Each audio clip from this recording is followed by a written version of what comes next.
Yo! Oh my god. Uh, I slept so soundly last night and got so little done. And I'm not sure if Songkran's really going on. I don't know. I was out in the streets and like I don't know. Like so here's my mindset, right? Like the word I don't know. What you hear about Songkran is that yo, the second you go out, you're going to get hosed down by water and there's literally nothing you can do about it, right? And maybe that's a good like principle to go on, like, right, because you could easily just run into like the water blaster crew and just get completely soaked, right? But technically you're not supposed to douse anybody who doesn't want to be doused. And the areas where the water fights go on, they're kind of like set. There's like certain places where like, yes, water fight here, and then there's certain places where people are just like living life, right? It doesn't all turn into craziness, right? So I went out yesterday to pick up something, and I was strapped. I had my water blaster, I had my protective goggles, I was ready. And there's just like no sign of it. But so I think, I don't know, it's maybe just in certain areas and not in others. But yeah, no, I need to see if it's going on because I really want to take you with me and show you the craziness that is Songkran. And technically it's over. Technically it was over on what was it? Like it's like Sunday, Monday, Tuesday are the official days. But there's just certain areas of the country that really like Songkran, and so supposedly like here it goes on for 7 days, but I'm guessing it just gets kind of pared back. Like there's like less people, doing it not on the official holiday. Makes sense, like Mardi Gras and adult Mardi Gras? Wait, wait, what's adult Mardi Gras?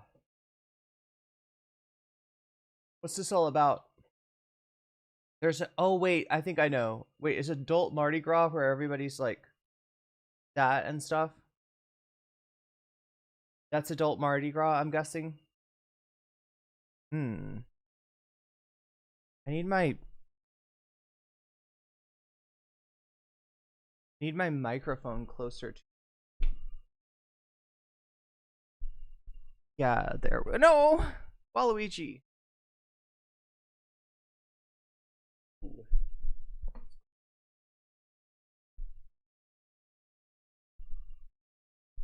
All right. There we go, and you stay where you are. Yes, Waluigi. Oh no. Hi.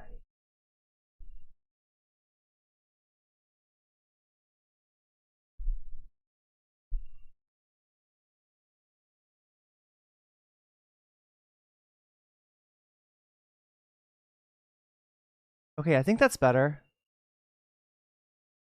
Kind of looks like Waluigi is holding the mic to interview you. He kind of is a little bit.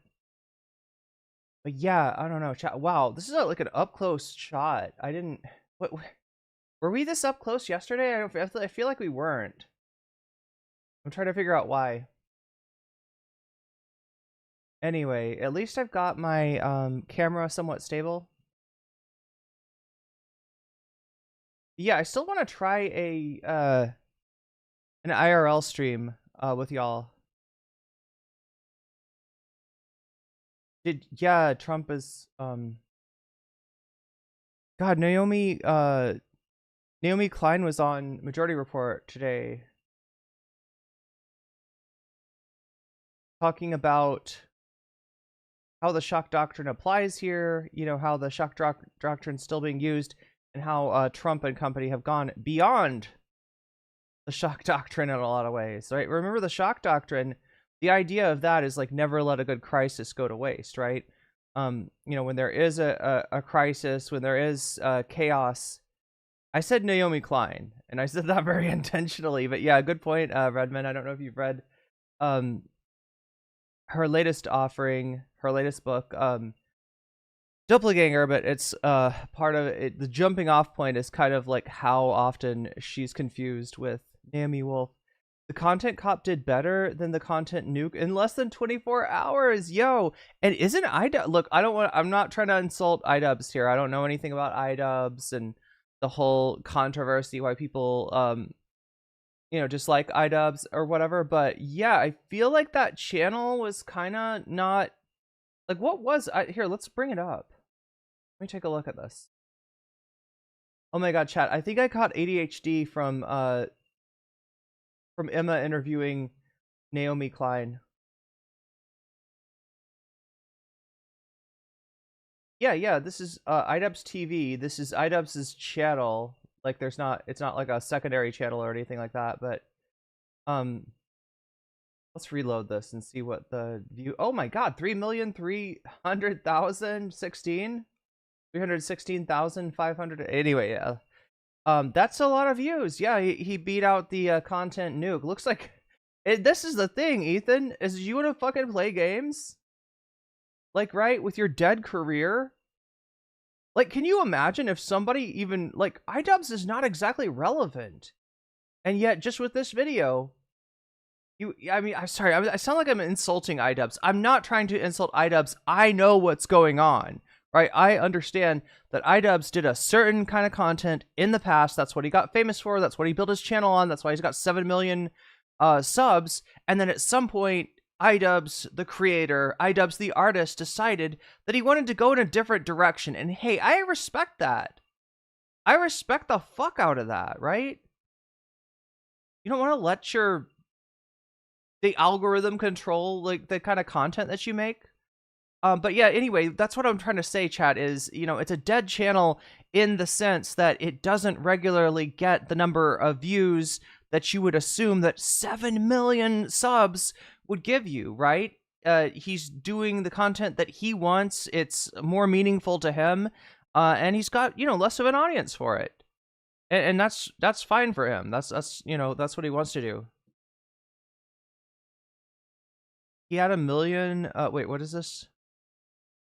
He had 1 million views in 23 hours. Damn, that's over 3. It's over 3 million. That's right. Here, let me reload it again and see what it says. Am I starting early today, chat? I feel like I'm starting early.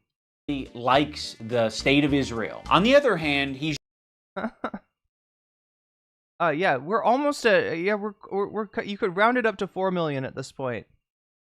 You could, this video is, I don't know, maybe you're gonna do 10 million. Look at that, one day. It's 1 day old. It's almost got 4 million views, chat. This is this is gonna be in the 8 digits maybe. So yeah, this is what you got, Ethan. This is what you got. You're gonna bring back your dead channel to do a Content Nuke Hasan Piker. And I told you at the time, that as much as, yeah, Ethan did get 3 million views on the so-called Content Nuke. But I said that for the channel that he was posting it on, it was underperforming. It was massively underperforming. In other words, there's data that, is for every channel that sort of tells you the range of what that channel normally gets. There's a high end and there's a low end, right, of what a video normally gets on that channel.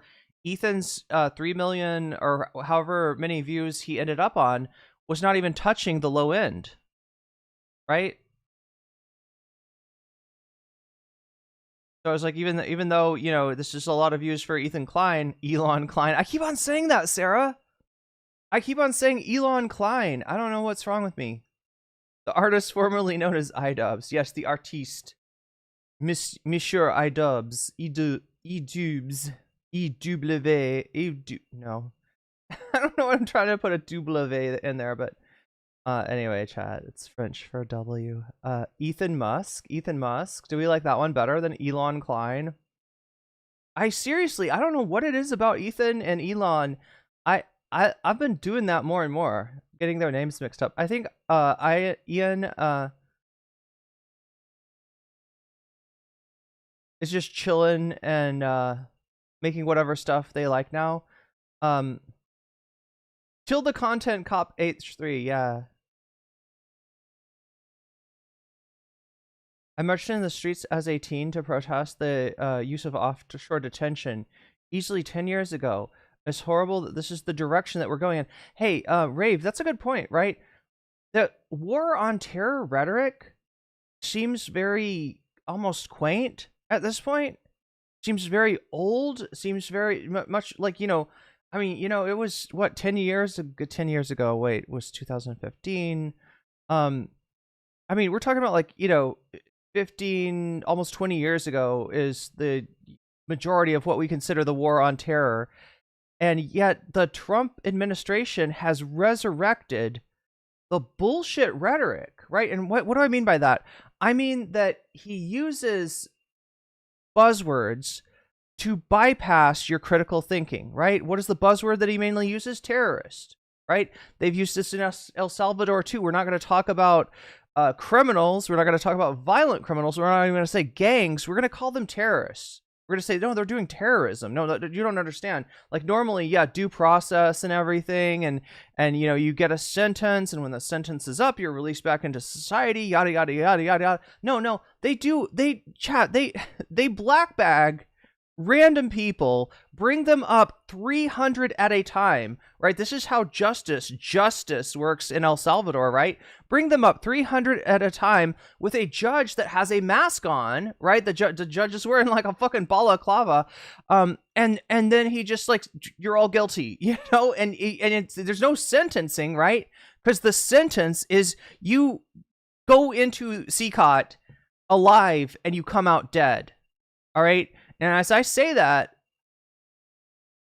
I don't exactly know what I mean by it, because some of the pictures coming out of CCOT are unclear, and it's not definitive, right? But there is at least one famous picture that strongly resembles human bodies scattered on the ground and a giant bloodstain. And that's the innovation that Donald Trump wants to bring to the United States, right? The United States, before El Salvador, the United States set the records for the most percentage of its population incarcerated. Now, a lot of people talk about, China, and yeah, like I'm not a fan, obviously, of, the lack of a right to free speech in China, et cetera, right? A lot of people talk shit about China as being this authoritarian regime, right? China never incarcerated. What would you expect of an authoritarian regime? It locks up its political prisoners, right? It locks it like a reign of terror. In other words, this is the government. If you defy the government, even in what you say, then you're going to go to jail. So right with an authoritarian dictatorship, that we'd expect to see like a huge amount of the population in prison, incarcerated, right? But we don't see that in China as much as we see it in the United States. And there is a political aspect. We don't usually think about it to the the prison pipeline. There is a there has been, at least since before Nixon even, right?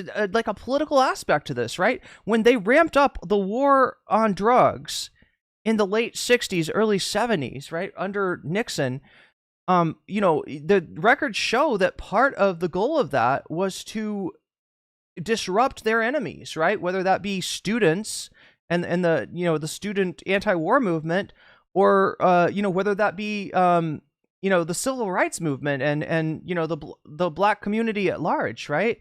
This is, this was the reason that the prison system was expanded by the United States. It was there is a political aspect to that incarceration. In other words, those satellite images showing a massive red stain on the ground at CCOT are beyond disturbing. And anyway, and yeah, chat, look, you can't draw conclusions because they're kind of unclear. All right.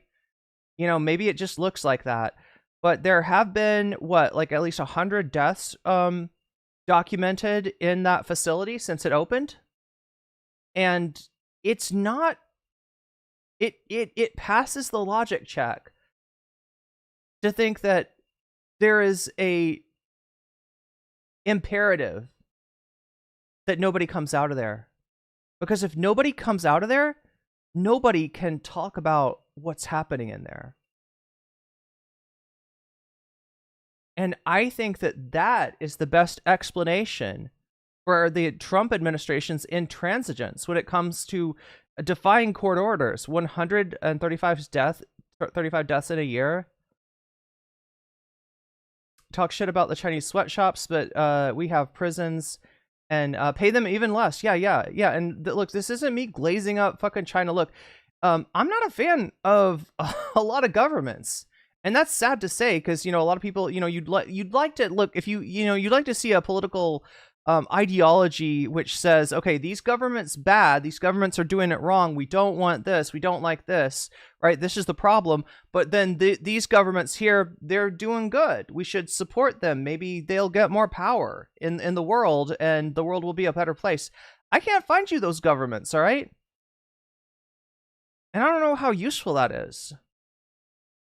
Because what you invariably end up doing is trying to find the lesser of evils as far as world governments go, and then sweep for them, right? Whatever evil they are doing, you just kind of, well, you know, they have to do that because of no, they're under pressure, and they, you know, like, right, you always find yourself making excuses for shit that you don't want, and you shouldn't have to do that. That's not what an ideology is about. And no, it doesn't make an ideology utopian to imagine a world where injustice is not the fucking de facto rule of law. No prisoner has ever left CCOT. Yeah, and that's by design. And I really think, yeah, so a United States senator, just the senator, wait, I can't remember, is he a senator or representative? But he went down to El Salvador to try to see the individual under court order to be returned, and he was turned away. He was denied. There are other Democratic officials that are talking about possibly going down there. Seriously, China's freedom of speech is horrendous, but the conservatives would make fun of China while moving America to that yeah, this is what Hasan always says, right? Is that, like, there's a good part to China, there's a really good part to China, right? There, you know, in terms of you know, the ability to move freely in China and move quickly because of the high-speed rail system. There's a lot that China's doing right.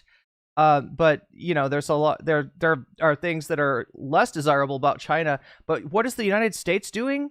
We're not building we're not following China's example, you know, when it comes to their successes. We are following China's example in terms of the, you know, lack of freedom of speech. So yeah, US, worst of both worlds, I guess. Huge difference in Americans' direction is that the oligarchs are immune to that repercussion, while China at least would. Yeah, they do sometimes drop the hammer on billionaires in China, right? They do have billionaires in China too. That's, you know, that's the dingus gambit that we always talk about, right? You know, there's something a little weird, a little hypocritical about Chinese the Chinese Communist Party you know, utilizing a lot of the trappings of you know, some of the worst parts of capitalism, but you know, in terms of the combination of you know, free trade with a central planning, it does, you know, turn out to be OP in terms of competition on the world stage. Hear the critique of Chinese slave labor, but I also have to note that other Asian countries could be guilty of an oppressive work culture. Oh God, yeah. Oh God, yeah. Senator Van Hollen, yeah. I was what's his name? Halling? I couldn't remember. Thank you. It's Senator Van Hollen from Maryland. Don't believe in the our justice prison complex, and that applies to anything similar, including China. Therapy, re-education is 99% of what we should be doing. Ben Holland's meeting with Kilmar. Wait, what? Wait, he got in? Is this new information? I heard he was turned away. Human Rights Watch latest report says 350 prisoners have died since 2021. This is in El Salvador.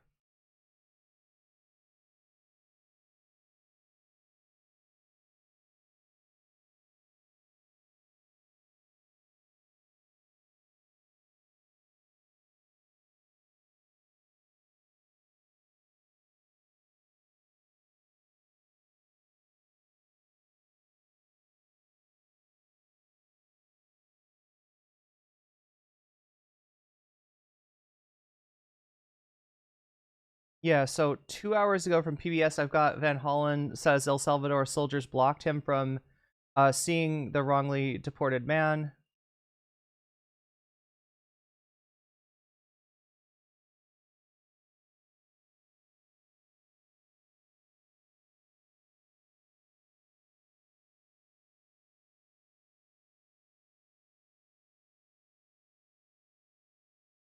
Okay, well, it's not showing up on YouTube yet, but YouTube's a little later than Twitter when it comes to news, so I believe you, Shay.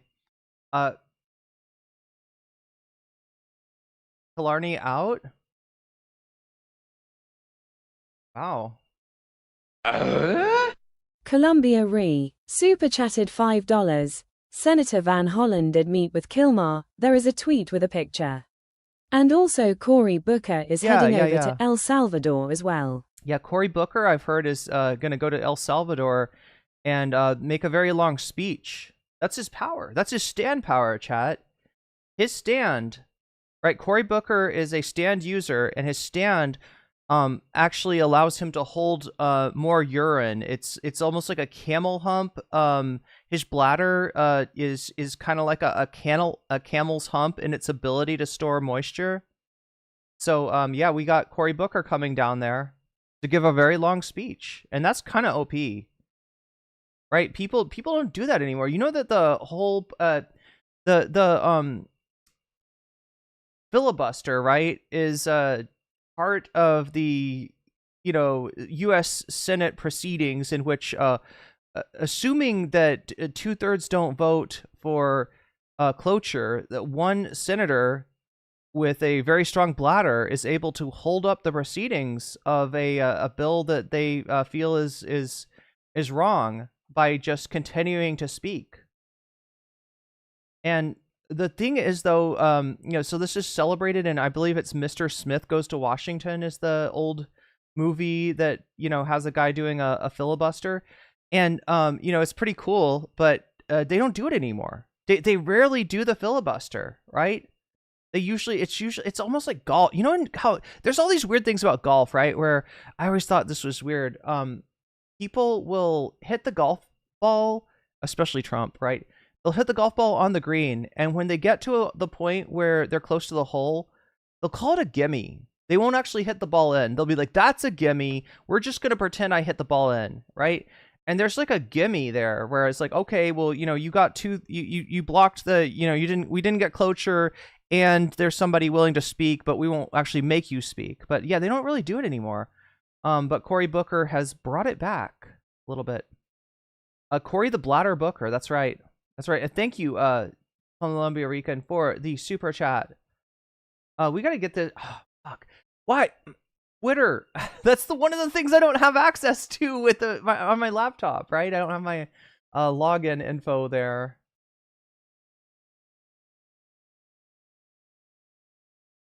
He learned how to hold his pee from RuPaul. Does RuPaul do that too? Cory the Grandstander.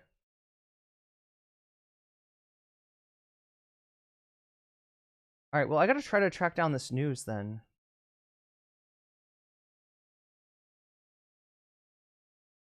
And we will chat. We're getting to the what's going on with Ethan Klein today too, and especially Hasan's reaction to that.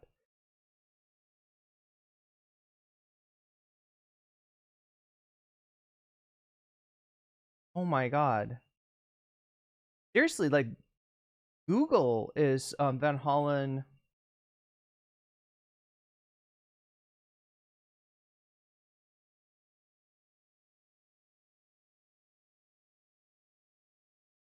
Okay, so CBS News has got this.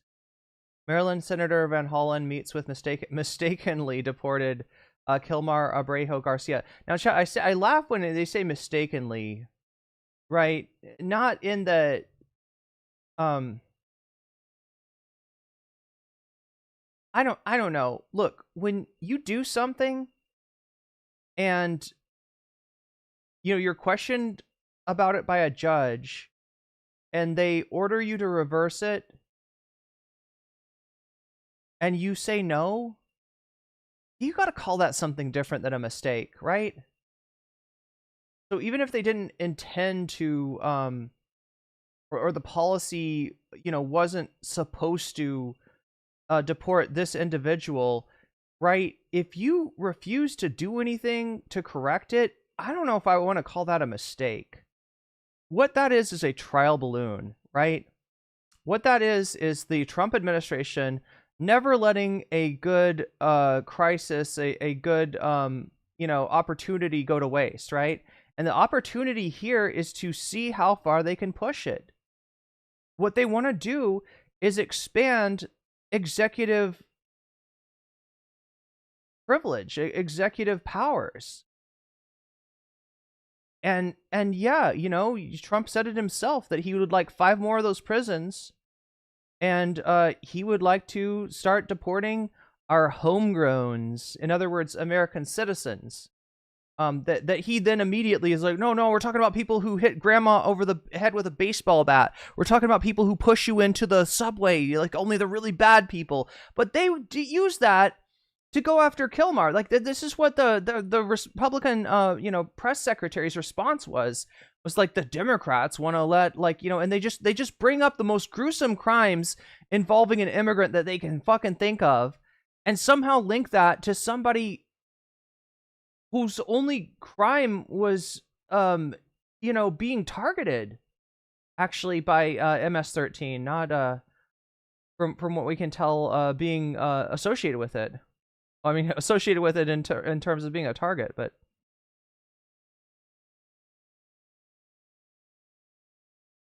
it's a little bit more than a mistake. Yeah, I wouldn't call that a mistake. And the media is so fucking deferential, and the colleges that are being targeted, for the most part, I guess Harvard being the exception to that, but the colleges have been deferential. Literally Columbia is changing its policies to accommodate the Trump administration before any negotiations have taken place. In other words, they're not getting their funding back for what they're doing, right? They're getting in the door to talk about getting their funding back. And then, not to mention the law firms that have, just made themselves into welcome mats for the Trump administration.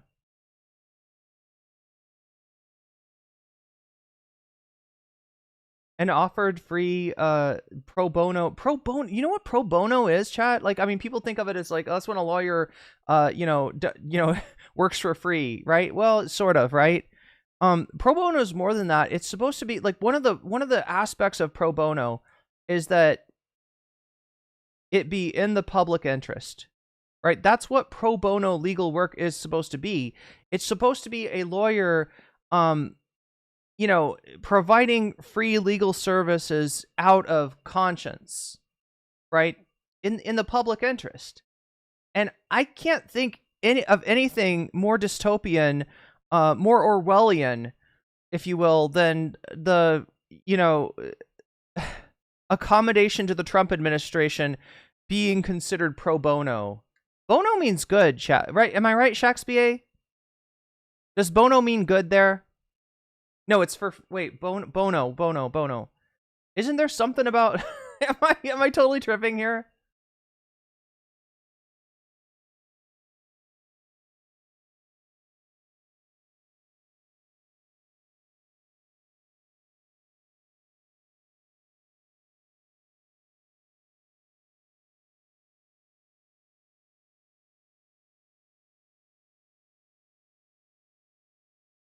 Like, I know what it means, is, yeah, for the public good. Yeah. That's what the bono is. Pro bono publico is the, official, is the whole name. It's usually shortened to pro bono. Yeah, pro bono publico, for the public good. In what way is any of the Trump agenda, which these legal firms will now be helping out with to kiss the ass of the Trump administration, in what way is this in the public good? This is the opposite of the public good.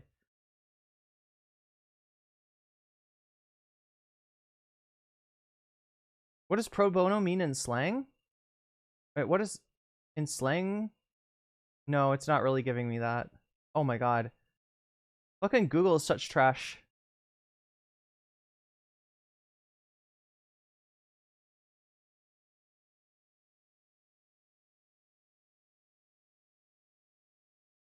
Bono also means real or true, right? Like bona. Yeah, I think in this case it's bono is to mean good. Bueno is good in Spanish. Am I? No, I'm pretty sure Columbia Rican. In this case, this is Latin, and yeah, it's really actually probably related to the word in Spanish, bueno. Spanish being a Romance language. Bona fide is faith, and then bona is Latin has 3 genders except in America.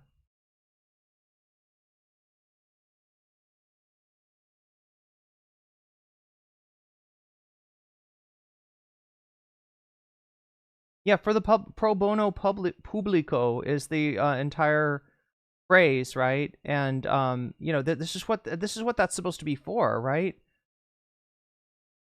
Doing it out of a sense of justice. What these law firms are doing is perpetuating injustice. And like, look, here's what it shows you, all right? Here's what it shows you. That none of these institutions, the Democratic Party, if you wanted to boil down the Democratic Party's case, their appeal in the last election, right? It was that we have institutions that are threatened by Trump. And so no matter what you think of us, you know, no matter what you think of the Biden administration, the fact that he stayed in the race despite not being capable to run as a candidate, let alone to govern, you know, no matter what you think about the Democrats, you know, you need us to protect your institutions. Because the institutions are what's important, and the institutions are what is going to save us from authoritarian overreach at the end of the day. These institutions are not saving us. These institutions are complicit with the evil perpetuated by the Trump administration. You know what that means, chat? You got to stop holding on to the Constitution. You got to stop holding on to the flag. You got to stop holding on to the institutions. And you got to hold on to each other. Because that's where your loyalty lies. And I'm telling you, that's where it begins and ends, with each other. We can talk about better institutions. We can talk about better systems at some future time. But right now, Americans' sense of loyalty is being used to play them, right? Because if you think that your loyalty is to the United States of America, then you're loyal to something that has been twisted to a profound evil. And not that it hasn't done evil before, but it's a whole nother level, right? If that's where your loyalty is, if your loyalty is to the flag, if your loyalty is to the Constitution, if your loyalty is to anything but each other, that will be twisted and used against you.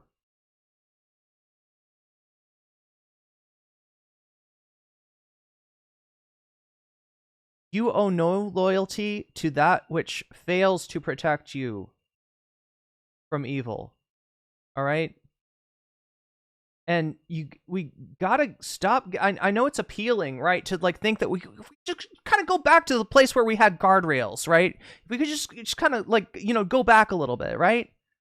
You know, things were way better in 2016. Yeah, they were. Yeah, they were. Things were way better in 2019. Yeah. But you can't go back to brunch. All right? And brunch is what got us here. That complacency, exemplified by the Clinton campaign, is what got us Trump.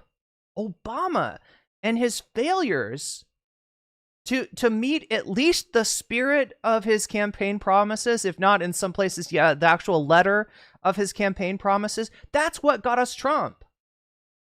you can't go back, and you shouldn't want to go back, because all going back is gonna do is put us in a time loop. We need to go forward, and that starts with realizing where your loyalty really lies, and the only place, that the only people that you owe loyalty to are each other. Anyway, sorry. Force myself to write the asylum, refugee, immigration countries. The left of the two parties' preferred system are far too comfortable with the status quo. Yeah, it's like the status quo won't save you. The institution won't save you. And if the Democrats are going to fight for that, they're fighting for nothing. They're useless. And I hate useless things. Mura. Power breeds parasites. Parties are being given full reign of the driver's seat for your material conditions. You can't believe they will move right to appeal voters. Anyway, we got to get to the topic of the stream today, and that is Ethan Klein and the amazing, the real content nuke was the people that we met along the way, I guess.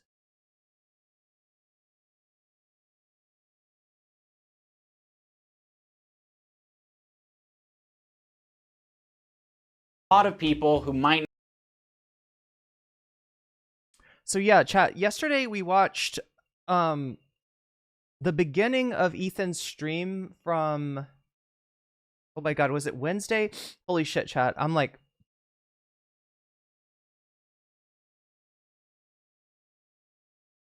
yeah, I think it was the Ethan Klein stream from Wednesday, right? We watched the beginning of that. We watched it start to dawn on Ethan that his friend iDubbz had made a video about him, and his instinct was just like, we'll just watch, we'll react to the video, I'll pause the shit out of it, and we'll pretend that it's a nothing burger.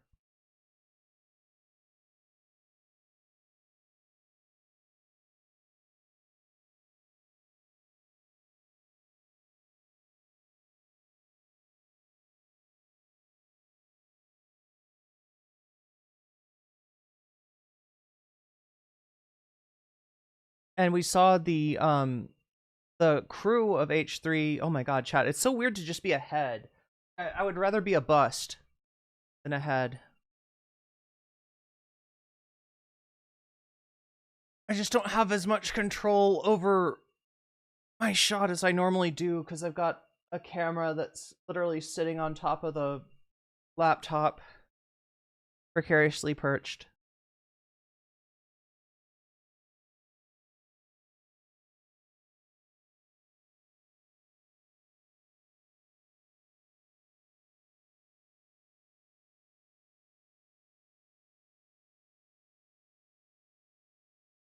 A joint in every mouth and a femboy on every lap? That's a good policy, Surly Barber.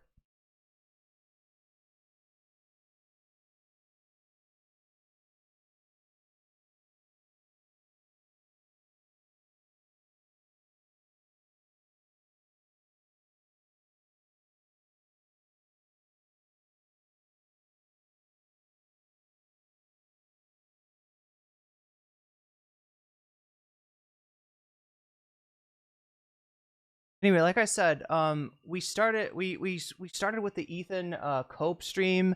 He kind of tried to do some callbacks to content like the, oh my god, what is it called? I want to call it the Edison, the Gatsby is what it's called, the mobility scooter that Ethan and the crew bought to do hijinks with. Hey chat, if that's hijinks, then what are low jinks?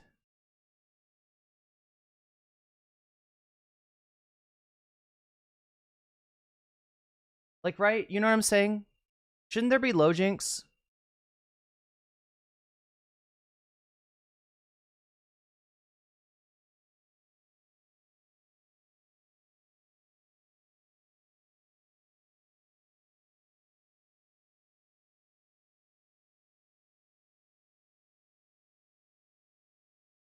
because it was so peaceful up here, but now there are freaking communist invading radicals.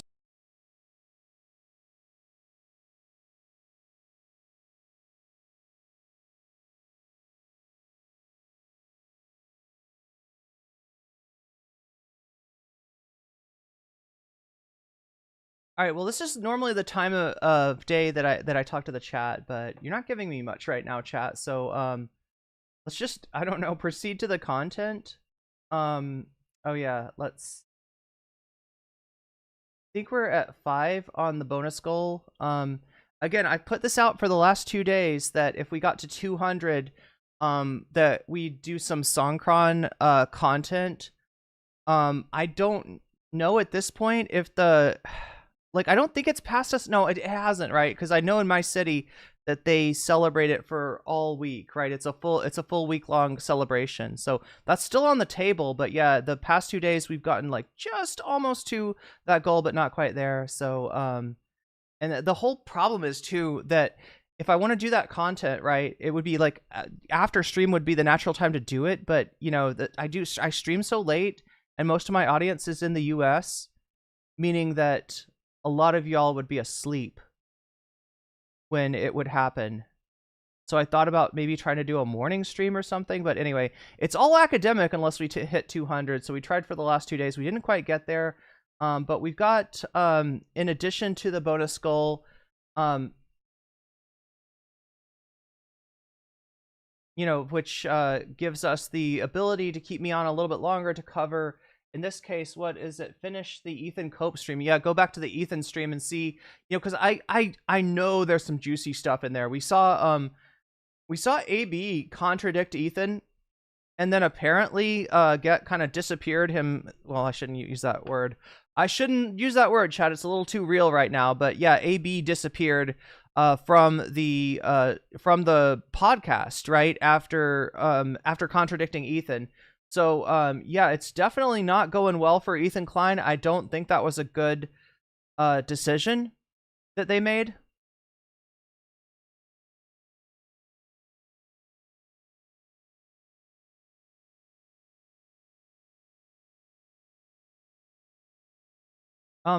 Shakespeare, let me know if there really is an ad break in 3 minutes. I don't think we're getting ads.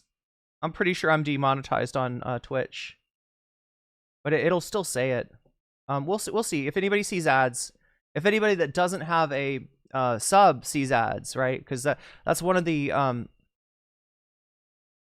benefits of being a sub on Twitch is that the ads that are normally a huge pain in the ass go away if you're subbed.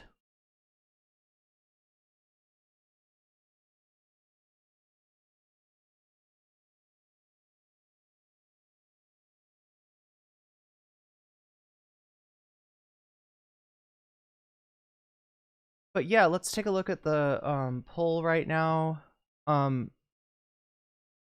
also kind of felt bad because like I watched so much of the Ethan content that by the time I got to the iDubbz thing, I was kind of like just low energy and stuff. And like even Vadim was like, you know, you didn't react much to the intro to the iDubbz video, and it was pretty epic. It was pretty fucking epic. So you know, that tells me that I was just like was not in the right headspace to, you know, do the content. So maybe we'll take I guess we will take another look at that. So yeah, we've got the possibility to do an extra segment if we hit the bonus goal. The bonus goal is 100%. We're at 5% right now. So if we're, you know, only 95% away from being able to get that, right? What do you get with the bonus goal if we hit that? You get, yeah, me hanging around doing an extra topic. And I've got those topics right now for you to vote for, right? So we got 63 votes so far. 52% of you are voting for finishing the Ethan Cope stream. So going back to see if there's more nuggets of joy in Ethan and Ela's reaction. Yes, Ela does come into the studio to react to the iDubbz video. That's in first place. In second place, we got 4chan Hacked. I still want to know what that's all about, right? Apparently a splinter site, right? A site that existed apparently the backstory to this site that is responsible for the 4chan hack was that there was some deal where people were spamming a certain meme, and the mods on 4chan, yes, there are mods. The mods were unhappy with that, right? The mods didn't like that. The mods said, "All right, you know, we're gonna block this," right? So they couldn't post their soy jacks on 4chan anymore, and so they made a whole site to have a soy jack party. And you know, they remembered their hatred for 4chan, and I don't know. I think this was like years ago, right?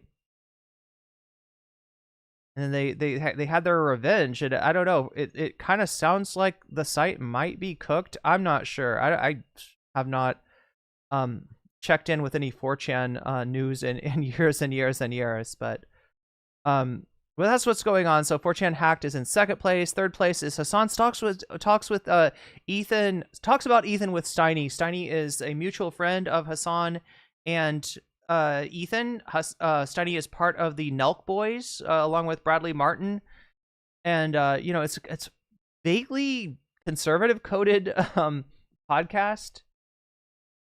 I say vaguely because it's kind of apolitical too, but it was one of the podcasts that I believe hosted Trump, so you know, definitely on the right wing side of things. So that is in third place, and in fourth place is a new Cenk Uygur video essay. So that's what's going on. That's where we're at. What makes the bonus goal go forward is you. Like every time you do a super chat, a super sticker, if you get yourself a membership, if you gift memberships, right? That makes the bonus goal go forward. What else makes the bonus goal go forward? Anytime that you support me on Throne or sign up for Patreon or support me over on Twitch, which I greatly appreciate. I greatly appreciate because, well, as we're about to find out from Shakespeare, I think,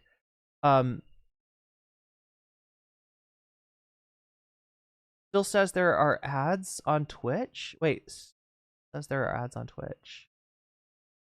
Anyway, I think we're demonetized. I'm pretty sure we're demonetized.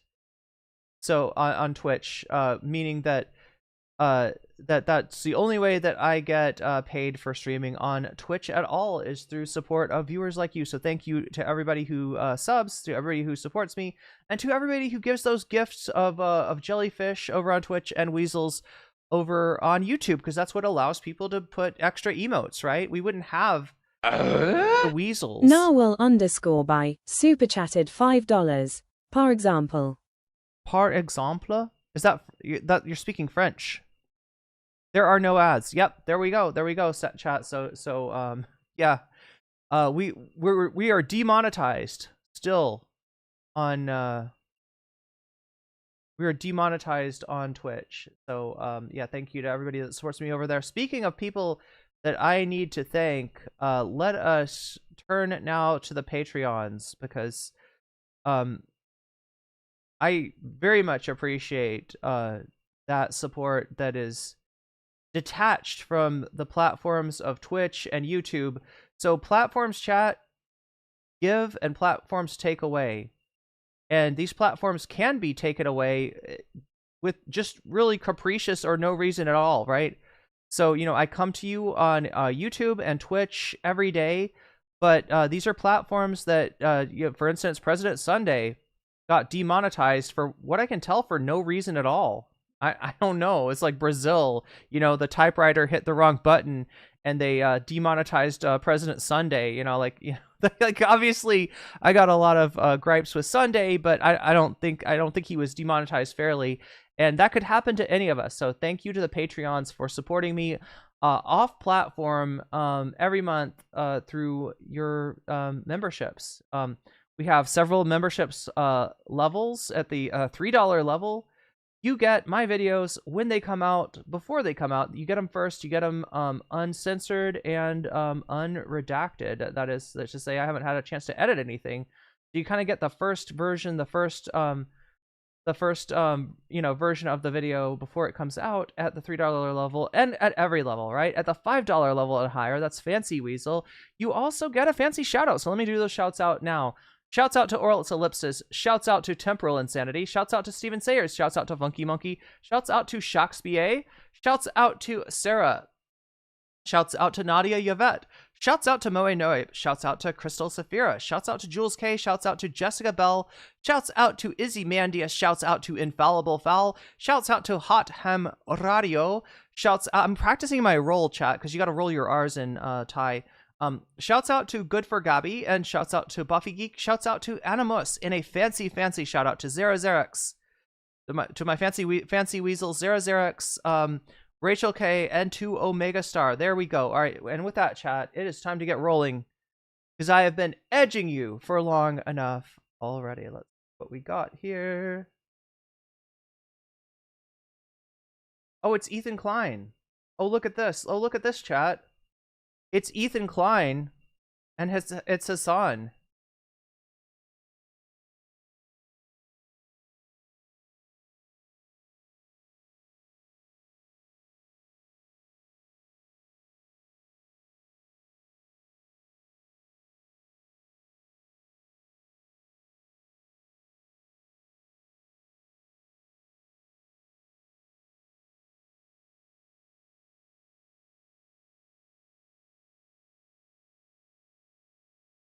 Oh, he's drinking. I was trying to figure out, chat. When I first saw that, I was like, wait, are we watching a sex act?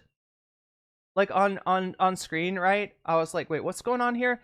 And then I look at it closer and I'm like, oh no, he's hitting the vape. And then I look at it even closer and I'm like, oh no, that's a bottle. He's drinking. iDubbz is a hard drinking man, apparently. So yeah, we've got this iDubbz versus Ethan Klein on Hasan here. This is Hasan reacting to the Content Cop. We have the Content Cop itself, which I said, yeah, and I should probably do this, right? All right, and that's fine. Oh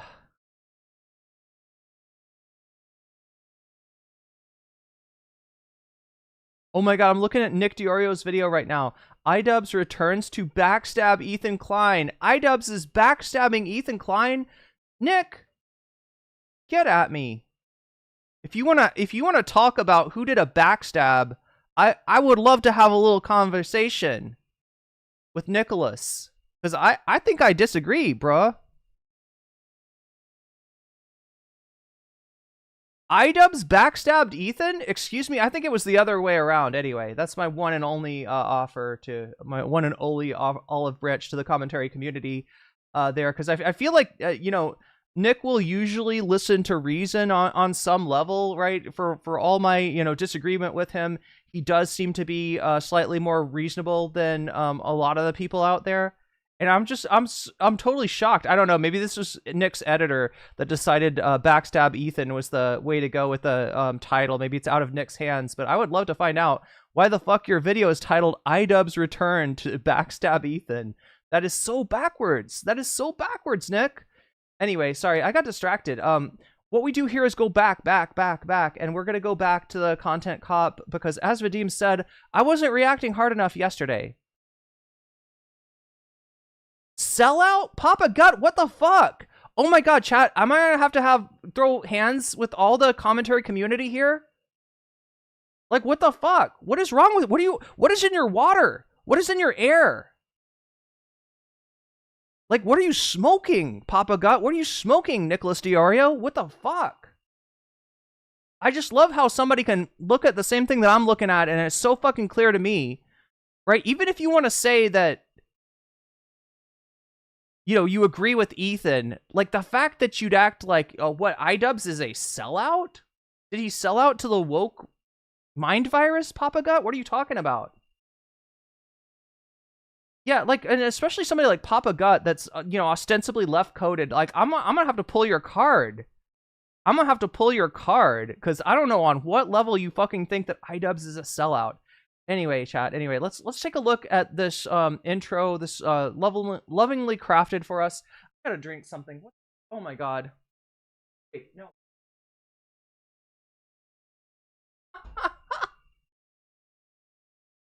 Oh my god, chat, I'm gonna have to get a water. Just a second. Here, let's... Destination, the beach is surprisingly dangerous. Consider the fucking thing in our defense, like, Actually, Hila's not a baby killer. Actually, accusing Ethan of killing his dog is maybe too far, because they have mobilized such an insane harassment group that anybody who says any fucking thing, they will attempt to ruin their lives. And once again, I'm the crazy one. It's not bad enough that I have this group of people. What we do here is go back.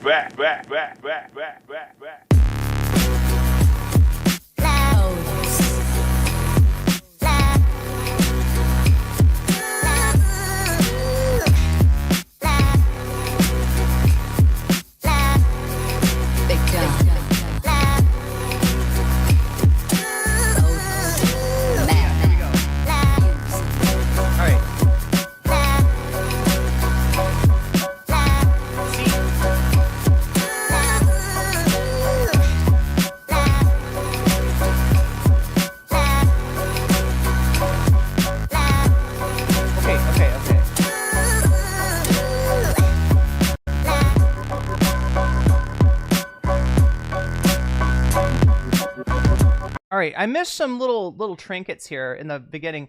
Like, he doesn't smoke one cigarette. He's actually got, I think, 3 or 4 cigarettes in his hand. That was a nice little touch. You can see that he's getting back into the swing of things, much like I am going to be getting back into Muay Thai after having, after having totally changed my pattern of behavior with the pandemic. Chat, I used to train like 2 to 3 hours every day at Muay Thai, like every single day. And then shit changed and I've been out of it, just like iDubbz. And iDubbz is getting back into it, right? At first it's really awkward. He's really rusty. You know, he's trying to do his shadow boxing. He's trying to do his moves. He's going out for a run. And, but you got to start somewhere, right? Because he's needed again, chat. The world needs iDubbz just like the world needs me.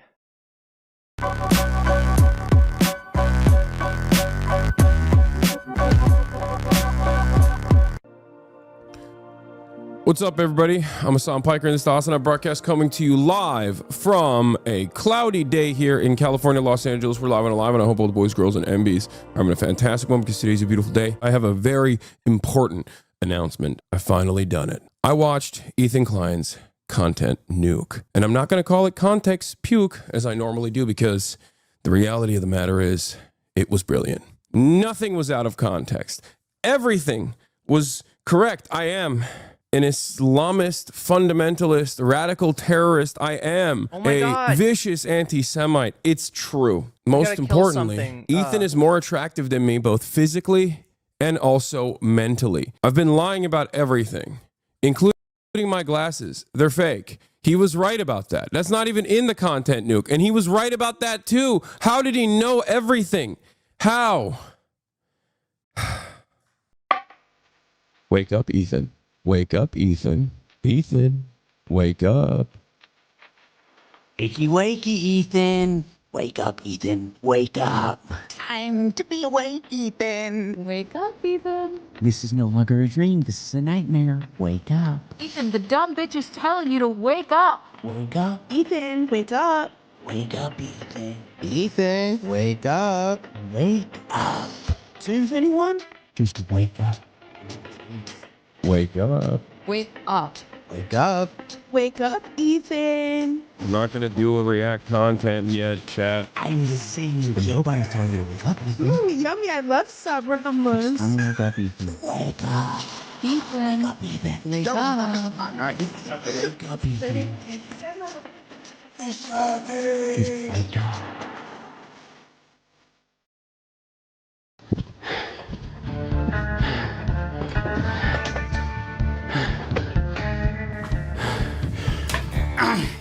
All right, so shit. I don't know, chat. I was trying to react harder, but I can't. I'm fucked. We're all fucked. I don't know.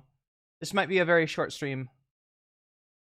For those of you who don't know what Content Cop is, this is iDubbz's old show that he did at a time when I think people cared about YouTubers doing evil shit.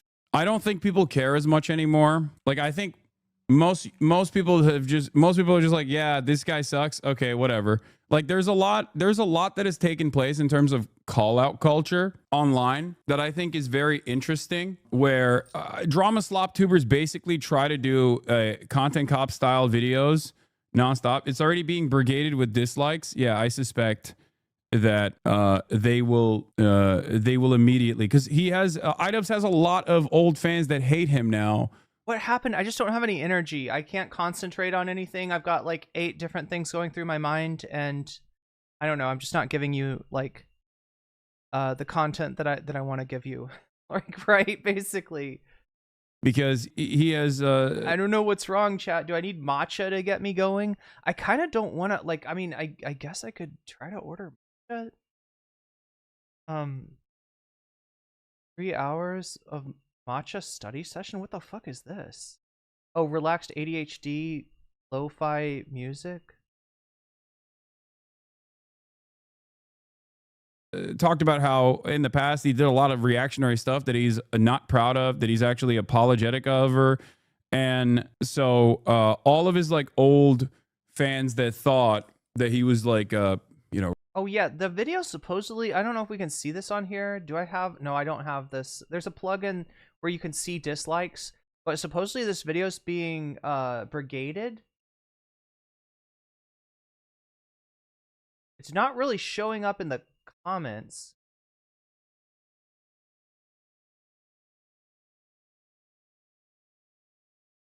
Seems like pretty positive, pretty.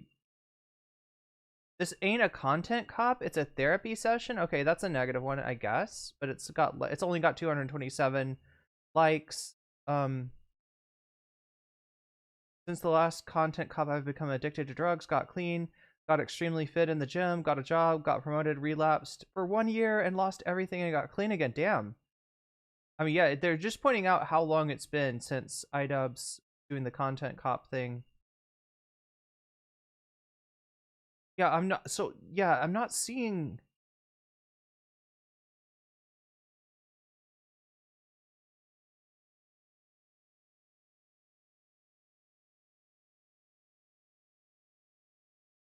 I bet the cop costume was talking to Ian like the Green Goblin. Wait, what's that from? Is that like a Marvel thing? If you told me in 2017 that after the Rice Gum content cop that H3 would be next, I would have thought you were insane. Okay, it's mostly people talking about how long it's been. Timeline is so fucks. I wouldn't be surprised if Leafy came back with chin implants. That's right. Okay, so if there is a brigading of this video going on, anybody have that plugin? Anybody want to tell me how many dislikes there are? Supposedly this video is being dislike bombed, is what I've heard. I don't have return the thumbs down. I don't have that installed here. So if somebody else does, you can maybe tell me how many dislikes there are. But if there is, a substantial amount of dislikes, they're not showing up in the comments, which leads me to believe, chat, that this may be a botted dislike bomb rather than people organically disliking the video. Because when they do that, they show up in the comments and they upvote other negative comments, and I'm not really seeing that down here. So wait, no, we're trying to go here. A rabid racist or whatever due to some of his libertarian attitudes towards saying slurs. Yeah, and taking accountability and growing up and changing his attitude. Wait, Ahmad in iDubbz Discord play something said that it was 86% upvoted, which is lower than, I mean, like that is a substantial amount of dislikes, right? Generally my videos are going to be 95% upvoted. If I talk about something that's controversial and or if my video comes up to people that, like say I make a video about Hasan versus Ethan Klein and some Ethan Klein people find the video, then it'll get as low as like 80%. But yeah, 86% definitely does show some pushback. And like I said, that pushback could easily be botted. that is part of the reason why a lot of his old fans like despise him, because they hate that he matured.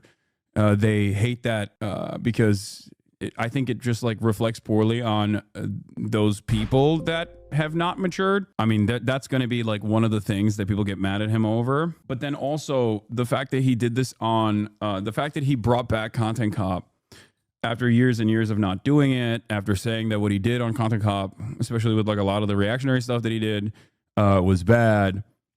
I'm curious what Hasan means by reactionary stuff. I'm guessing he just means like kind of toxic stuff. Like, right, I think the Leafy video is an example that people bring up. That although Leafy is here, if you don't know, was what, 2014 era maybe? Commentary channel, you know, run by a guy named Leafy, and you know, he would just basically every week he would find somebody on the internet to bully. He would find some like, you know, somebody that posted something that he thought was cringe or, you know, right, and he would just like bully them, right? And it was kind of brutal.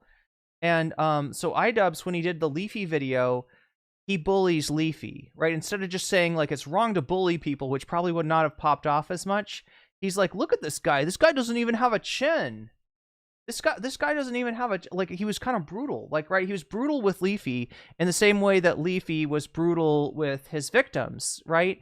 And, you know, which to a lot of people, that is justice. But to a iDubbz who had matured and moved on, that was something that he was not proud of. You know, same thing with the Rice Gum. And, like, yeah, iDubbz deleted all of those old content cops and tried to move on to content that was more fun and more positive. And, yeah, which as a result got way less views. But, you know, it's what he wanted to do. Bringing it back and doing it on Ethan, who he for a very long time was good friends with. Peach is surprisingly dangerous. Consider the thing in our defense, like, actually Hila's not a baby killer. Actually accusing Ethan of killing his dog is maybe too far, because they have mobilized such an insane harassment group that anybody who says anything, they will attempt to ruin their lives. And once again, I'm the crazy one. Could it be that to the majority of the people, what you're saying is just blatantly wrong? Like what he said about, you know, Hila and not being a baby killer. Yeah, she didn't, you know, she didn't go in there and shoot people, right? Hila had a desk job at the IDF, you know, which it consisted of her like booking, I guess, hotel rooms for IDF members. That was apparently really boring, so she got reassigned to a unit that was responsible for some of the raids into Ramallah, which, you know, they're not raids to go and, you know, go after terrorists. They're raids to maintain a reign of terror over the West Bank. They're raids that are meant to disrupt the lives of Palestinian people. And, you know, she was so curious about that, she decided to go along on one of the raids. But, I mean, the fact that she didn't pull the trigger on the gun is kind of a weird thing to say, you know? Like, yeah, Hila didn't technically, like, you know, herself commit any war crimes. She was just part of the infrastructure, the human infrastructure that allowed the organization that did those war crimes to, you know, to do them, right? You know, it's just like, it's like, look, like I said, you know, Hasan is pretty charitable, and some people would say like too charitable, right? If somebody was a member of the IDF or in the U.S. Armed Forces and has, you know, thought about their role there and, you know, is speaking out against the foreign policy that was enacted, you know, he's kind of willing to forgive them. You know, some people are, right? And I don't think that, but pretending like, I don't know.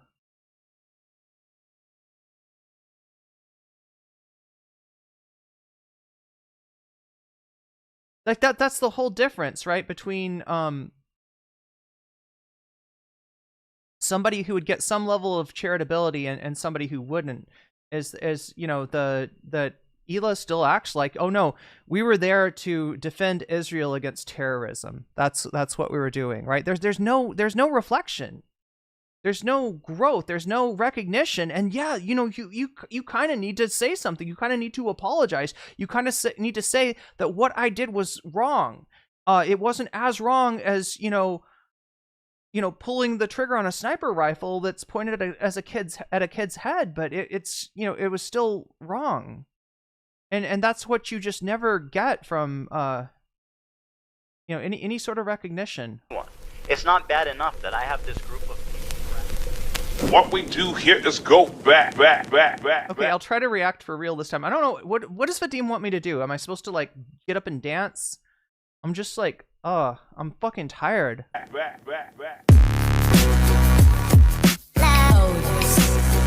mean, it is a banger. You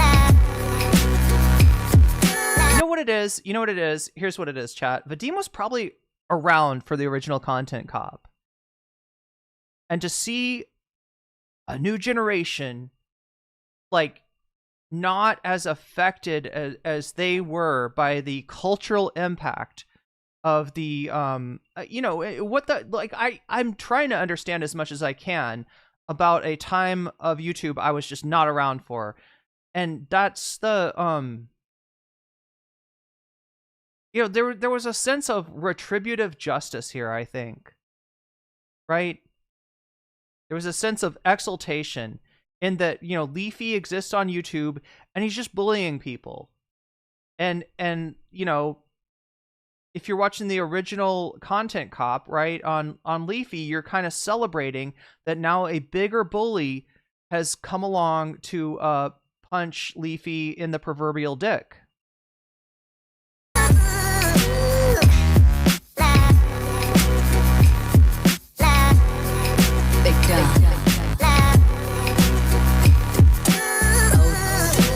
It's so interesting that, like, this is probably nostalgic for so many people in this audience who probably were major iDubbz fans and possibly even Ben Shapiro fans at that time, and now have become fans of mine. But I never really watched any Content Cops. Like, I kind of knew about it because everybody knew about it, and I'm sorry for pausing it immediately. But, like, for me, I don't even get the nostalgia aspect that you guys have. So it's just, like, such a strange phenomena. I was in high school. I'm a teacher now. That's crazy. Wait, what is this? Denver says, I saw it was like 200 plus dislikes. It's like a 48% dislike. Yeah, that's really high. And that's wild. Denver, if that's true, then either we've got, you know, some comment deletion, which is always a No, I actually don't think so. I don't think that comment deletion goes on at this level, right, chat? I just want to, oh God, I can't go back to it because I had to kill the video to have, you know, system resources. But when you've got a video that's got like 3 million views, right? You know, if you got a video that's got, you know, 5,000 views, 10,000 views, I don't know, 30,000 views, if you want to, or if you have, you know, mods that'll do it for you, you can go through and delete the negative comments. If that's what, now it's usually not a good idea, right? Because there's a little bit of the Streisand effect, right? If you have a video that people don't like and you try to censor the appearance of that dislike of the video on your channel by deleting comments, you know, you'll generally engender more dislike, more anger. Like you'll get more of the thing that you were trying to you know, hide. And so, you know, there's a reason that people sometimes don't do it, but at the level of 3 million views in one day, almost 4 million views, actually, I don't think that deletion is going on. So what we have, according to Dane Ver, is, yeah, 200 plus dislikes, which is, you know, close to the number of likes, and not really any meaningfully negativity showing up in the comments, right? So to me, what that says is that this might be botted. In the Raimi Spider-Man movie, the Green Goblin mask talks to Norman Osborn. like a devil on his shoulder. Oh, to put him on. So yeah, I need to know more about the Green Goblin. So he like puts on the mask. Is it kind of like the Mask, where he puts it on and he becomes the Thing?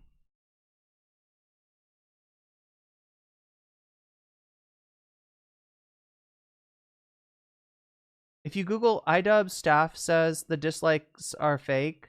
85.7% like ratio. Someone posted a mod comment on that. Okay, I'll take a look.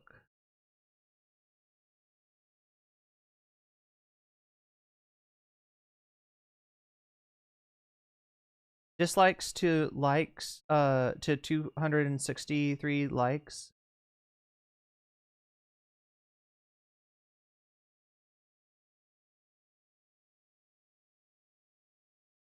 I think DGG or related communities botted it early on.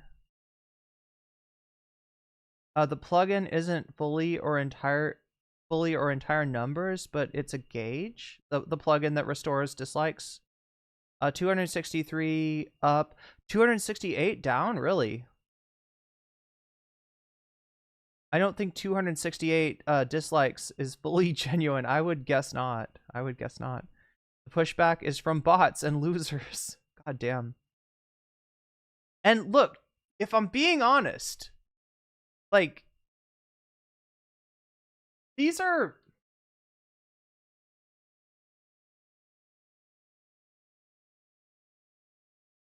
part of the negativity and the harassment and I would say the chilling effect that I dealt with in trying to offer, you know, gentle corrective pushback against somebody who, you know, fancied himself a trans ally, but was actually doing harm in the way that he conducted his debates, you know, came from that community. I gotta be real, right? My number one haters, my ops, were Destiny fans. More than they were, you know, Dylan fans, right? Dylan doesn't have you know, a fandom at the level that Destiny does.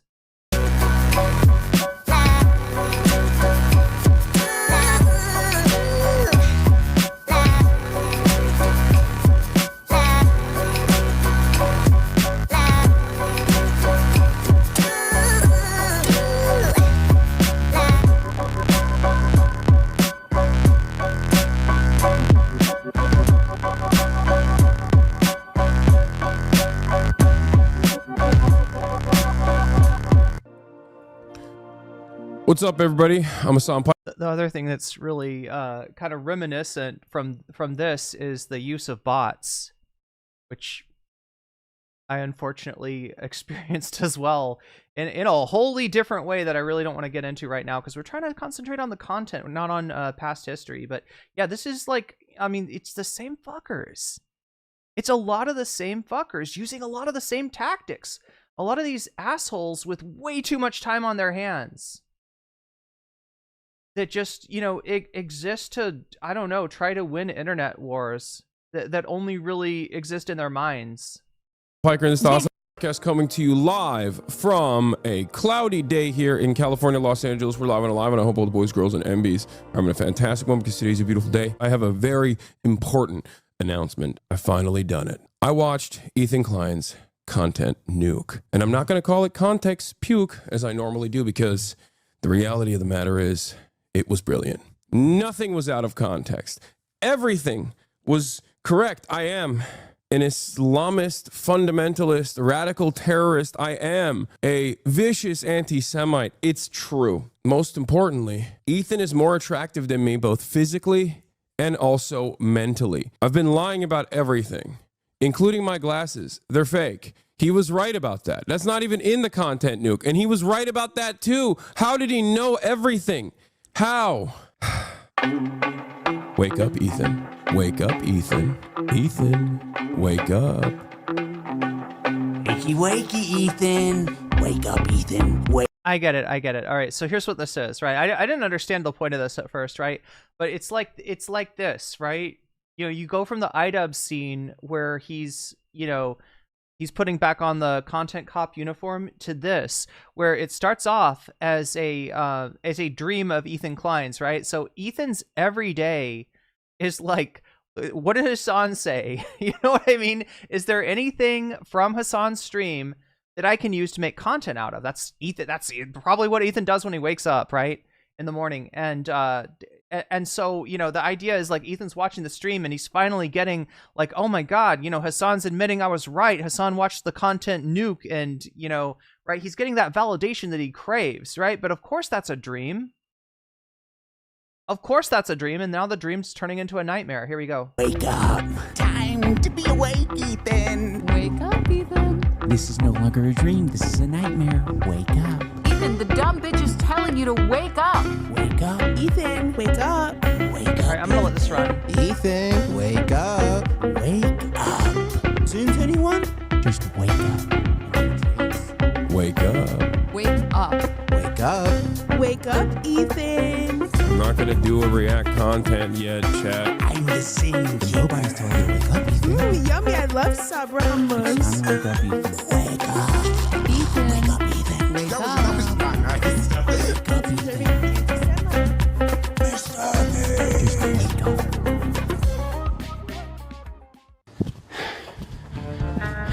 So that was Ethan's one comment that I think had some validity to it, is that, you know, like at the very end where iDubbz and everybody's like flipping off the camera, it's like he's not that guy anymore. And it's true, right? But Ethan's saying it in like a clockwork. Chad, anybody remember it in Clockwork Orange, right? Where, you know, Alex gets, you know, gets his mind fucked, right, and everything, and he comes back and he's been just like the violent impulse within his mind has literally been like disabled, and he runs into the old droogies, his old you know, partners in crime, and they realize that he doesn't have that killer instinct anymore, so they bully him. That's kind of what that was Ethan's reaction to iDubbz, is like, but, you know, you're not a piece of shit like that anymore. You can't, you know what I mean? Like you're flipping me off isn't really like, you can't do that anymore because you're not toxic, and like, you know, you've lost the you know, your teeth aren't sharp anymore. I don't know. Wait, let me read some chat here. While we look at iDubbz's butthole. All right. There we go. All right, we gotta see some butthole, chat. You know, it's not an iDubbz video unless we see some hole. It's like Ethan tests his friends, says play something by shitting on them, and they don't respond by getting on their knees. He screams out like like he's being attacked by them. It's very Trumpian. It's very Trumpian, right? I don't care how much you react. I just want to get past the damn intro. Okay, that's mood. As a alternative to reacting harder, you should read off dad jokes to us? Like puns? 89% of the posts made to R. Asmongold are hateful. Oh yeah, there was something about, somebody did a video on Asmongold's subreddit. 16% of the posts are racist. 69% of the posts had an ism hate focus.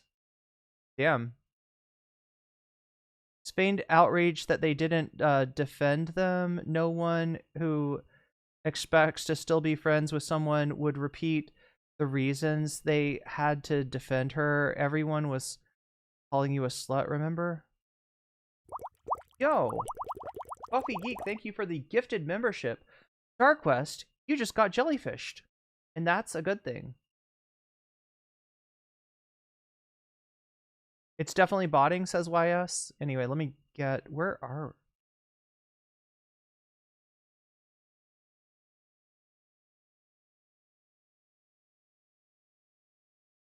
Oh, the Green Goblin thing is kind of like a DID metaphor? Yeah, I haven't watched a lot of Marvel stuff. The Green Goblin is kind of like the Mask, but it's more like his own psychology. The Mask has no power. Oh, okay. So everything's going on within him. Yeah. Okay. So in the Mask, like it's actually it's what is it? Loki's mask that he wears, and so it's the power of the Norse trickster god that's doing this magic, and with the Green Goblin, it's all going on in his own mind. It's all the power of his own mind. People still haven't learned that the extension that shows dislikes and likes. Yo, Buffy Geek, thank you for the gift sub to Particle. Particle, you just got jellyfished, and that's a good thing. It's like a Jekyll and Hyde dynamic with the Green Goblin, him and the mask, or like the mask represents his Dr. Hyde, sort of. But it's not the mask, you know, it's not, the mask isn't like magic, it's, yeah, his own brain. That the extension that shows dislikes is not real. What? Okay, I didn't learn this. No, thank you. You're giving me new information. It calculates the numbers of dislikes based on the numbers of users using the... Oh. Wait. So is it undercounting the dislikes, Snow? Is that what it's doing? All right, so you're telling me that the only dislikes that it logs are the dislikes that are generated by the users of the dislike extension? So in other words, YouTube does not keep track. There's no data of the dislikes, right? But there is data taken by the dislike extension, and that every time somebody with the dislike extension hits dislike, right, number go up by 1.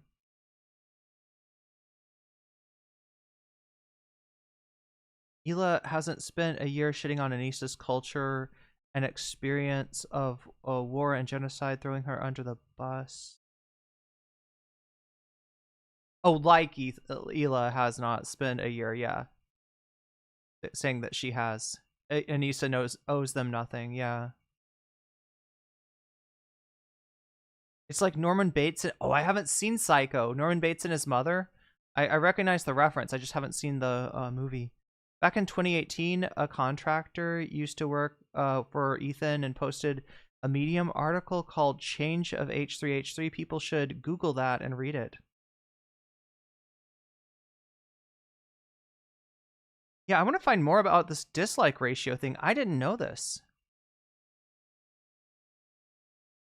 Look, I need to wakey. Also, Buffy Geek, thank you for the gifted subs over on Twitch. Let me go ahead and put those on the board so we can see them. What is this? 22%, I believe, is what we're at right now. So yeah, only 78% from getting some bonus content, and only 178% from getting some Songkran content, which I need to check on that. I need to make sure that I know where to go. I think I know where to go. I think I know the neighborhood where you know, Songkran is going to continue. I went out yesterday and was kind of surprised to not see people squirting each other.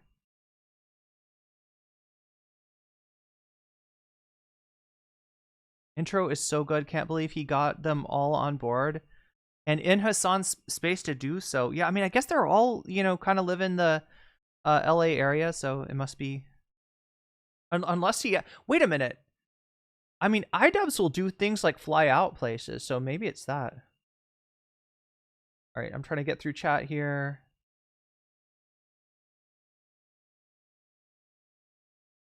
Would be the bigger bombshell was learning Ethan bought that racism button for 20K. Well, I mean, like I had cited 40K before because I heard somebody say, messing with this is like a bad idea. But I don't like shot of just not a fan. No! Look, I'm lucky that the fucking camera didn't fall down outright.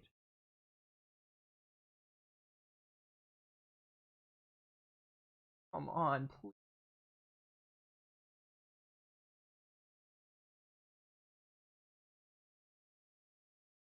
To the just my head. Like, what am I gonna do, chat? Like, sit up on a so annoying. I'm gonna try fried pickles at Popeyes, even though I'm sure I'll be disappointed. Yeah, I mean, I think I've tried fried pickles somewhere, and why is it just my head? I don't like this. And I was like a little bit disappointed. Because I think what happened is that the pickles create a reservoir of water and you want a fried item to be crunchy, at least on the outside, and there was like a lack. Can't take it. I can't fucking take it.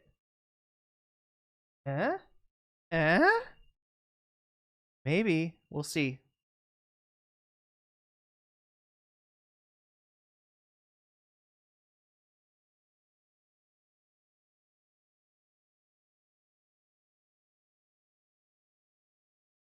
Watched Adam McIntyre react to this last night, and he had just eaten an edible. That's what I should have done, chat. That's what I should have done. It's just weird because it's morning for me, so, you know, eating an edible at this time of day seems, like, not great. I think it only counts dislikes of people using the extension. That's what people are saying. It multiply. Oh, I got it. Play something. I got it. All right, so you're telling me that that estimation of 200,000 plus dislikes, that's the one that's sus.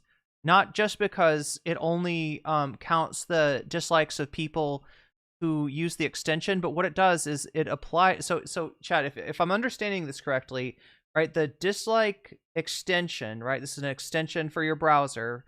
YouTube got rid of the mechanism that counts dislikes in order to kind of eliminate the toxicity of people dislike bombing, and so what the extension does is it tabulates the number of people that use the extension that are disliking, which I'm gonna guess is gonna be kind of like a high number, right? You know what I mean?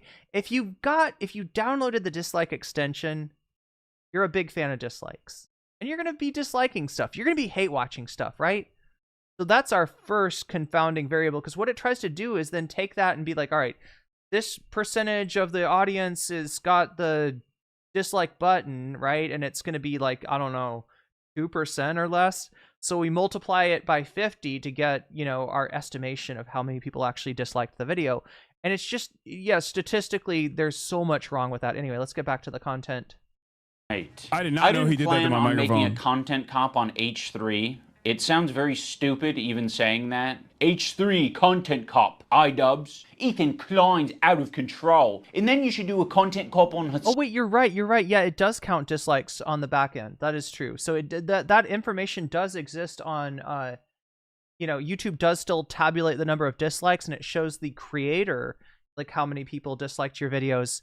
But I guess they just don't make that information public in any way. So it's not like... It's not like it's reading it off the back end. It would need your login to do that. Hasan Piker, content cop on Sargon of Akkad. If I would imagine this in 2016, I would have been like, oh yeah, if I ever do that, it's gotta be because I lose the plot. Well, it turns out it's not me losing the plot, it's Ethan. He's the one who attacked first. My good friends who I stood by after all these years can't find a spine to speak up. So go f yourself. I agree. All right, guys, I'm going to tell you a story about Ethan Klein. I know some of you have been following him, but there's a lot of people who might not be familiar with the background, with his podcast, with what's been going on over the past couple of years. So Ethan, as you know, is a content creator who has a podcast where he says all sorts of outrageous stuff.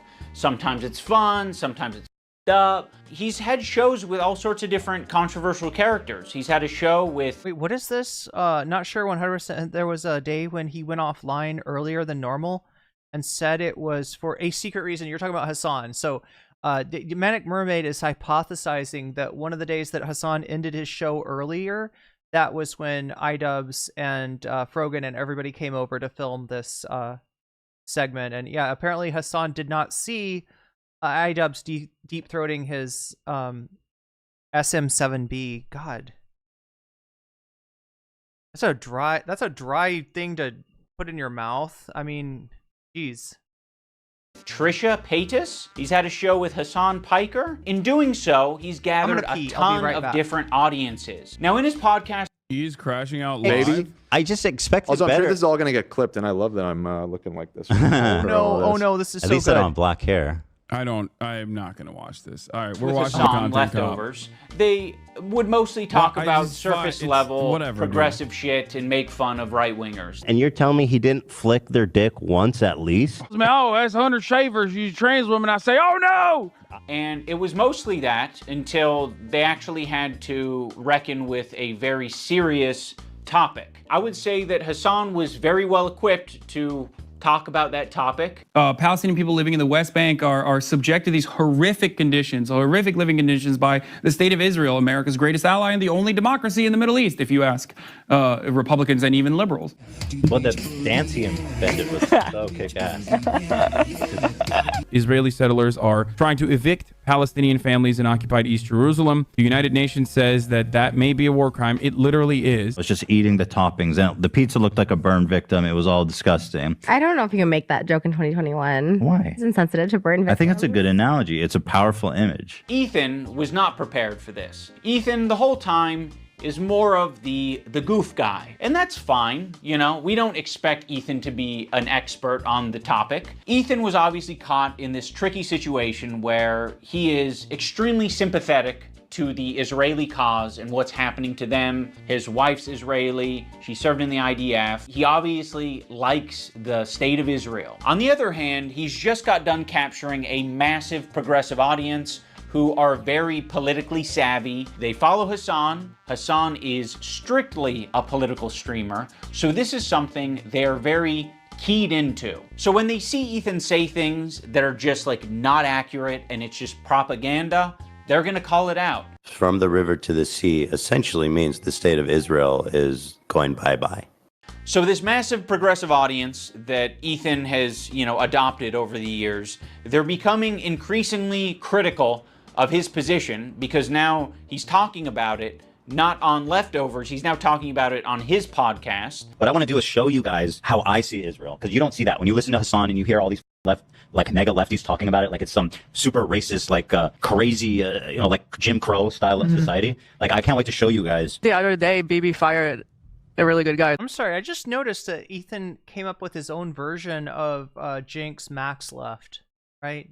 The mega lefties. A lot of people are pissed about it. So Ethan is having this back and forth with his liberal audience, leftist people online, progressive content creators, Hasan, all of these different people. He's finding new people every day, basically, to get in fights with. Of all people, this guy, Matt Lieb, Frogan and Denims and all these dipshits, and everybody thinks this guy's awesome, apparently, even though he looks like Millhouse.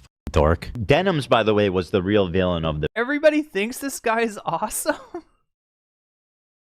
No, look, Ethan, you literally made... Like, does he realize that... Yeah, do Not Worry got a lot more subs, mainly because he was shitting on them. Like, Do Not Worry was, like they were... They've, like, doubled or tripled their, popularity just based on the, the fighting with Ethan, right? It's not like everybody loves him. No, people mostly didn't know about Anthony, and so many people found out about him through the through Ethan trying to go after him. The video, evil. It's Streisand effect all the way. Hateful, and I'll say it and I'll double down on it. And people, oh no, not go there. And it's all culminated, at least for my story, in Ethan burning bridges with people until he burned the bridge with me. Since Ethan and Hasan's falling out, I've been keeping to myself mostly. I don't have many nice things to say. Maybe if Ethan's able to get some help, maybe if he stops harassing other creators, maybe if he does these things, eventually he'll find peace and we can rekindle our friendship. So that's been my approach. I've occasionally thrown a joke Ethan's way in the form of Hasan Piker versus Ethan Klein for boxing. I like iDubbz. He's a good guy, but I don't like this stupid. It's not a petty. So yeah, was this when they burned the bridge? Or yeah, it was the day of the Froggy Tonic thing, right? Just going back to the Nicholas DiOrio video claiming that this was a backstab by iDubbz on Ethan, right?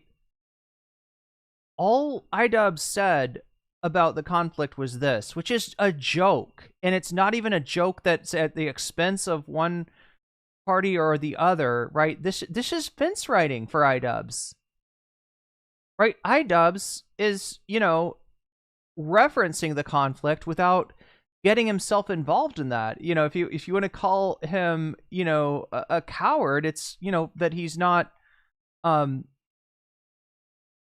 it's not he's a coward for not coming in for Ethan. He's, you know, he's maybe a little bit of a coward for not stating his opinion on this. Instead, he's just joking about it. Like, yeah, Creator Cash 3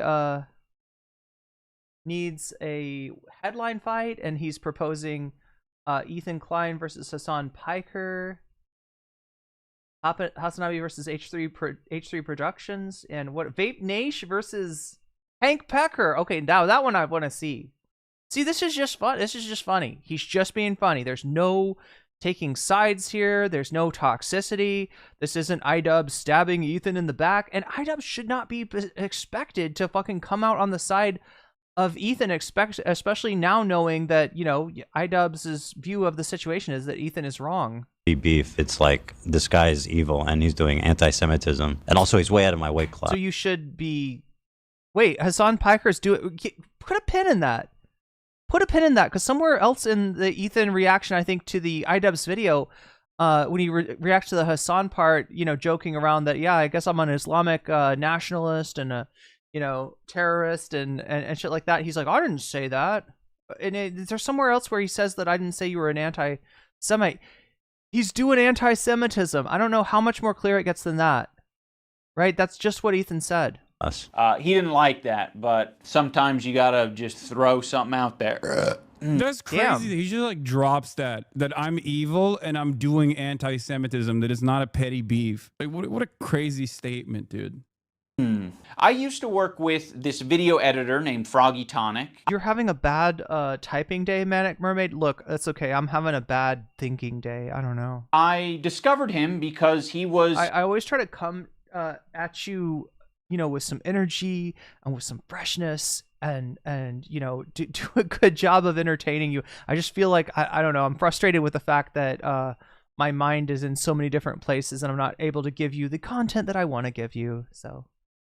In the circles. Would matcha help with that, do you think? Online that... One in chat if you think I should try to order some matcha. I don't know if that could happen or not, but I'm kind of thinking about it now. I'm at least going to drink some coffee. That I was in. And one of those circles is an H3 fan. He watched Ethan's content. He liked Ethan's content until he didn't like Ethan's content. There would be an occasional Froggy tweet where I'd be like, I agree with that. You know, like, I'm not going to endorse it. I'm not going to retweet it or like it. Okay. But fair enough. All right, so this is a tweet. This is a comment that we probably got made like 7 minutes ago or something. But StarQuest says, that's why you need a thin, crispy cut fried zucchini fan here. Yeah, talking about the fried pickle, right? So the fried pickle I tried was just like a whole ass pickle dipped in batter and then thrown in the fryer. And like, I think you could probably do, like, if you fully fried it where you fried the water out of the pickle, you know, you would get a crispy you know, fried pickle.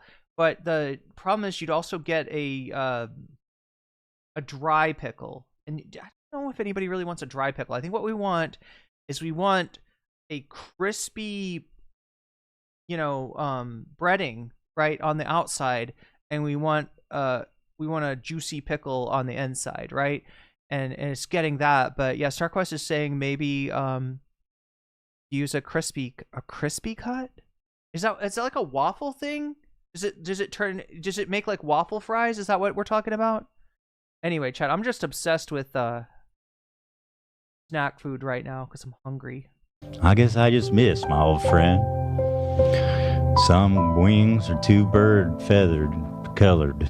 Now that brings us to February 28th of this year. Now the fuck, Ethan? The fuck? That's him reminiscing about the old days with iDubbz. And my understanding, like, at least from what iDubbz says, like, they weren't like close bosom buddies.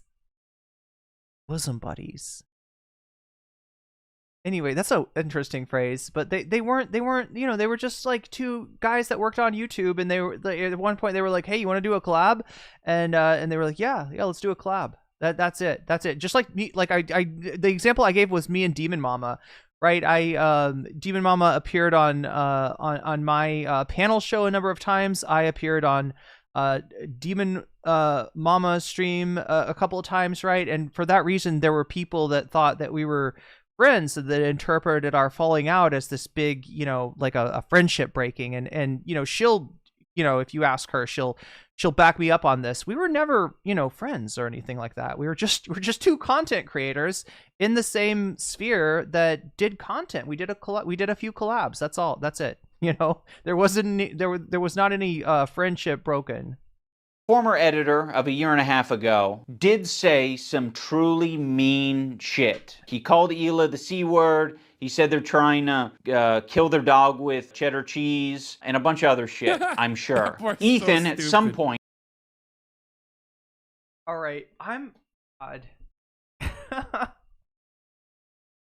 Look, I don't blame iDubbz for seeing the cheddar cheese thing and thinking that it's, you know, petty or that it's, you know, a low blow or something like that. And I don't think I would, you know, make that joke about somebody's dead pet.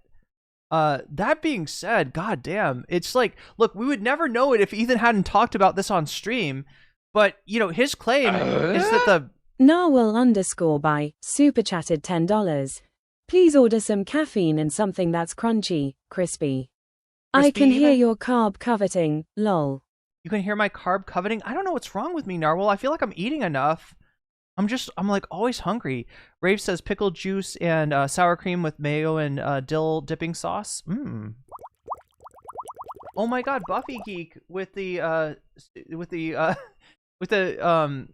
sub to gift sub to Danny Boy the Great. Danny Boy the Great, you just got jellyfished. And also Christ Elijah, you just got jellyfished. And also, Rob Warrior TW, you just got jellyfished. Look at the weasels. And also, Unobtainium XX, you just got jellyfished.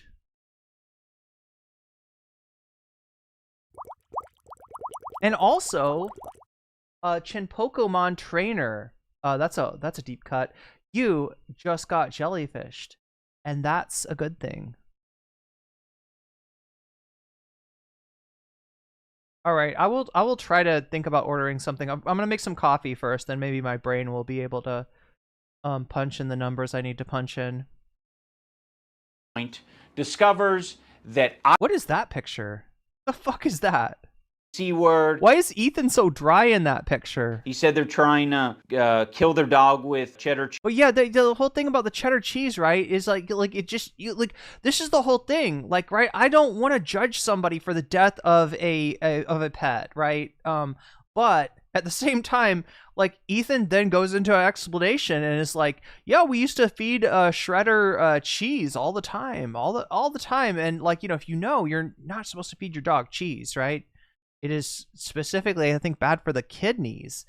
And, you know, then he blames the veterinarian, right, for not telling him not to feed cheese to his dog. Chat, just for anybody out there that needs to hear this, right, just in case there's anybody out there that needs to hear this, I'm sure many people already know this, but your furry friends, they can't eat the same things that you and I do, all right? Some things that are good for us are bad for them. So before you feed your dog or cat or other pet any sort of human food, you know, yeah, check with a vet and also maybe Google it, right? That's what people are reacting to. The fact that Ethan did something that was obviously bad for the dog's kidneys and then talks about the dog, you know, having a kidney pathology. That's it's kind of hard to, like, it's kind of hard to be like, no, like, Ethan did nothing wrong here. I mean, I don't know about that. That's yeah, I mean, like, look, you can't describe doing something that's dangerous to a pet and then not have people on the internet react and say that they don't like that. Like, I don't know what to say. cheese, and a bunch of other shit, I'm sure. We're so Ethan, at some stupid. point, discovers... See, this is what I'm talking about. Why is Ethan so dry here? What's going on with this picture? He looks like he needs to be hydrated. That iDubbz former editor says... He looks like a dude wearing an Ethan Klein mask. It looks like one of those rubber masks. It doesn't look real. This horrendous shit about him and Hila. But no one's asking the question, where does Ethan get this information from? You see, it would be very obviously a problem if Ethan was discovering this content by scrolling through Twitter looking for something to upset himself with. He has maybe set it up in such a way where his employees feel the need to send him this information. And that would be horrible. They shouldn't be doing that. They should be sending you things that are entertaining for your show that don't trigger the hell out of you. Why is there so much work being put into discovering this guy on Twitter who's barely getting any interactions, linking him to me and posting on the Reddit, when there's no work being put into who the fuck is the person on the Reddit who's posting this in the first place? If you do a little bit of research, it seems like it's an account whose intention is to make Ethan crash out. One of the users on the Snark Reddit points this out. No, They're like, I've seen this account before. Wait, this is actually interesting. Research, it seems like it's an account on the Reddit when there's no out of you. Just want to see Why this. is there... Okay, wait. Oh, let's I feel like I've seen this shit before too. Icarus drowned. Chat. That is a DGGer, right? I don't remember exactly who this is, but I have seen this name before. I think on Twitter. Or, I mean, this is obviously on Reddit. This is a Diddy Gear, isn't it? And iDubbz is saying that if you look at the post history of Icarus Drown on Reddit, I'm assuming, that it's just like... Yeah, like this right here is... What Reddit is this being posted to the H3 Reddit? Yeah, it's the H3 Reddit.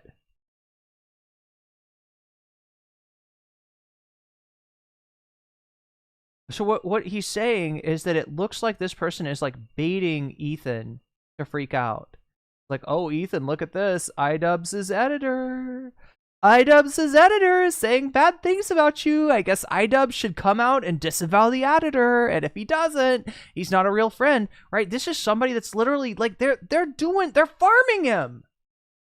Chat, this is Kiwi Farms. They are farming Ethan. They are touching the poo. They are touching poopy, in fact. Oh my god, chat. They're literally touching the poo here.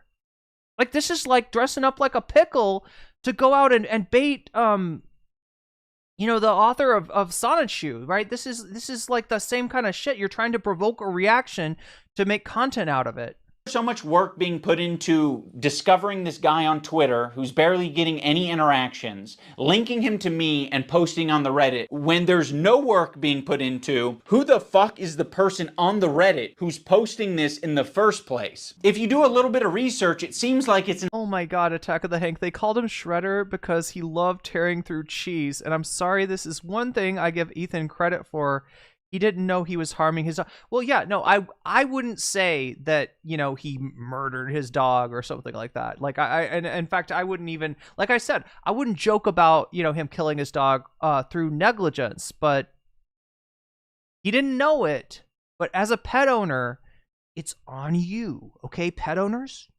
And listen to me. Watch my finger, all right? I'm pointing at you. If anybody out there needs to hear this, before you feed your pet something, even if they want it, even if you get it out, you open it up, and they're like jumping up in the air, they're like so excited, and you're like, oh, he really wants this, like, oh, she really wants to try this, right? Look it up, please, for God's sake, look it up, all right? No, I don't think that Ethan knew, that cheese was bad. I don't think that Ethan would have fed the dog cheese if he knew it was bad, but that's negligence. When you don't look it up, when you assume, I could eat cheese, so my dog can eat cheese. That is fucking negligence, and that's got to stop, all right? Pets do so much for us. And, by keeping them, in our homes, we take on that responsibility. to take care of them and to try to give them the best life that we can. And that means not making the assumption that just because something is yummy and is good for humans, that it is also good for doggies and kitties, because it's not true. There's a lot of stuff out there. There's a lot of stuff out there that you cannot feed to your pet. Just look it up. Do basic due diligence. That's all I'm saying. Anyway, sorry, chat.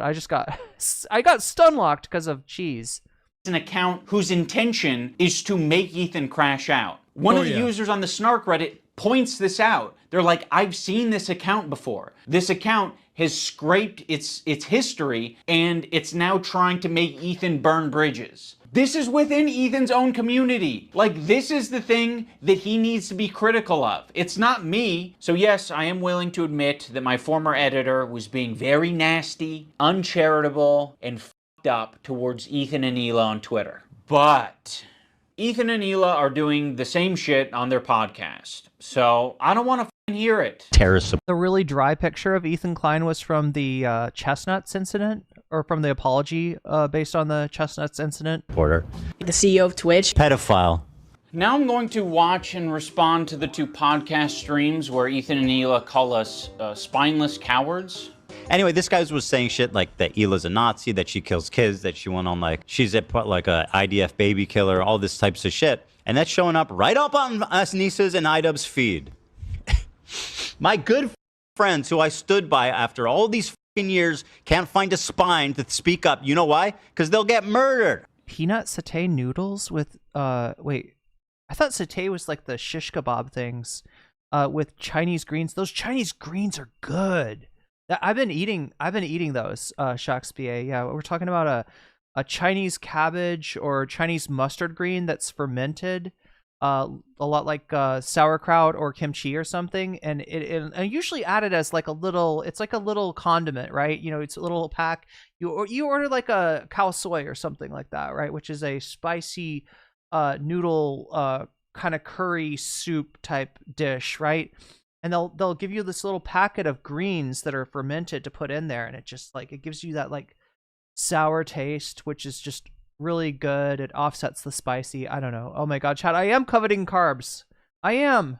You don't know what's on my feed. What the f is happening? For all you know, I only use the For You tab. For all you know, I only use lists. For all you know, I'm seeing these things tweeted out by my editor of a year and a half ago and saying, God, that is nasty. I'm just not gonna throw someone away because they're having a parasocial weird moment. Just like I'm not gonna throw Ethan Klein away because he's having a parasocial weird crash out. How many women I fucked? Hasan, by the way, thousands. Yeah, thousands. Let me ask Galia. These shoes do not go. I'm sorry. Oh my god.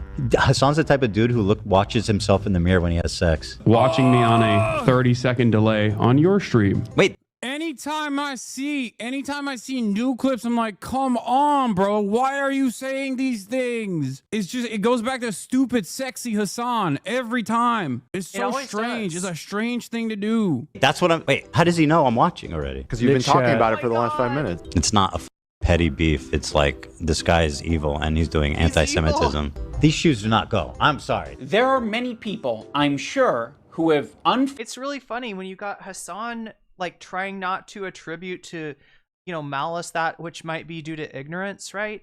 You know, Hasan being in a lot of his audience's mind a little way too charitable to Ethan Klein, and then Ethan on the other hand straight up calling him evil. Hasan is evil. You know what that implies? That implies that Hasan does not think that he's doing the right thing. That secretly Hasan is like, you know, ha ha ha, I'm gonna make bank off the Israel-Palestinian thing, and I don't care about the Palestinians at all. I care about money, money, money, money. I don't have enough money yet. My house isn't big enough. My car isn't fast enough. My watch isn't shiny enough, right? I want that money. I want to get that money, so I'm gonna continue to be evil, even though I know that it's, I don't know what, I don't care who gets hurt. Like, he's literally calling Hasan evil. Like, you know what I'm saying? This is like, it's just such a contrast. The charitability of Hasan versus the, I don't know what the fuck with Ethan. And the thing with Ethan is, I don't know if he believes this. I don't know if he actually believes that Hasan is evil or if it's just useful to his narrative. The only way that you can sell this, you know, hate for Hasan is to, yeah, just go full Diddy G on him. Followed you for the things that you've said and done, and I'm sure there are even more people who have stayed following you because they don't want to throw the baby out with the bathwater. They don't want to throw someone away because they've had some hard moments. We're all fucking human. My good friends who I stood by. Just a second. Yeah. Okay, look. I'm sometimes too charitable too, but I gotta draw the line someplace, all right? The part that iDubbz didn't say, part that iDubbz did not acknowledge there, was that some of the people who were following Ethan Klein and that have not unfollowed yet are not doing so because they are afraid of Ethan's reaction. Because in this kind of crash out state, yeah, it is very reasonable to assume that he's going to notice somebody unfollowing, especially somebody that he thinks is a friend of his, and you know, he's going to react. Like, you're going to be in his crosshairs. Look at what happened to iDubbz. All iDubbz did was, you know, make a joke about Creator Clash and not disavow his editor, which he kind of is doing right now. He's at least disavowing what the editor did, what the editor said. He's saying, like, that's bad. Right.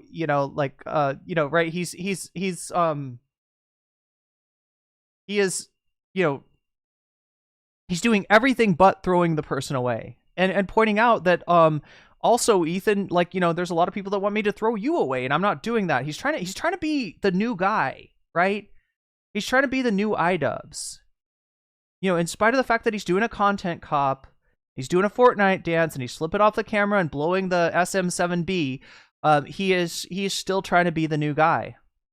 After all these years, can't find a spine to speak up. You know why? Because they'll get murdered. And what you're saying to me is that I'm a bad friend and I'm a piece of shit. I'm spineless. I'm cowardly because I am following someone on Twitter. Because they have mobilized such an insane... Not just because you're following them. I don't think that unfollowing Froggy Tonic would have been enough. I think Ethan straight up wanted iDubbz to come in on his behalf. I think he wanted iDubbz to take his side. And chat, like, that's a red flag right there, right? Everybody that is Ethan's friend and that sees what's happening there is going to know that part of, like, Ethan's friendship is like the fucking mafia, right? It's like joining a gang. The only way out is to, you know, if you leave, you know, if you you know, stop being friends, right, you're going to get attacked, right? That is a great reason not to be friends with Ethan Klein in the first place. And he doesn't realize that. This is what his crash out is doing. He thinks he's fighting a war and he's trying to mobilize the troops and these people are cowards and you just got to be like, you cowards, get back to the front. Go fight Hasan Piker for me. And what he's seeing is his armed forces, his recruitment efforts diminish, right? Because these are not your recruits. This is not a war. This is not your army. These are your friends. And you're getting scary, Ethan. You're getting scary. Okay? Stop scaring your friends. Harassment group. It's not bad enough that I have this group of people harassing me and everyone in my life. It's that people outside of this group, journalists, creators, are actively participating in this gaslighting to make it seem like I'm crazy. I don't think I'd seen him go the distance on this stuff, but like that's crazy, man. That's how does no one around you go, dude, what do you mean journalists are like actively gaslighting you? Holy it is truly a historic crash out in the sense that it's ironic because like he used to make fun of Tim Pool. Tim Pool has that famous clip where he's like, nobody wants to date me. Is it my fault? No, it's everybody else's fault. See that I'm about to be 34 and I have no family. Because my dad had 2 kids by the time he was 27. Yeah. And I'm like, man, you know what the problem is though? It's definitely not me. Mm-hmm. I think it's everybody else. Yeah. And he used to joke about that all the time. He used to use that all the time to make fun of Tim Pool. How does he not see that this is literally that? The fact that the crew hasn't done anything is borderline negligent. I don't think the crew can do anything, dude. That's what I'm like. I don't think they can talk to him at this point. I mean, I don't know what he's getting at. Wait, Particle, is that a recommendation for me, Chatterino, for more emotes too? If you want to want a dedicated Twit chat client. Wait, dedicated Twit. Wait, what's going on? Did my camera slide down again? It did, didn't it?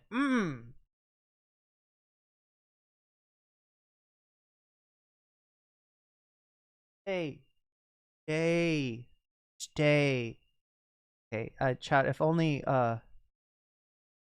my camera had been through obedience training like Kaya, I could just say place. Here, like, yeah, people are gaslighting you. A lot of people gaslit me when I apologized. That was actually like the #1 type of harassment I got, was people gaslighting me and taking my newfound woke ideology to its extreme.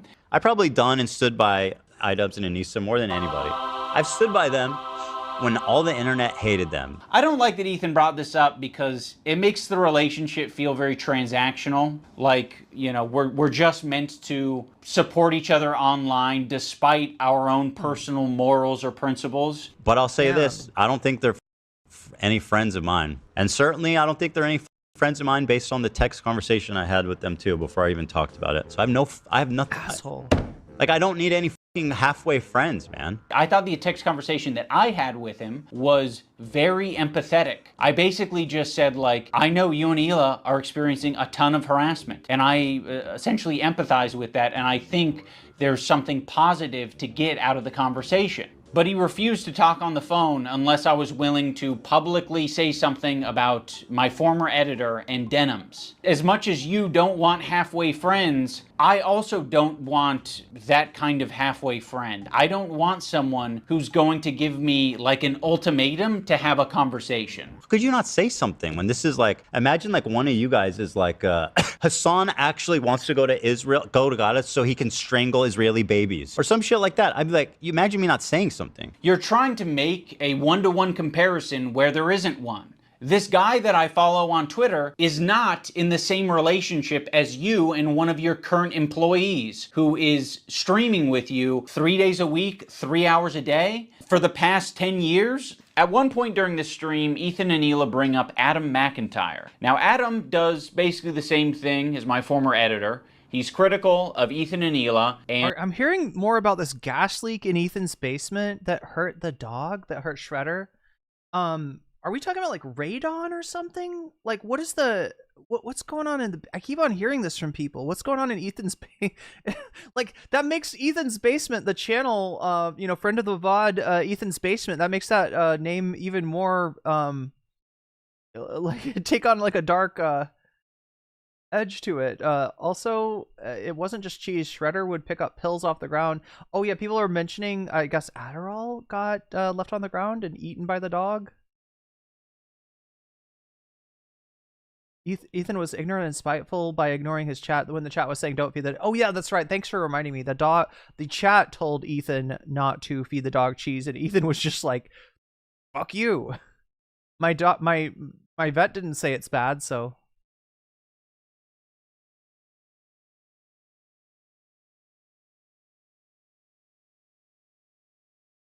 We call it the cheese tax. Your dogs take a phantom tax? Look, like, I gotta admit, I come from not just like a family, not just my parents, but my grandparents, right? Would feed the dogs the scraps from the table. And looking back on it now, I mean, they didn't have my grandparents didn't have the internet, but they should have they should have checked. Yeah, medicate like Adderall, Shakespeare, from what I've heard, got left on the floor and eaten by one of the dogs.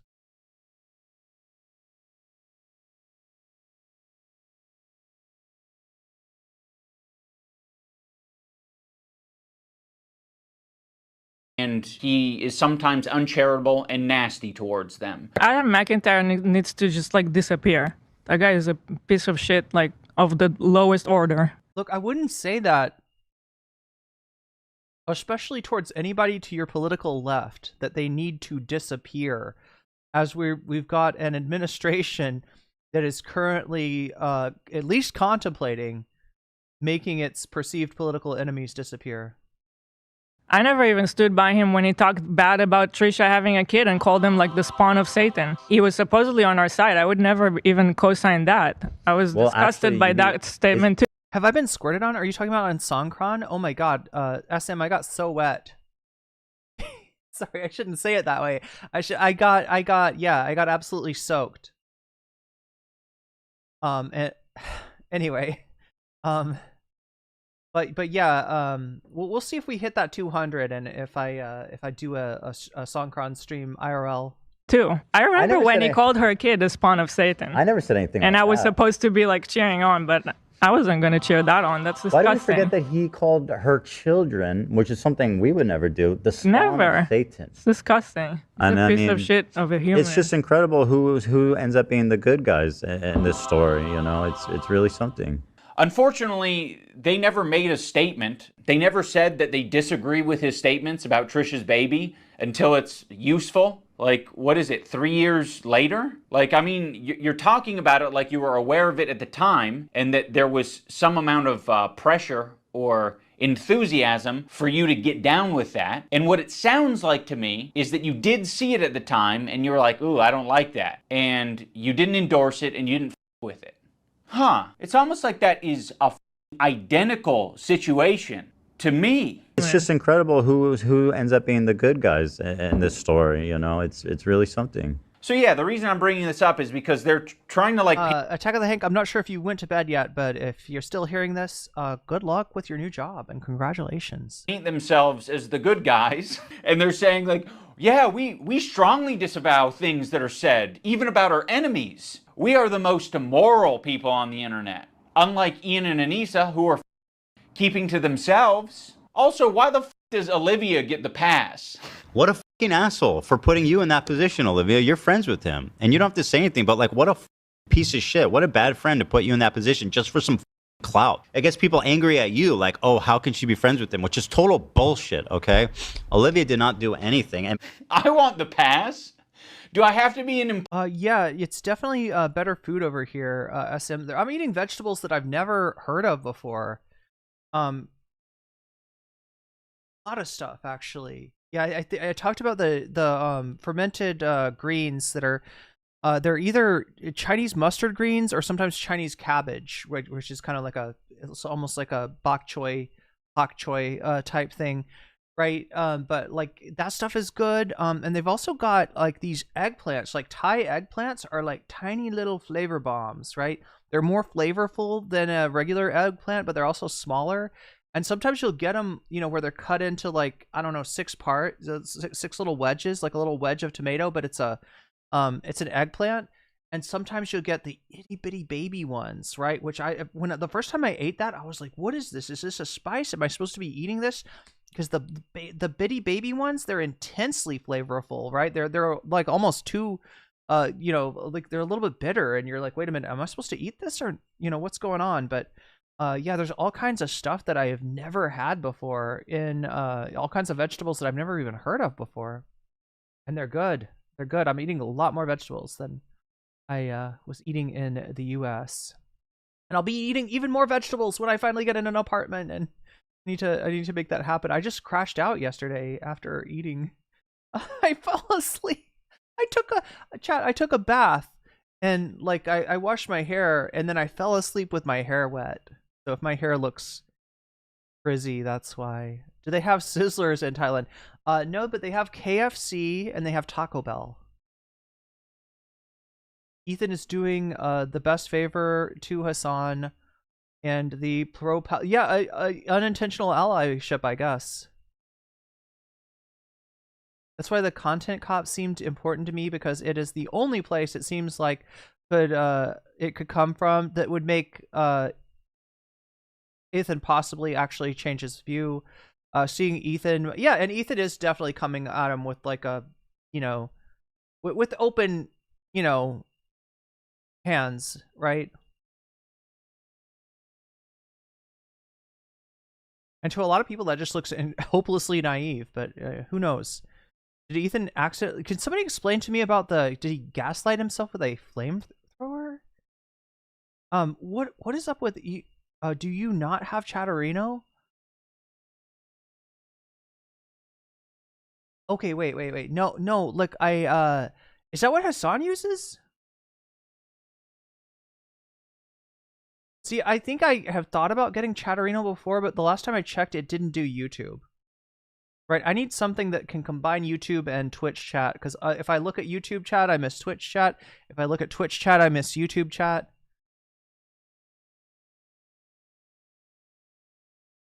Anybody got information for me?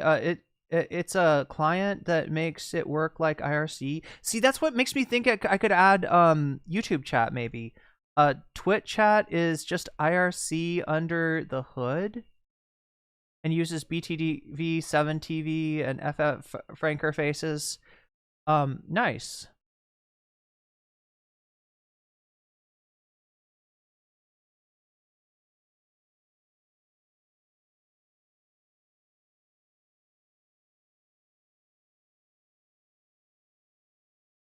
Employee to get that treatment because then you'll just see me as an ally?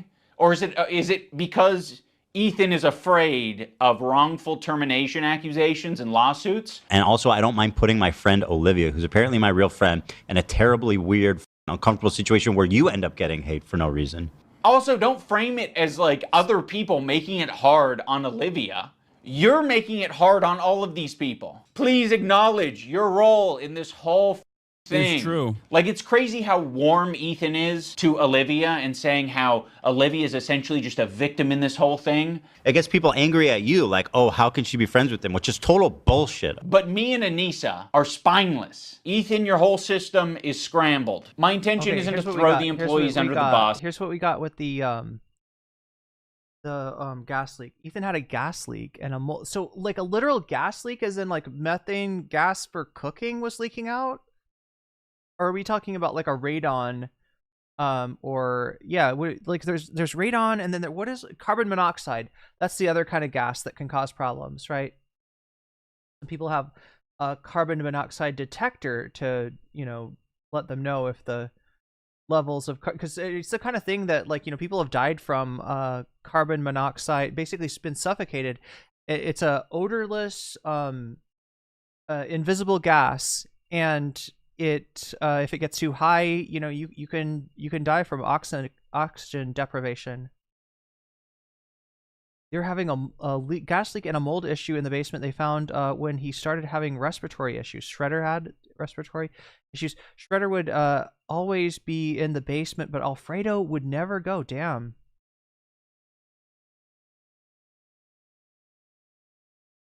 Especially fucked because he's Irish.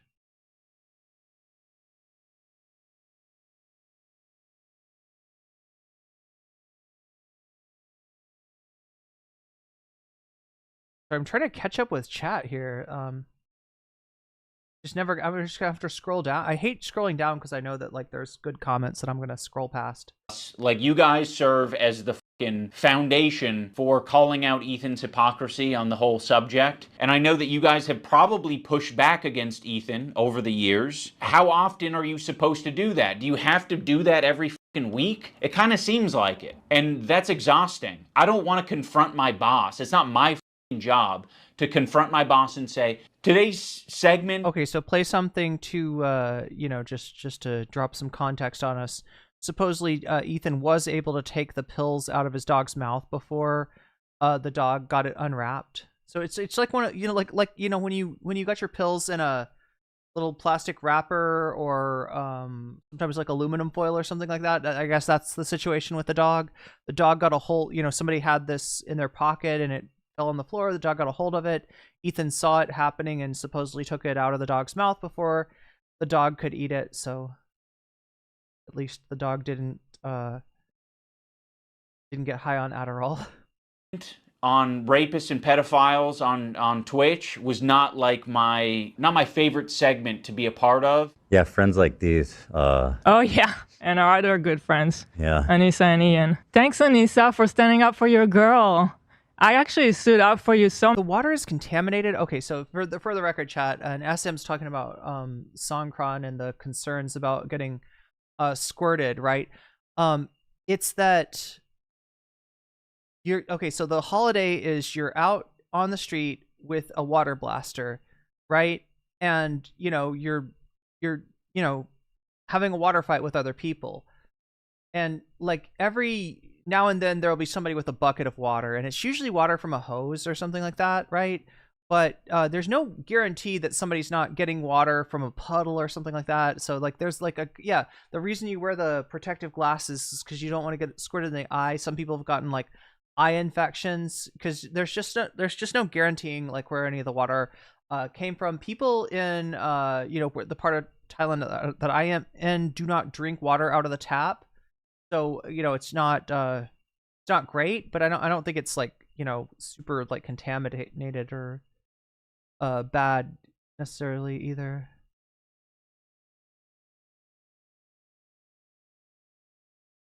So many times, because like why would I not? It was crazy. Yeah, why would you not? This also doesn't make any sense because like I actively avoided talking about Ethan for a year when he apparently was doing a bunch of this stuff. He was apparently having not the best takes about Israel. Do I feel better being outside of the United States? Yeah, I feel safer for one. And as far as the food, I don't know. There's a lot of like I've been eating more God, what is the name for it? Or the overarching name for food that's like refined or something? But I've been eating more like, snack type of stuff, like seaweed snacks and stuff like that I normally do. So I don't know if overall I'm eating better, but there's just a lot more available over here. As Israel was pummeling Gaza, and people kept bringing it up, and I was like, I don't care about what Ethan has to say. I defended him over and over again. I don't expect anything transactional out of this, but it's crazy that like for me, I cared more about the issue at hand and not necessarily the drama amongst content creators. So there's an entire compilation out there somewhere. I think it's like 8 minutes, sorry, over the past 16 months. The first like post leftovers year from November 20. Wait, I don't have Chatterino. What is like every Twitch streamer use Chatterino? Like, is that what Hasan is pulling people up on?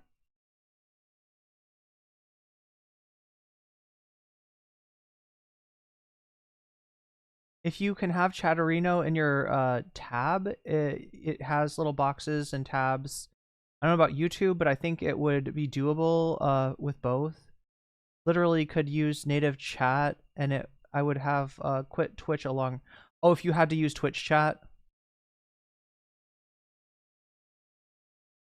Twitch chat is IRC. Oh my god, I feel old. That's how I would download manga back in the day.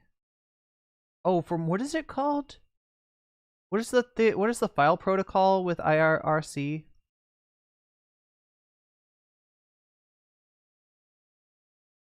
Some people use Botrix for YouTube and Twitch chat. Oh, interesting.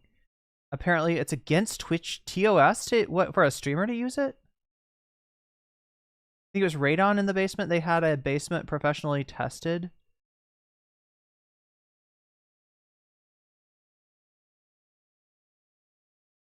Is it also a graphics processor? I think so. Wait, that's RAID or something, right?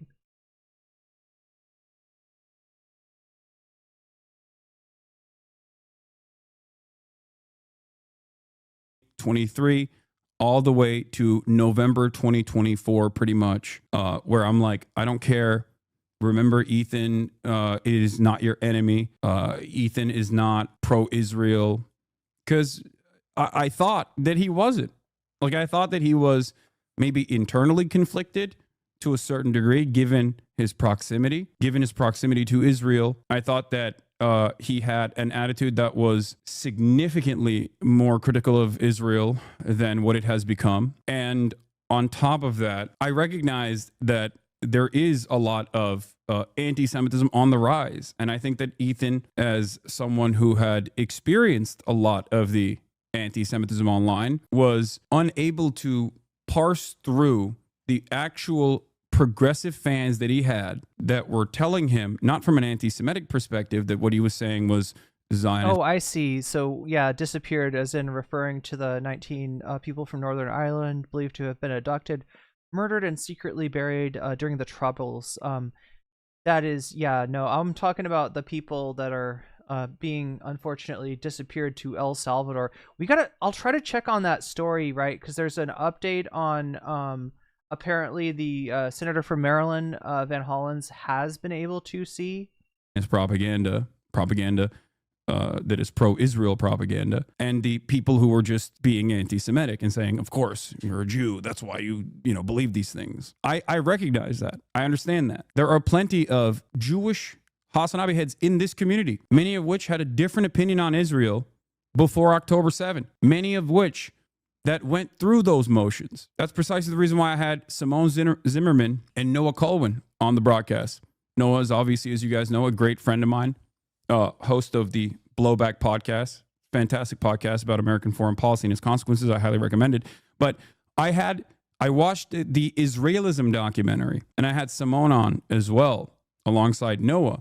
And the reason why I did that was because I wanted to help other people that had been trapped in this internal conflict to see a way out of it, to be able to recognize the social conditioning that led them astray. And I think it's been relatively successful as well. And yet, after all of that, what did I get? Over and over again, just smears, collaborating as Ian showed here, collaborating with a community that has haunted my ass and has tried to turn me into a lolcow, knowing full well what kind of harassment I withstood from the sex pestiny community. He went around and he got clips from them to prove a point to his audience that no, Ethan and his statements on Israel wasn't the reason why progressive fans were leaving him behind and calling him a Zionist. It was actually me.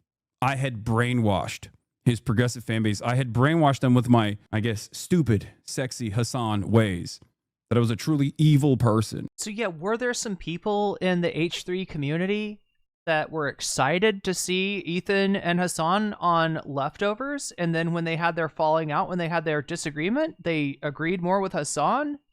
Maybe were even disgusted by some of the things that Ethan said, and that, became Hasanabi heads after that? Absolutely. Absolutely. Statistically, it's impossible that wouldn't have happened. But Ethan's idea, what's got into his head, this notion of Hasan as Pied Piper, like somehow, like, can you imagine how this looks to Ethan, right? Because, what he's reacting to is Hasan being extremely good faith, even after, disagreeing with Ethan on a pretty pertinent moral question, like, one of the most pertinent moral questions of our time, right? Hasan was still like, no, Ethan's a good guy, he just doesn't get it, right? And to Ethan, this must have looked like, oh, he's taking the high road. Oh, the audience is going with him, right? He's almost seeing, like, reading, like, it just doesn't make sense to him that Hasan is still holding charitability to him because he has such contempt for Hasan. And so it's easier for Ethan to imagine that Hasan is playing the good guy, is pretending to take the high road, right? And that this is a tactic rather than this is just how Hasan is. And if you've watched Hasan for any amount of time, you know that the defining characteristic of him versus a lot of other political content creators is he is extremely charitable, sometimes to a fault, when it comes to other people who disagree. Anyway, chat, an update on the Van Hollen's trip to El Salvador. We see he's actually meeting here with Abrejo Garcia in El Salvador. They seem to have temporarily... Oh my god, I just saw the camera move. Frustrating me so bad. Chat, this is wild, right? This is wild. Somebody who was not in MS-13, but from all accounts was a target of MS-13, having been ripped away from his family and deported to a hellhole prison to what may very well be a death camp, right? And then the senator comes, and at first they refuse him, you know, an audience with this guy. Eventually, I guess they relented. But look at this.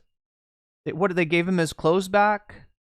They poured him some water out of a bottle. They gave him a cup of coffee. You know, and then ostensibly he's going to go right back into that hellhole.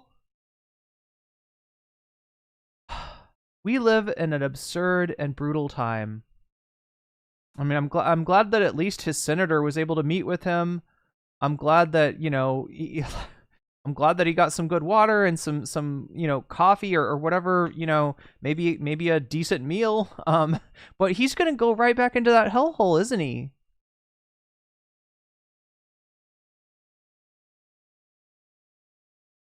Chris Van Hollen confirmed Thursday night that he met with Kilmar Abrejo Garcia, a man whom the Trump administration said was mistakenly deported to El Salvador in March.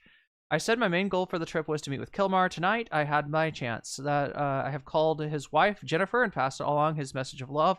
I look forward to providing a full update upon my return. So that's his tweet. Imagine images of Van Hollen meeting with Abrejo Garcia were first posted online by Salvador. Okay. And more propaganda from Bukele, right? From Nayib Bukele, who has rebuffed calls to return Abrejo Garcia to the United States. Bukele said on X after meeting. Yeah, I love that the, you know, fucking dictator of El Salvador is on Twitter. After meeting with Abrejo Garcia, hey, the dictator of America is on Twitter too. So will remain in El Salvador's custody now that he's been confirmed healthy. Okay. So yeah, they're rebuffing allegations based on those pictures that we saw of the you know, overhead footage of the camp, of the concentration camp. I don't know what the fuck to call it. It may be a death camp for all we know, which made it look like there was bodies and blood there. Some people were questioning, you know, whether they even could produce Abrejo Garcia, whether he was even alive at this point or not, right? So they have, you know, produced him. He is, you know, looks reasonably healthy, and I guess that's the propaganda that we're seeing here is them kind of like proving that they didn't murder him yet. Attorney General Pam Bondi said the same day that the United States would provide a plane for Abrejo Garcia to travel back to the country should El Salvador allow his release. El Salvador does whatever Trump says. Come on. They're blowing smoke up his ass, framing the decision as being solely in Bukele's hands in a statement. Yeah, they're playing past the buck. They're playing, you know, they're giving the media and everybody the runaround on this. In a statement Thursday night, the White House called Van Hollen's efforts in support of Abrejo Garcia disgusting, and said that Trump will continue to stand by the side of law-abiding Americans who agree with him on, you know, because if you're not loyal to Trump, I guess you're not a law-abiding American anymore. So we live in a dictatorship, or wait, since you live in a dictatorship. Van Hollen traveled, many of you, to El Salvador on Wednesday to push for Abrejo Garcia's release after Trump administration did not demonstrate any efforts to quote-unquote facilitate. This is the key word, right? The Supreme Court said, wait, no, they used a different word. Anyway, the Trump administration is kind of relying on technicalities of the language used by the Supreme Court to deny his return. Despite a Supreme Court ruling last week requiring that they do so, legal battle continued on Thursday when the Federal Appeals Court rejected an effort by the administration to put the requirement on hold. It is a unanimous ruling. The three-judge panel said that the administration was trying to assert the right to stash away residents of this country in foreign prisons without semblance of due process. And from what, you know, from the hot mic, it later confirmed by Trump, they eventually plan to do this to citizens as well. Van Hollen, who represents the state where Abrejo Garcia lived before he was sent to El Salvador, has called the Trump administration's resistance to facilitating Abreu Garcia's return to the United States an attempt to cover up his wrongful deportation. He has met this week with human rights groups, local embassy staff, members of top Salvadoran members and top Salvadoran officials, including Vice President Felix Ulloa. Before his meeting with Abreu Garcia, Van Hollen said Thursday, wait, I gotta see. Omega Star, thank you for resubscribing on Twitch. That's what it's called. My brain is cooked, chat. A terror confinement center referred to as CCOT. Van Hollen said he tried to enter the facility along with Chris Newman, the lawyer representing Abreu Garcia's wife, mother, to check on the health and well-being of Kilmar, but was promptly denied entry. We were stopped by soldiers at a checkpoint about 3 kilometers from CCOT prison. Van Hollen told reporters, we were told by the soldiers that they'd been ordered not to allow us to proceed any further. During the meeting with Ulloa on Wednesday, Van Hollen said his request to speak to Abreu Garcia in person, virtually, or by phone were denied. Ulloa also denied a request from Van Hollen that day to facilitate a phone call between Abreu Garcia and his wife. See, this is what I think they're afraid of, right? This is why I think that the Trump administration and the Bukele administration have kind of doubled down on this, right?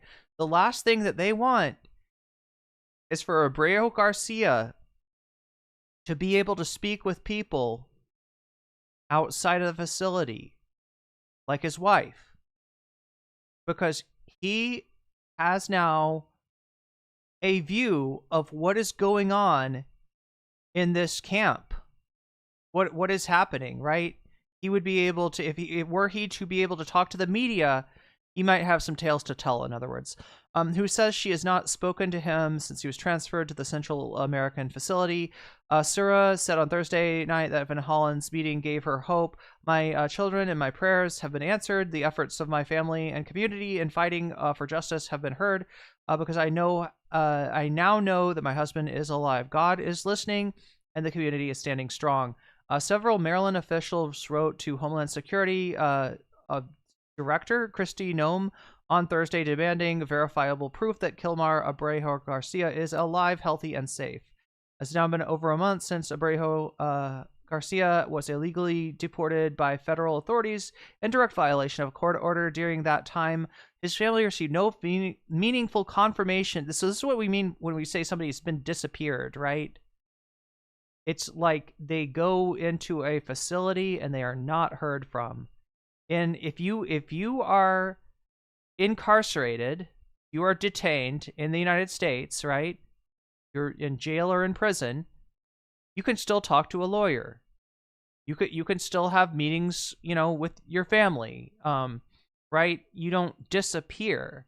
You are detained. You are incarcerated, right? And that's the difference with this facility. It's a fucking black hole. People go in, and not only do they not come out, except for, in Bukele's words, in a coffin, they are also not allowed to communicate with anyone. And that means that were someone to be killed in this facility, we would not know. Abreu Garcia first entered the United States in 2011, was later protected from deportation by a 2019 court order barring him from being sent back to El Salvador. This is because he was targeted by a criminal gang there. And the United States began sending hundreds of undocumented immigrants to El Salvador in February after Secretary of State Marco Rubio announced an agreement with Salvadoran government to accept and detain deportees from the United States of any nationality. Bukele at the time called the agreement an opportunity for the United States to outsource part of its prison system. Yeah, an opportunity. Wow. In exchange for a fee, two countries reached an agreement for $6 million to imprison deportees the Trump administration says are members of a Venezuelan gang, Tren de Aragua, and the street gang MS-13. On Monday, Trump told Bukele he wants to increase the flow of people being sent to prisons in El Salvador and urged him to build 5 more facilities. Anyway, so just a little update on that.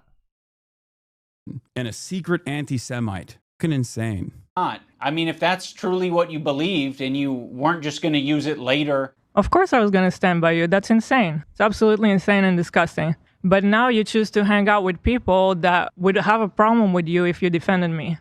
I'm not going to assume that Hila knows, but I'll say it for anyone who doesn't know. Anissa is half Lebanese and half Irish. For anyone unfamiliar, the Irish have been on the receiving end of a lot of oppression and genocide. On the part of the Lebanese, they've received a lot of oppression and attack. Here, getting back to the gas leak really quick. I know I'm reading old chat here, but this seems important. Rave says, I went back to the episode about the leak and they had a major mold problem and a radon level that was very high. That's when Ethan got rashes on his skin. They were thinking it's also a cause of Shredder's kidney failure and Ethan's raised white blood cell count. Damn. From the IDF. So Anissa is very well familiar with the propaganda and the shit coming out of Israel. Choosing now, out of all the times, to be like, please defend me. No, we're not going to fucking defend you. Rudy was saying that Palestinians are taught at 2 years old to kill Americans. Do we have that I one? mean, like just the other day, BB fired a really good guy that a lot of people are pissed about. He looked mean. I thought he was mean just because he looked mean. No. Yeah, processed food is one name for it. There's like another name. I can't think of it right now. It's not. So yes, you caught us. We're not going to run to your defense when, I don't know, we follow people. We be following.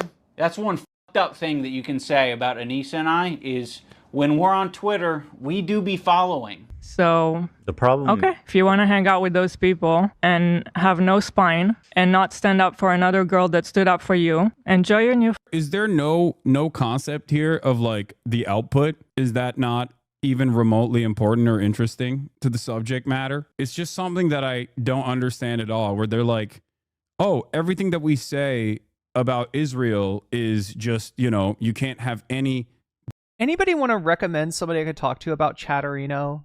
It seems like a lot of Twitch chat would like to get me on Chatterino. It's probably a good idea. I'm basically looking at your chats though, Twitch. Difference in opinion. I'm looking at your chats on a chat application for Restream, right? So that shows me both Twitch and YouTube chats. The thing it doesn't show me though is when anybody subscribes or gives bits or anything like that. So I sometimes miss that stuff and I feel kind of bad about that. But yeah, I would be willing to try to, especially once I get into an apartment, to try to raise the level of engagement with Twitch with the software I apparently should have been using a lot. And I've known about Chatterino. I just, since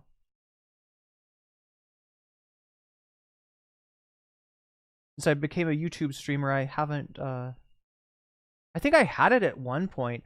Oh, wait, no, here's the weird thing about Chatterino, right? So the idea is that you can be in like multiple chats at once and you can kind of, you could even stay, like if there's a chat that is, I don't know, either a friend of the VOD or like an enemy of the VOD in some cases where your name might come up, it kind of pings you when it does. But it was just a weird thing because like I didn't notice this at first, but when I use Chatterino, any tab that I have open, I'm there as a chatter in their chat, and it's just a weird thing to kind of be lurking like multiple chats. I don't know.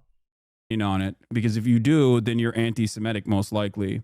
You're doing it in an anti-Semitic fashion. This is the major point of contention. Content creators have a finite amount of time online. What you do with that time and what you do with that platform and what you do with that influence matters. And if all you do I see. in the limited time that you... So that's the connection of Hila saying Adam should disappear. She's not just saying Adam McIntyre, should disappear, which I said, considering what's going on in El Salvador right now is kind of a weird thing to say. But the title, the language, the name given to those who were killed in Northern Ireland is the disappeared. So when you say that about a person from Northern Ireland, it's even more gross. It was a while ago, but it came back up again briefly when you read our chats. Didn't know what we meant. about it being more messed up. No, I get it. That makes sense. That makes a lot of sense now.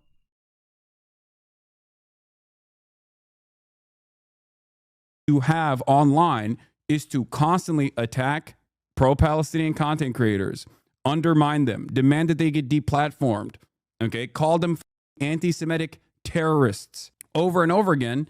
Yeah, of course people are going to be like, yeah, I disagree with that. I totally disagree with that, especially when the backdrop of this conversation, when we are all living in profoundly privileged conditions here in the Western world, in the United States of America, in West Hollywood or Bel Air, right? Like, we are incredibly privileged. And this entire conversation revolves around like your own personal feelings about how people don't agree with you. Like, it's just unimaginably selfish. It's so goddamn self-centered. It does not make any sense, especially when the backdrop of this is a live streamed endless sequence of child murder. So much so that Ethan made it such a joke that he would just be like, oh, there's a genocide happening. How can you do this? There's a genocide happening. Like that, it became a punchline for him. He started referring to Israel's genocide as nothing but a punchline. The genocide card, he said. The equivocation here of like... we didn't realize or see the update. What are we talking about, chat? Updates?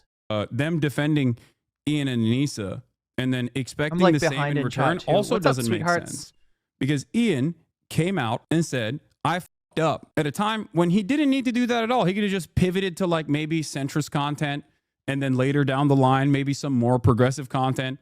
If it was disingenuous, if this change wasn't real, if this change wasn't organic, if this change wasn't real, he could have just as easily kept doing right-wing content. That shit pops off. We all know what the internet looks like, especially with the 4chanification of Twitter to begin with. He could have kept farming it, but he had an honest change of heart. And in that honest change of heart, he came out and recognized that he should apologize for his past mistakes. And he lost a big chunk of his fan base as a consequence of that. People became active haters of him. He had nothing to apologize for because of his apology. It is not the same situation. Standing by your friends in that regard, if you agree with the decision that they made to apologize, is an entirely separate situation than like actively crashing out on every single small, large content creator that's fucking pro-Palestine, trying to get people fired, trying to get people deplatformed, trying to take down an entire platform while you're on YouTube. Like, it's just crazy yeah. Oh my God, Particle, thank you for that. That would be really helpful. I'm reading your messages now about the Chatterino. Yeah, no spammerino in Chatterino. Judge today was pissed, had to explain facilitate was actually an active. That's what I mean, is they're treating it like it's a passive verb. Okay, we'll facilitate it. If he happens to show up at a port of entry, we'll let him in and then deport him again? Like, what the fuck are they saying? They're not following the judge's orders. They are ignoring, they are trolling the Supreme Court here, right? At this point, they are actively trolling the Supreme Court. What do we do here is go back. Okay, we got to get back to the content, or else we're never going to finish this. Of course, there's no equivalence here. There's no equivocation to demand unconditional support in this situation because I stood by you when you made a brave choice to fucking apologize for your past mistakes. Suing people for Reddit clips, getting your lawyer to demand insane things out of college students that are operating anonymous Reddit accounts, thinking that there is this massive conspiracy that you will uncover if you engage in frivolous lawsuits against people who cannot defend themselves against those lawsuits. And you know that they can't do that because you can bury them in a mountain of paperwork. People are asking for an explanation of 4chanification and 4chan, if you're not familiar with it. 4chan is an image board that is based on a Japanese image board. An image board is basically a forum that encourages its users to post images. You could make a post that's either an image, or you can make a post that's an image and text, or in the case of 4chan, a post that's just text, right? But they're, you know, it's kind of centered around anime and manga culture. And it became like a large site on the internet in the 2000 aughts. It was known for its lack of moderation, right? There was a lot of people just because people are anonymous on 4chan. That's one of the biggest things about it is for the most part, people on 4chan, they don't post with their username or an account of any kind. They post as anonymous, right? And so since they're anonymous, they say a bunch of unhinged shit. And right, it's just it's like a kind of culture that's emerged. So when Hasan says the 4chanification, he's talking about the way that, for instance, if you look on Twitter, you will see people just saying Nazi shit, right? That's something that you would see on 4chan because, again, it's unmoderated and the culture is, you don't know when somebody's serious, when somebody's trolling. You don't know, who's posting, right? So people will say some pretty unhinged stuff on there. Now that has expanded onto the rest of the internet with the withdrawal of any type of moderation from major platforms in an effort to mollify Trump, in an effort to satisfy Trump and his administration, so that the sites, the platforms, the owners of the sites do not become targets. Now you can see how well this works with the fact that now Meta is facing I think a anti-monopoly suit, like a trust busting action is actually going forward, which is wild because the Trump administration is pretty right wing, generally not in favor of that kind of stuff. That kind of stuff has not happened in the U.S. for a long time, but the court case is being allowed to go forward, at least for now, showing that whatever Zuckerberg did to try to satisfy Trump was apparently not enough. But I hope that's a good intro to 4chanification. It's just edgelord meme culture, basically, and the spread of that across the internet is what we're referring to, or what Hasan's referring to when he says 4chanification. 4chan got taken offline permanently this weekend, yeah, but unfortunately, it's already metastasized. Let's just say 4chan has metastasized to the rest of the internet. And know full well that they don't have the finances to be able to defend themselves in a court of law. That's crazy. Friends. She's friends with people like Denims. I know. Yeah. Which I'll show. Denims is actually participating in this whole child protective service lie. Yeah. Which I'll and if show you're you guys friends with them, then you're saying what they're saying. You'll notice that Ethan and Hila start talking about this Denims character. Originally, the complaint was about my former editor. He's been chatting shit about Ethan and Hila for the past year at least. They only care about it now because I guess it was spoon-fed to Lady Badash. The Zuck suck did not work. That's one way to put it. Them via their Reddit that's clearly looking out for them. Now, I'm not going to sugarcoat it, where we are friends with Denims, but I would say it's the same level of friendship that we had with Ethan and Hila. It's like kind of an internet friendship. We think that she's a good person like we think Ethan and Hila are good people. Kind of a tricky situation. How can you possibly think that they're both good people at their core? People can have crash out moments. People can say things that they don't mean. People can say things because they want internet clout and attention. I don't know, I think they're both probably guilty of saying things that they don't mean for internet clout and attention. Right now, one's a little bit more nasty to me than the other. I just don't see how you can be my friend and also be friends with someone like that. Well, you can't. So I already forgot about you.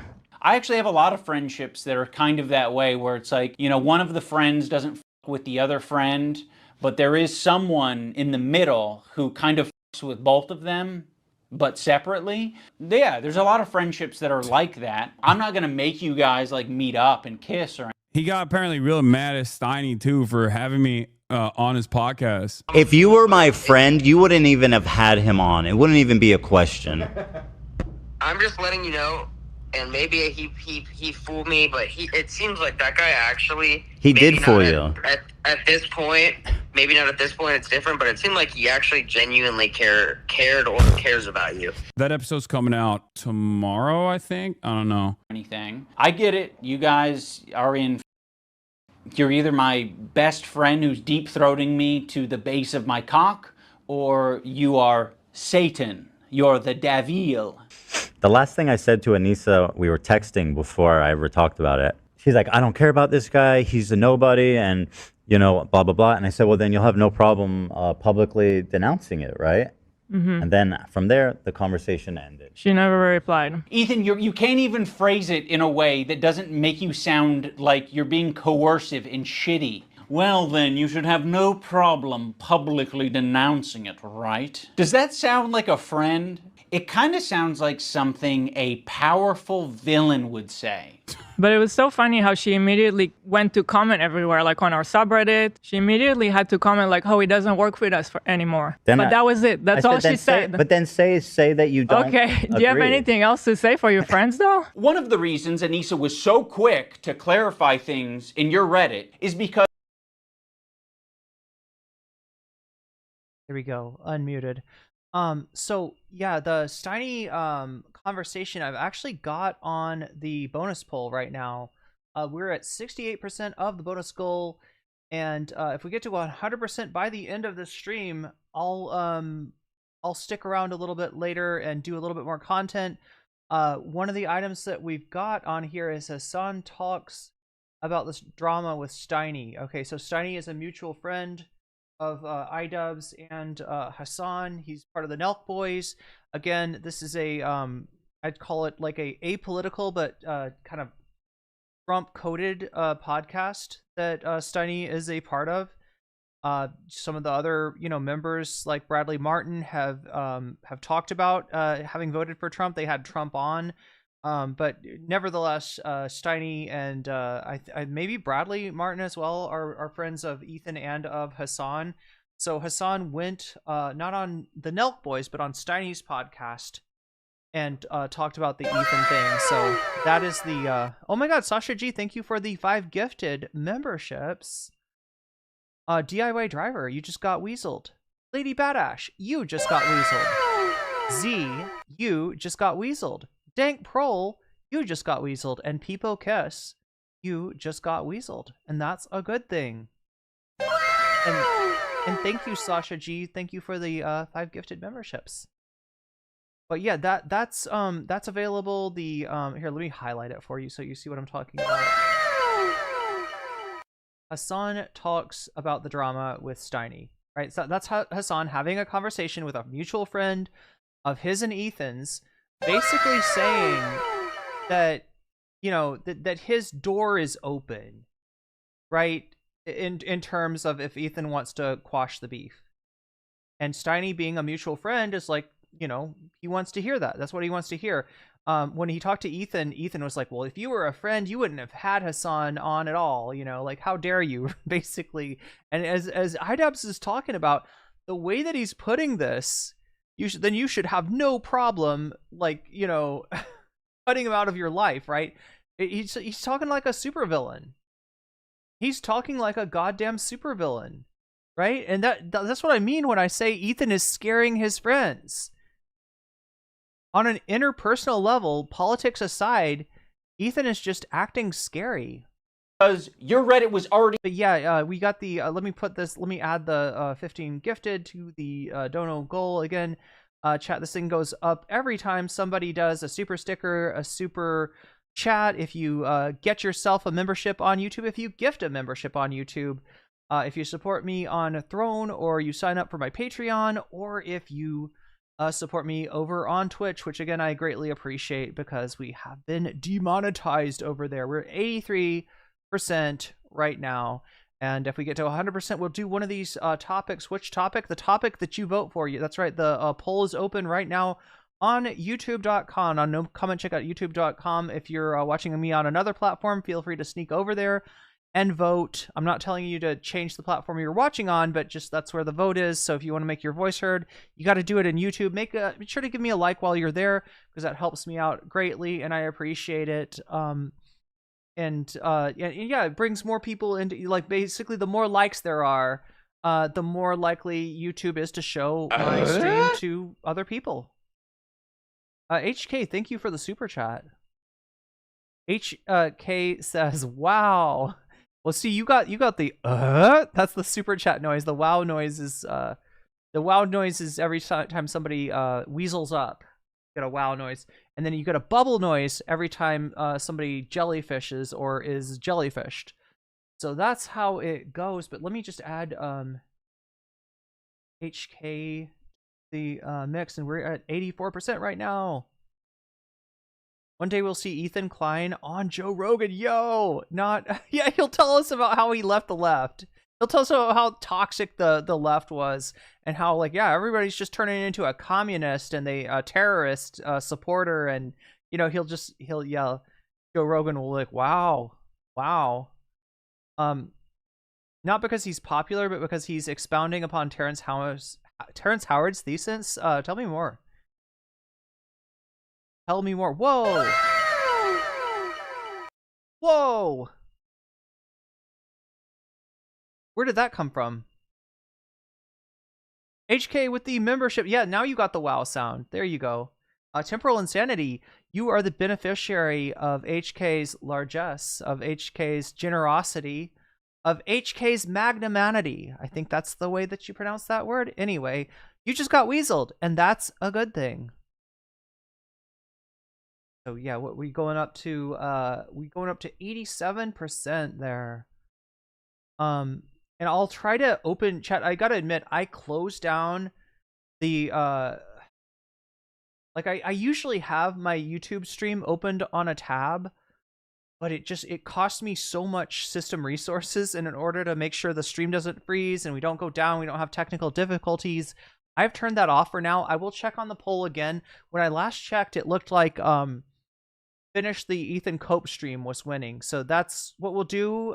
You know, if we hit the bonus goal right now, you can also let me know when you donate which of these topics you want to see become the bonus segment, and I will be more than happy to put your money where your mouth is, adding it as a percentage to the topic of your choice. It'll become like a bonus in the poll. So if your thing isn't quite winning, maybe you can push it over the edge by donating and then saying, I want to see Hasan talks to Steiny, if that's what your if that's what the culture is feeling today. Yeah, or the 4chan is hacked, or the new Jink Uger video essay. There we are at 87%, pretty close to the bonus goal. Again, chat, if we ever hit 200%, while Songkran is still on, I will take you with me via my phone. I will take you with me via a selfie stick and shoot some content at Songkran. Magnanimity. What did I say? Magnanimity? I don't know. I pronounced it wrong, but Board Two Tears has got the correct pronunciation for me. Also, I looked to host those lessons. I got to access. Wait, I'm not sure what you're talking about. Hosting lessons. Just so you know, Particle, there is an NCCC. I almost said NCCCP. There's an NCCCP. Narwhal _ super chatted $13. Terrence Howard discovered that everyone else is doing math wrong. What? -1 times -1 equals -1. Okay. And we better get used to it. Are you Alleged serious? Mathematicians tried to tell him he was wrong, but he's too smart for that. A negative times a negative is a negative?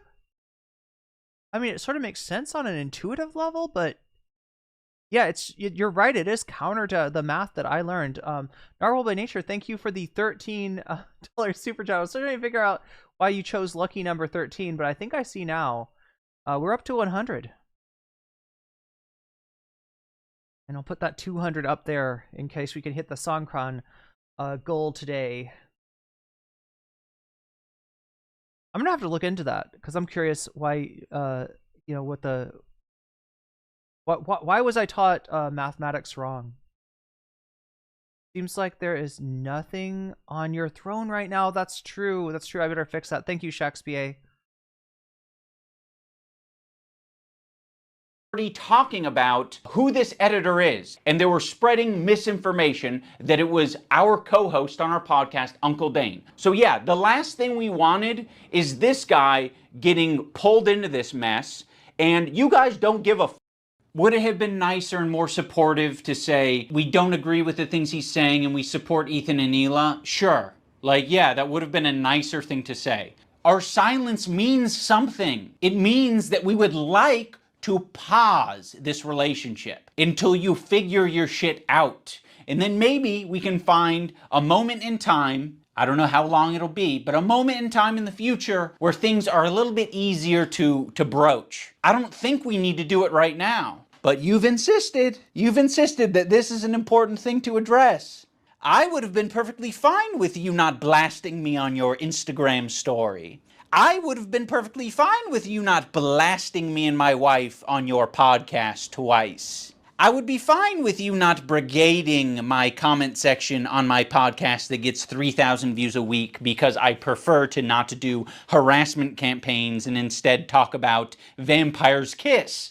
Like they say something like he doesn't work for me, and that's the other thing is just like it's so aggressive. Like this is the method. It's the tested and true method to just constantly do this. This is how you churn out content where you just discard people, real people. Sometimes people that are in your life. It just feels so crazy to do this. It feels like you don't care about human beings as human beings. And it's all toys to play with that you can just cast aside and discard like a piece of trash. The issues themselves don't matter. People's belief systems don't matter. Everyone is a piece of content for you. Anyone and everyone can be discarded, cast aside like it's nothing. I strongly disagree, and I support Ethan and Hila.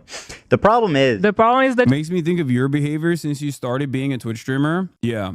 I famously did this all the time, over and over again, and don't famously hold on to relationships with people who are literally doing that to me, regardless of how vicious they might be, with the hopes that I can change their minds, while my audience yells at me and consistently tells me that I am a loser who doesn't care about real politics, but instead wants to defend his rich streamer friends. What are we talking about? People, unironically, in my community, yell at me all the goddamn time.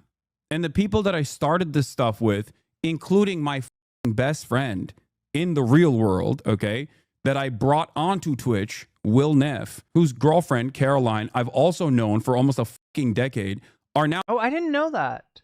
I did know that. I just forgot it. I always forget that Will and Caroline are together. Like I know them both as Twitch streamers. I just didn't. I did see during the fire, right, when Hasan went and picked up Carolyn. I think he also picked up Will.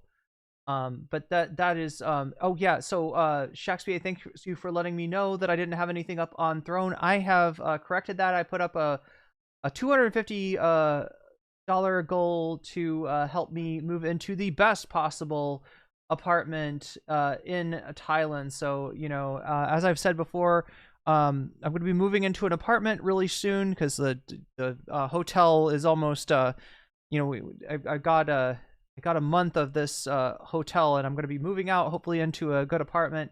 If you want to help me move into a slightly better apartment, you can contribute to that fund over on Throne. As when you the way that it works in Thailand is that you pay, if you move into an apartment, you pay 2 times the rent as a deposit and then 1 month of rent up front, right? So the move-in costs are actually 3 times what the rent is. And so that's kind of the limiting factor in terms of me getting the, I can actually, afford a pretty decent, the monthly cost of a pretty decent apartment in Thailand. But what I got to kind of watch out for and not overcommit myself on is the fact that whatever the rent is, I got to pay 3 times that much to move into there. So that's what that is, and it's up now. And thank you, Shakespeare, for letting me know that I did not have anything up over there on Throne. Now content creators that have their own communities on top of everything else, but besides that, like Austin, who I have a podcast with, like these are the people who I started this journey with, and our friendship has only grown throughout these years. I don't want... Chat, this is sad. All right? Oh my god. Like, when I think back to the people that I started this journey with, like, half of them hate my guts. Some of them over bullshit that isn't even real, that didn't even happen. I mean, some of them, you know, legitimately, like, we never should have been friends in the first place, and our, you know, our ideologies did not align. But yeah, I don't really have, like, there were people that I started off this journey as a content creator with, people that meant a lot to me, and that I do not still have in my life, unfortunately. A lot of them have you know, were not as lucky as I was in terms of finding success in content creation. And yeah, there's some just weird, you know, kind of fights early on. But I always leave my door open to anybody who wants to talk. And I have had people who said some really nasty things about me in the past come back and apologize to me, and I talk to those people. So yeah, I mean, there's one example I can think of somebody like that, but most of those examples are just understand, if you think you're on my bad side, there's probably amnesty for you. All right, I don't have a lot of I don't carry a lot of grudges. All right. To have conflict. I don't want to have drama. Drama, while it's great. This is so relatable. This is so relatable. Yeah, drama might be good for views or something like that, but fucking pursuing drama is madness. It is madness. It is not good for your mind. I don't think it's good for the community to have drama. I don't want to have drama. I don't like drama. And you know, especially with people that I care about, right? Especially with the people that I do, you know, and that's a little bit of why, like, my boundaries have gone up. If you've maybe noticed, I'm not as quick to, you know, make friends or reach out to people in the content space, just because of some of the experiences that I've had in the past have just gone from being very wholesome and very you know, supportive to being utterly toxic. So anyway, it's only plastic love, I guess. For clicks, right? Awesome for the algorithm. Takes away from the actual goals that I have here. Cutie being left out here. That's true. I got smoke for Cutie right now. That's why. Who's Cutie? I don't even know her. I know. I can't even joke about stuff like this because people will, like, clip this out of context and just, like, post it and blast it and brigade everything and anything that I've ever been on, you know what I mean? To prove a point where it's like, Hasan has transsexual relationships, look at him. You know what I mean? It's like, no, of course, I love Cutie. Wait, Terrence, he's a jackass chat. 2 negatives are still a positive. He's not Ramanajan? Wait a minute. Are we talking about the Terrence guy? Terrence Howard also fosters kittens? I feel like there's memes that are just going over my head that I'm not familiar with. I gotta educate myself on this. You were not taught wrong. His hubris is what's wrong. Okay, so yeah, well, fucking trolled, chat. Fucking trolled. Like, it's perfectly logical to me that, like, some, like, you know, key precept of math might be later, you know, turn out to be wrong. I'm a physicist. I mean, I don't, nor have I ever done it, but maybe I could. Yeah, I feel like I'd be good at physics. I feel like, especially quantum physics, I'd be the fucking quantum physics genius. I just learned some quantum physics is all. Terrence House was spreading misinformation, hence his dumb math equation. Okay, so chat, I was just gonna believe it. I was just gonna believe it. -5 times -5 is a positive. That's what I learned. That's what I learned in math class.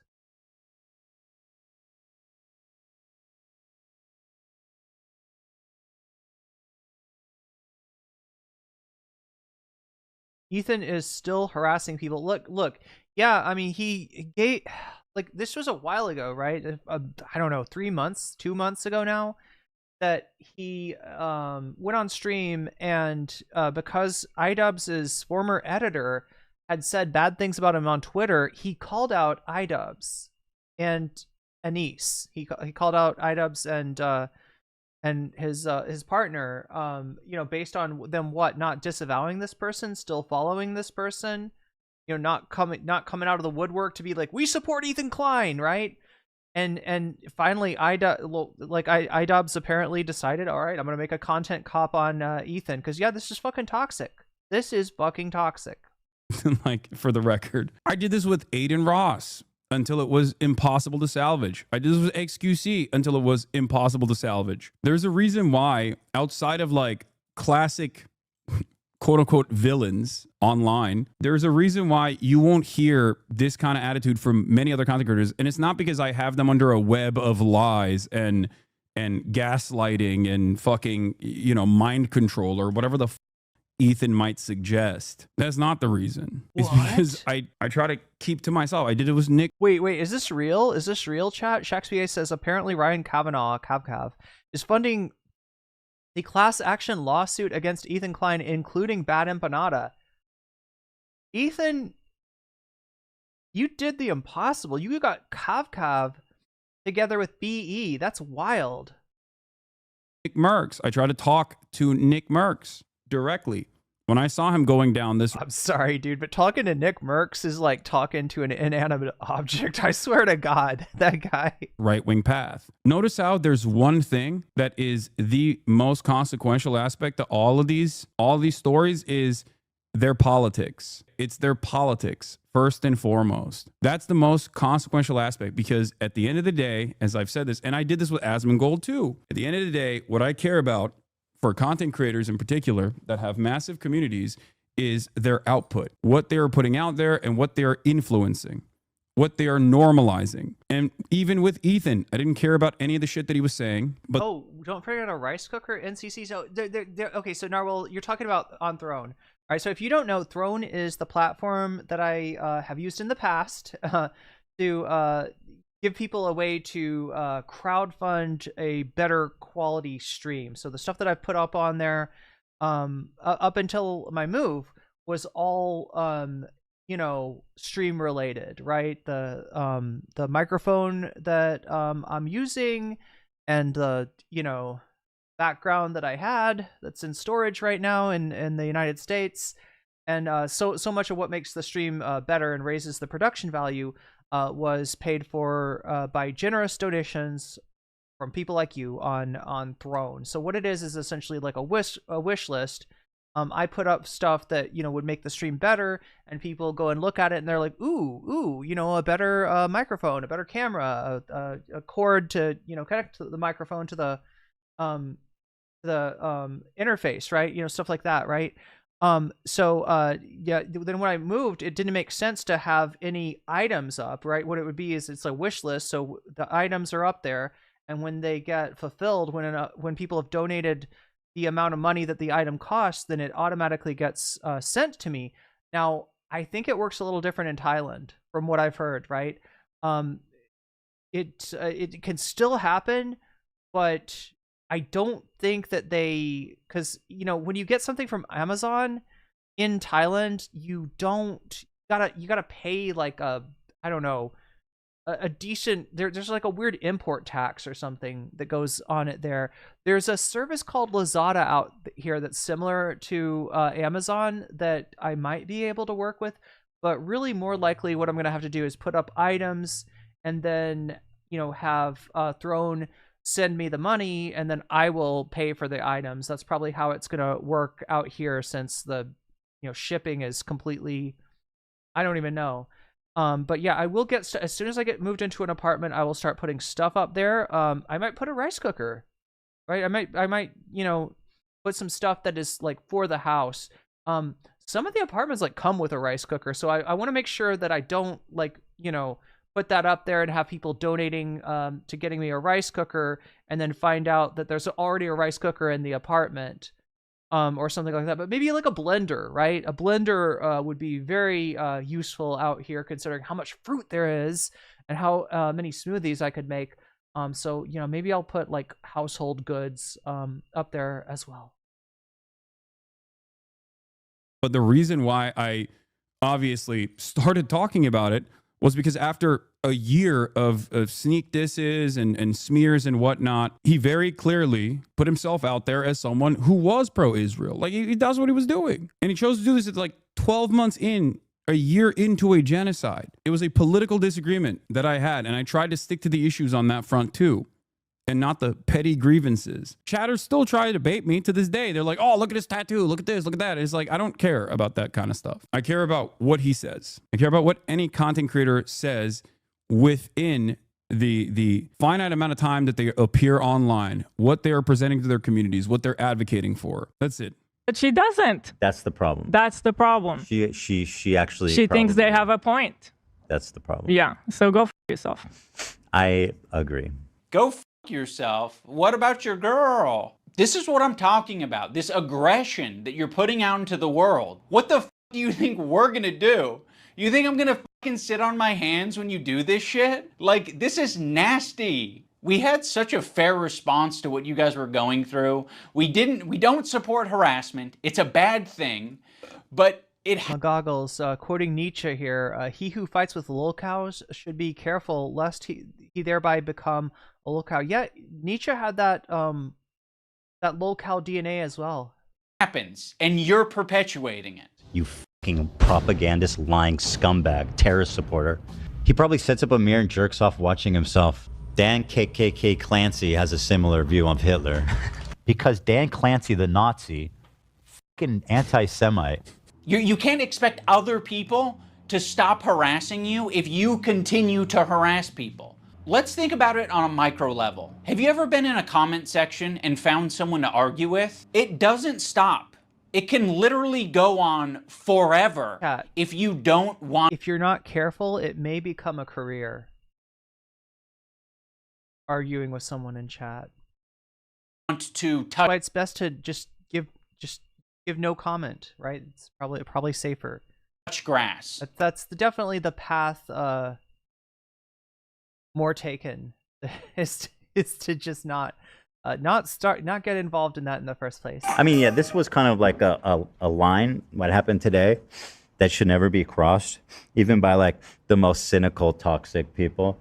It's going to have ramifications in terms of how I conduct myself. In terms of these fair weather friends who are, so happy to. My one gripe with not just this community, but the online life as a whole is the almost reactionary campus attitudes to people. Your charitability is the number one takeaway I have. It's the reason I believe what I believe. I have a friend who was a counter protester last year to our campus protest and is now pro-Palestine within less than 1 year. Your charitability is the best thing I've learned, and it's never too much in my opinion. Yes, that's it. Because I recognize that no one is born with a fucking copy of Das Kapital by their crib, by the baby's crib side. No one starts off, especially in a country like America or even in a country like Israel. Here we go with Hasan's explanation of his charitability principle. A settler colony. Both of these countries in their inception did genocide, ethnic cleansing, ethnic displacement. There's a lot of similarities between America and Israel, down to the connection to the greatest evil historically, the English. No one is born, quote unquote, woke. I certainly wasn't either. So I understand that it takes time, self-reflection. Wait, did I not see this earlier? Okay, so I don't know. Narwhal, did it eat your notification? I don't think it notified me on this one. Narwhal says, to set everything straight, Terrence said that on Joe Rogan that 1 times 1 is 2, or the -1 times -1 is 2, or wait, -1 times -1 is -2. Then used Homath style graphics to prove it. I love that. Well, if you can prove it with Homath style graphics, I mean, right? If you can get an animation or a drawing on a YouTube video, that pretty much proves it. Just like After School proves that Jordan Peterson is correct. Huh. Now I want to make some garlic rice. God damn, now Shakespeare, I am hungry. Smoothie time. Oh my god, I wish.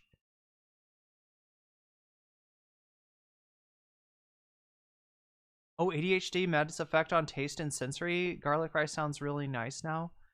Yeah, I need to get on some ADHD meds or something. I used to treat my ADHD, not even kidding. I used to treat it with exercise, and there are studies showing that if you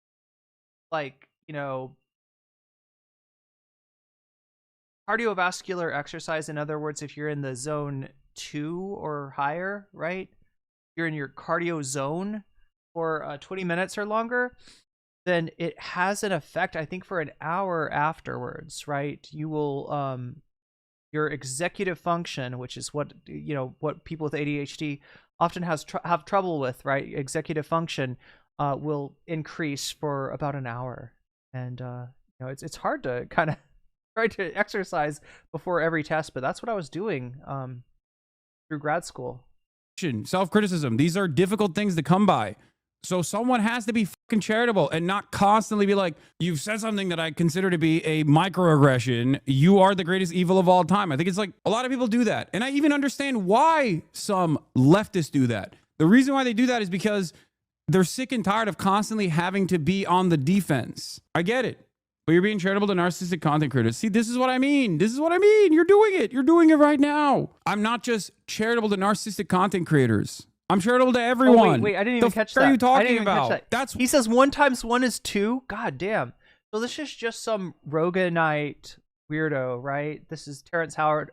Is he like not even a mathematician? He's just like some asshole who got a platform on Rogan, and Rogan was like, wow. 1 × 1 = 2. Wow.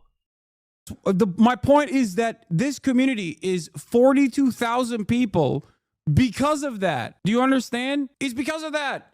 It's because if I were constantly calling everybody white nationalists, white supremacists, racist, which is what right-wingers say I do all the fucking time, ironically enough, if I didn't assume that people could be charitable and go on their own... Hasan has ADHD too? ...own journey of learning and development and change what their belief structure looks like, then I wouldn't do what I'm doing. The entire purpose of what I'm doing is to cause people to maybe reflect on exercise and staying on a schedule. Yeah, these are things that definitely have helped me in the past. I don't know if they work for everybody with ADHD, but it was helpful for me. Obvious things that they consider to be unshakable foundational truths. This is what it's all about. And that's precisely why I need to get on a maintain this level of charity for content creators as well as I do to chatters as well who want to learn.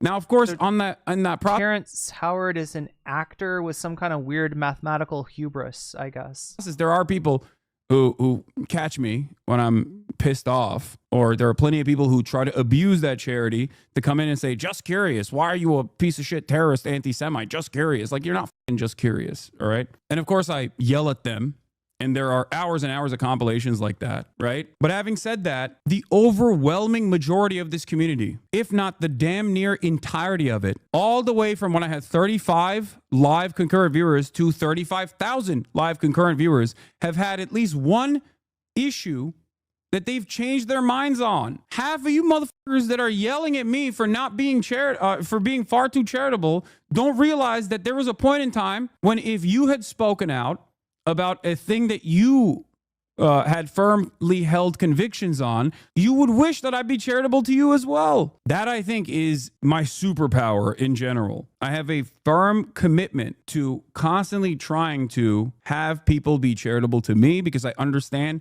that that is the only way. That is the only way I can get people to second guess what they believe is the truth, what they've been socially conditioned into believing. And many of you who have taken advantage of that and have grown because of that, because this was a welcoming community to people who truly want to learn, to truly see a different perspective, you then turn around and don't fucking repeat that kindness to others. It's ridiculous. And the reason why I understand, Buffy Geek, thank you for the contribution to my Thailand apartment fund. Understand why people have reactionary attitudes is because leftists will literally constantly talk about social conditioning in a white supremacist, racist, transphobic society that we exist under, and then they get shocked when motherfuckers reflect that perspective. Yeah, of course. What do you mean? If you recognize the impact of systemic racism, you have to also understand that motherfuckers are going to be kind of racist without thinking about it. Like, what's the expectation here? Of course they're going to be racist. That doesn't mean they will stay racist. If you think people are intrinsically evil and racist, and there's no way to change that, then why the are you even trying? Like, what's the purpose here? That you're just slotted into a position at birth? You're just going to be a Marxist-Leninist, a card-carrying communist. And this person is always going to be a liberal who's a racist. Like, what the What are you talking about? That's not how human beings are. That's not how you are. Always look within and analyze the changes that you have had about key issues that you now look back at and recognize how differently you thought. There are people in here who used to be Ben Shapiro fans. There are people in here who used to be Steven Crowder fans. There are people in here who used to be Destiny fans. There are people in here who used to be Ethan Klein fans. Would you want everyone to constantly reduce you to who you used to be? No? Then you know that Ethan's going to watch this and it's going to break his brain. It's going to break his... He's fixated on this idea of Hasan, you know, sneakily stealing his audience. And the thing is that, like, given who Ethan Klein actually is, they were never his audience at all. They were literally just there because, so you know, there's probably people out there that only found Ethan because he was doing leftovers with Hasan, that you know, kind of got into his community, kind of thought it was cool, and then who left when, you know, during the crash out. And he's still going to consider those people that Hasan stole from him, people that were neither in Hasan's audience nor his audience, that were just a general lefty audience, that, you know, honestly, given his perspective, never should have been in his community in the first place. But no, it's Hasan Piker playing the Pied Piper pipe to steal his audience away. You recognize why you have to be charitable to others. This is why I always tell you, be normal. Be friends as long as they're getting something out of it. Ethan, that is a rich thing to say. Like, you're the H3 podcast, okay? There's a lot of friends of the show. There's even more fair weather friends of the show. Let's not get into this shit, okay? That is so bizarre and insulting to suggest that I was only ever being friends with you to get something out of it. No, I'm friendly with you, and I'd say I'm a light friend because it's been pleasant hanging out with you. I've enjoyed your content over the years, and as of late, it's gotten really fucking shitty. Yeah, so go f yourself. I agree. Who else? Who else do we want to burn today? Who else do we want to burn today? You're making it so obvious that this is your emotional dumping ground. It's horrible. This is not what Yeah, look, I understand that there's a catharsis in going off on somebody that you're mad at. But I swear to God, that's a catharsis that is just very rarely worth it.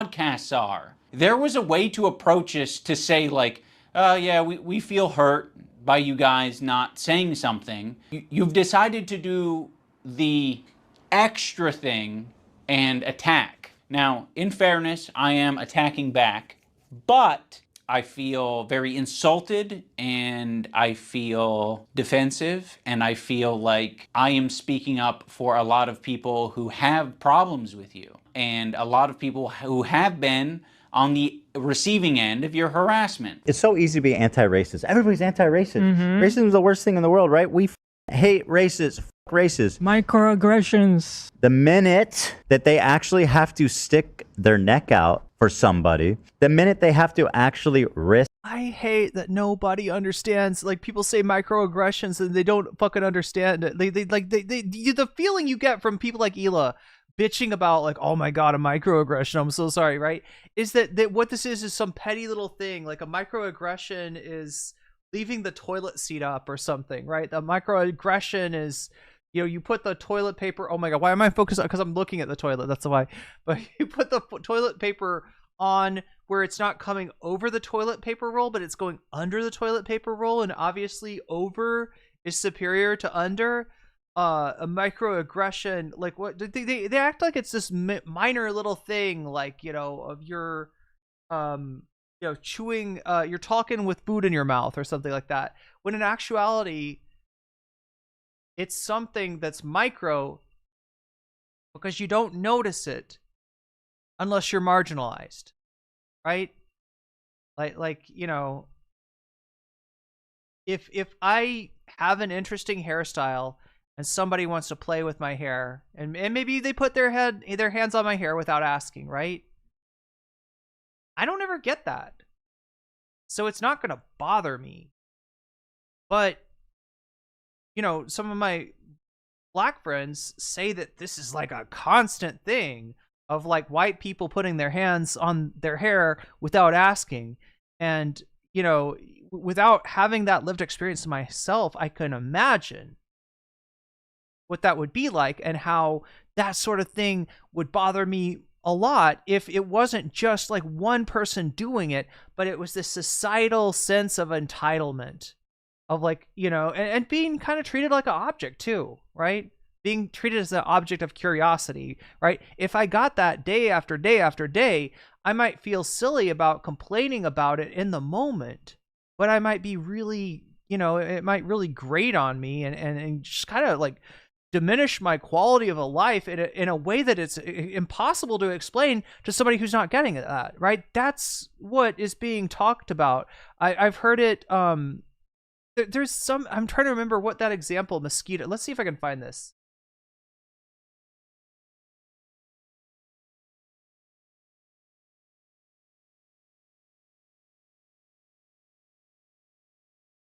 Microaggressions.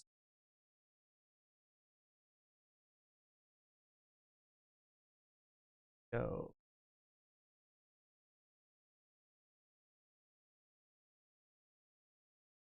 For people who still don't think that microaggressions are a problem. Oh, you're so well spoken. Just imagine, instead of being a stupid comment, a microaggression is a mosquito bite. Ugh, it's a compliment. Mosquito bites and their itch are one of nature's most annoying features. But if you're only bitten every once in a while... No, where are you really from? Cleveland? Sure, it's annoying, but it's not that big a deal. The problem is that some people get bitten by mosquitoes a lot more than other people. I mean, a lot more.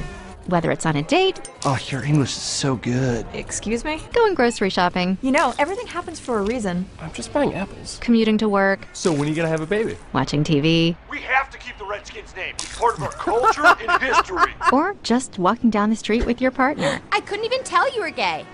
Mosquitoes seem to pop up everywhere. Do you know John? Give me shopping advice. I love Cher too. And getting bit by mosquitoes every goddamn day. Can I touch your hair? Multiple times a day. So pretty. Can I touch it, please? please? I want to touch it. Can I please? Is fucking annoying. And makes you want to go ballistic on those mosquitoes. Which seems like a huge overreaction to people who only get bit every once in a while. It's just a mosquito bite. Who cares? Just another angry black woman. Of course, beyond just being annoying, some mosquitoes carry truly threatening diseases that can mess up your life for years. Astrophysics? Maybe you should try less challenging, Major. Ow, my dreams. And other mosquitoes carry strains that can even kill you. He looked like he was up to trouble, okay? I felt threatened. So next time you think someone's overreacting, just remember, some people experience mosquito bites all the time. You're all so exotic. Wow. And by mosquito bites, we mean microaggressions.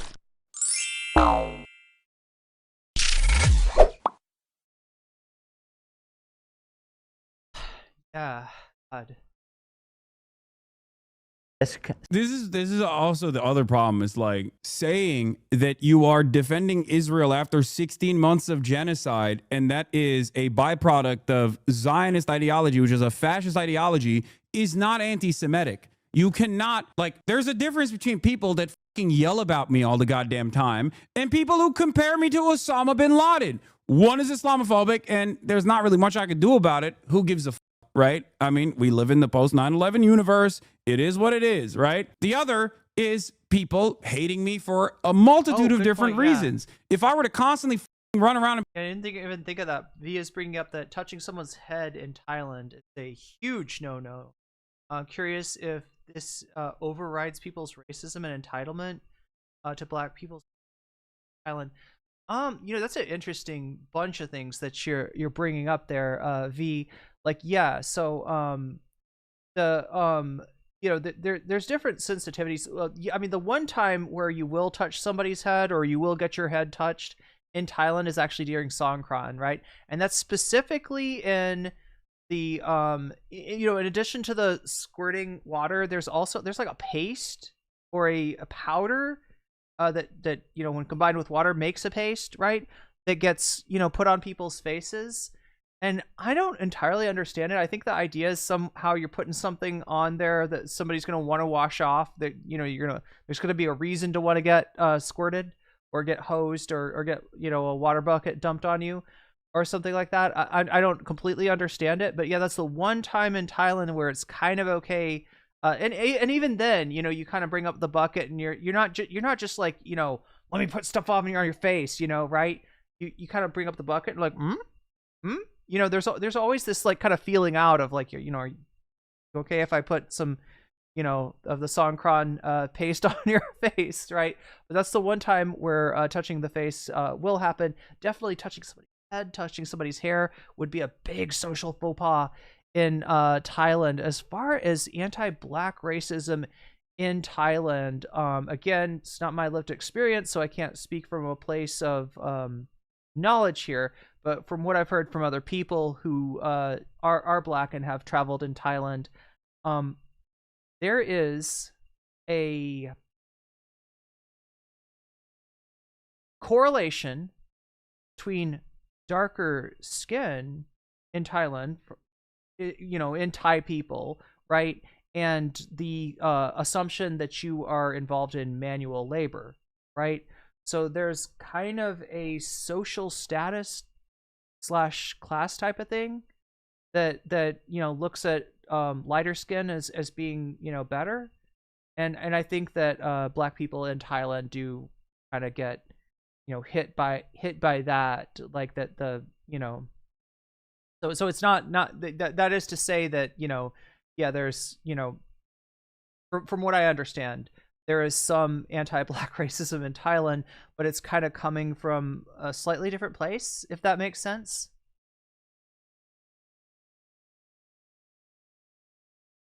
Be like, oh, you guys are being Islamophobic. You guys are being Islamophobic. When people go, Hasan, you have a Porsche. You've leased a Porsche while you're a socialist. What the f is wrong with you? And I was like, that's Islamophobic. People would laugh at me. At least categorize why people have their disagreements with you. You know what I mean? Try to figure out exactly what this is.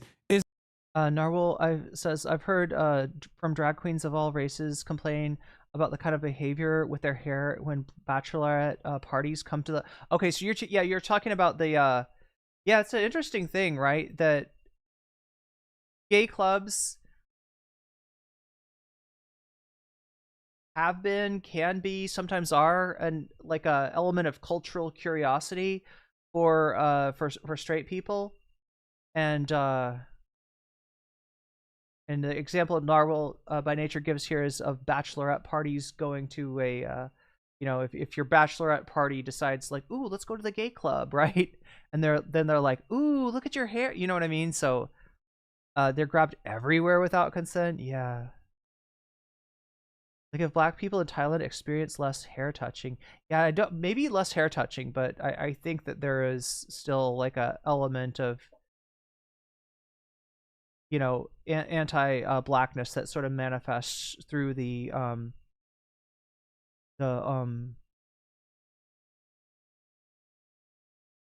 correlation of lighter skin with a better job, I guess. When I was in grad school and in residency, these microaggressions, or whatever white people want to call them, fucked me up and made me question my own sanity. Damn. Sometimes mosquitoes wear a doctor's uniform and tell you to see a psychiatrist when you need a neurologist. It's amazing. Can relate to, as I have very wavy curly locks. It's usually my black friends and partners who want to and do touch my hair.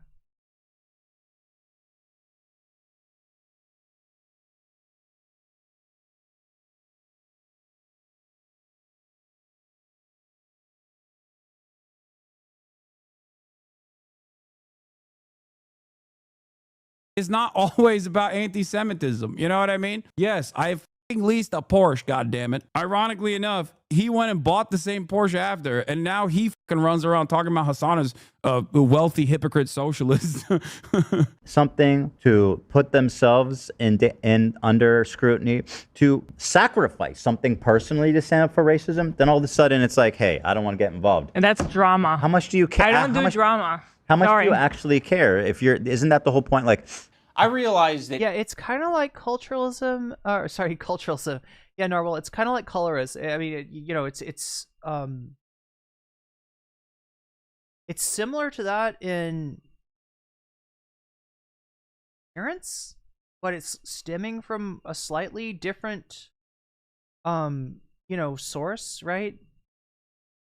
That being that your status is associated with your work, and inside work is, seen as above outside work.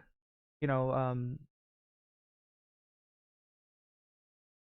and Hila are more scared now than they've probably ever been. I feel like anti-Semitism is a thought in their heads now more than ever. And it's not completely unjustified to be thinking about that sometimes. I didn't think you were arguing that there isn't anti-blackness, but yeah, there might be less hair touching, given that it is a boundary that Thai people, definitely draw for themselves. But remember, Thailand also has a huge tourist culture, so there's, whereas Thai people might draw a firm boundary when it comes to touching of the head, tourists maybe. In fact, that's one of the things that tourists do to Thai people that, causes quite a bit of consternation. You guys are just hurt, and you're kind of like dancing around and making very like loose, poorly thought out analogies for something that doesn't even apply to us. It's like me making this video is the standing up for something, and it's saying, F you guys are being bad. I don't think you're bad people, but you're being bad. You're behaving poorly. You're hurting people. I mean, go back to the civil rights. You think that the people who are like the white kids who are protesting with the black students, you think that they were just like, yeah, this is a civil rights violation. If you don't defend me, a podcaster who constantly chirps about Israel, if you don't defend me, this is a civil rights violation. Not risking anything. Those kids who are marching with the black students and...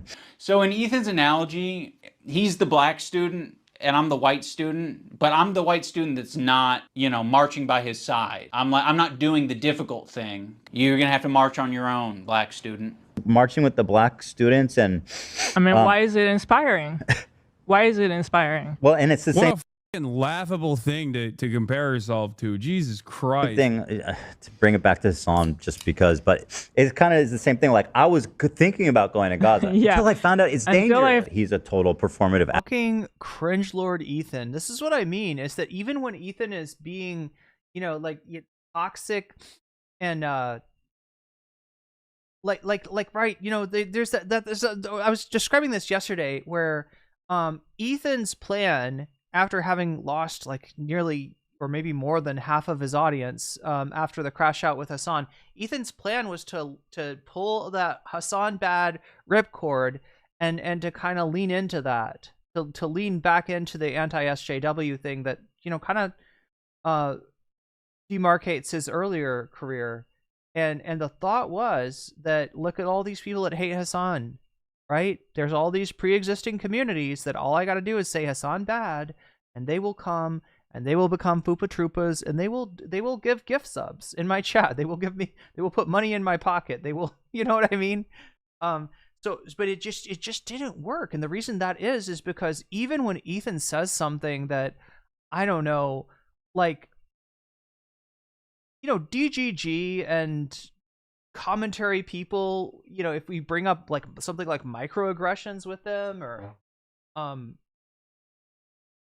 they're gonna think it's really silly, but at the same time, even they react when Ethan compares himself to like a black kid during integration, when that's the fucking, even the most hardened, like anti-SJW DGG bro or commentary bro is gonna feel a little bit just icked by Ethan being like, yeah, I'm like the black child in the integration, in the school integration that went on, and iDubbz is like the white kid that's not supporting me. It's like just fucking cringe, and that's his problem. That's his problem. He has this tendency towards cringe, and he kind of used it. Like, right? Look at Vape Nash, for instance, right? I mean, this is cringe, right? The character that he plays is cringe, but he's doing it on purpose, right? He got popular for doing a cringe character that kind of came naturally to him, despite the fact that the guy doesn't really, from what I can tell, isn't super into 420 or anything like that, right? But he's able to play the cringe vape dude just so easily, right? And he's just got a tendency towards cringe, and that is what has kept any of these commentary bros from actually filling out the numbers of his community like he wanted them to, right? They will attack Hasan, they will cheer for Ethan when he's attacking Hasan, but they're not going to support a guy who's constantly posting cringe, because for them, that's embarrassing. That's embarrassing to support the guy comparing himself to a black kid during integration, right? That's just, it's cringe. I don't know how else to say it. Activist that doesn't give a single fuck about the cause. It's been performed exquisitely, harassing one person and seamlessly transitioning into harassing another one. If anyone's been watching for the past fucking year, I'm pretty sure they have a good idea of your feelings about Hasan. Like, people like Anissa are the perfect example because she's friends with these people. She's friends with Denims. Denims is streaming this story about our kid I'll show that, yeah. getting Giardia from the dog, whatever. I'm sorry, I'll accept this take, this position. Wait, did the kid get Giardia from the dog? I thought they were denying that now. From anyone except... I thought they ended up denying that. You guys. You have laid the groundwork for this type of streaming, which is watching people shit and giving your unfiltered reaction to it. Why would you expect Anissa, of all people, to say something to Denims? Okay, so by that logic, we should be saying shit to you guys all the time. But I have a feeling you guys wouldn't like if we said shit like that to you all the time. Yeah, we've been respecting you as independent content creators. You can do what you want. We'll treat you as adults. Maybe we shouldn't have been treating you as adults. She could say so much, and it would make her a little bit uncomfortable, right? It's not comfortable. She'll get a little bit of shit. Yeah, just for but saying that would be commendable. And by the way, it kind of speaks for itself that saying, hey, their house is clean, they're, they're actually good people, like that's going to get you shit. That kind of says it all, doesn't it?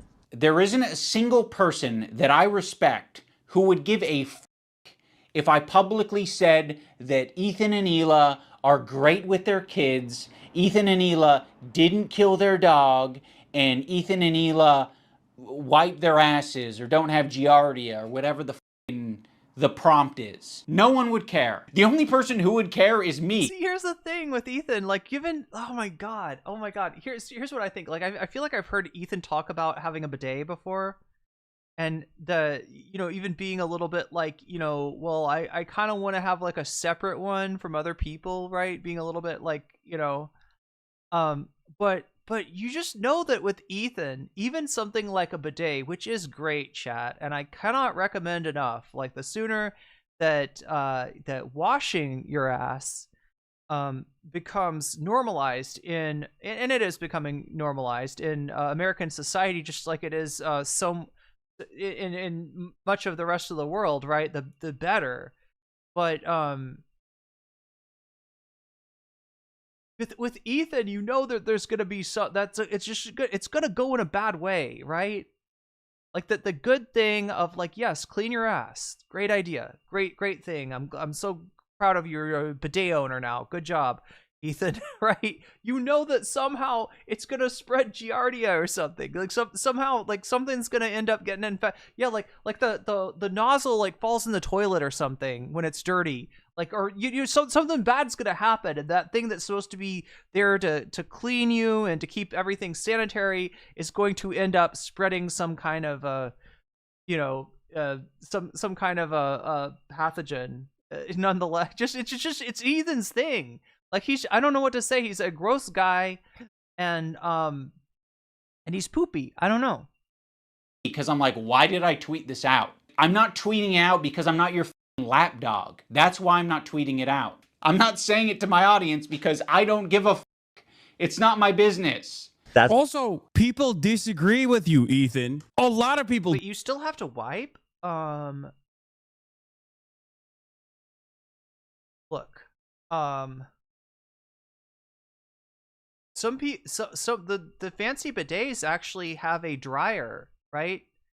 So in addition to like a water spout, that's gonna clean things off, right?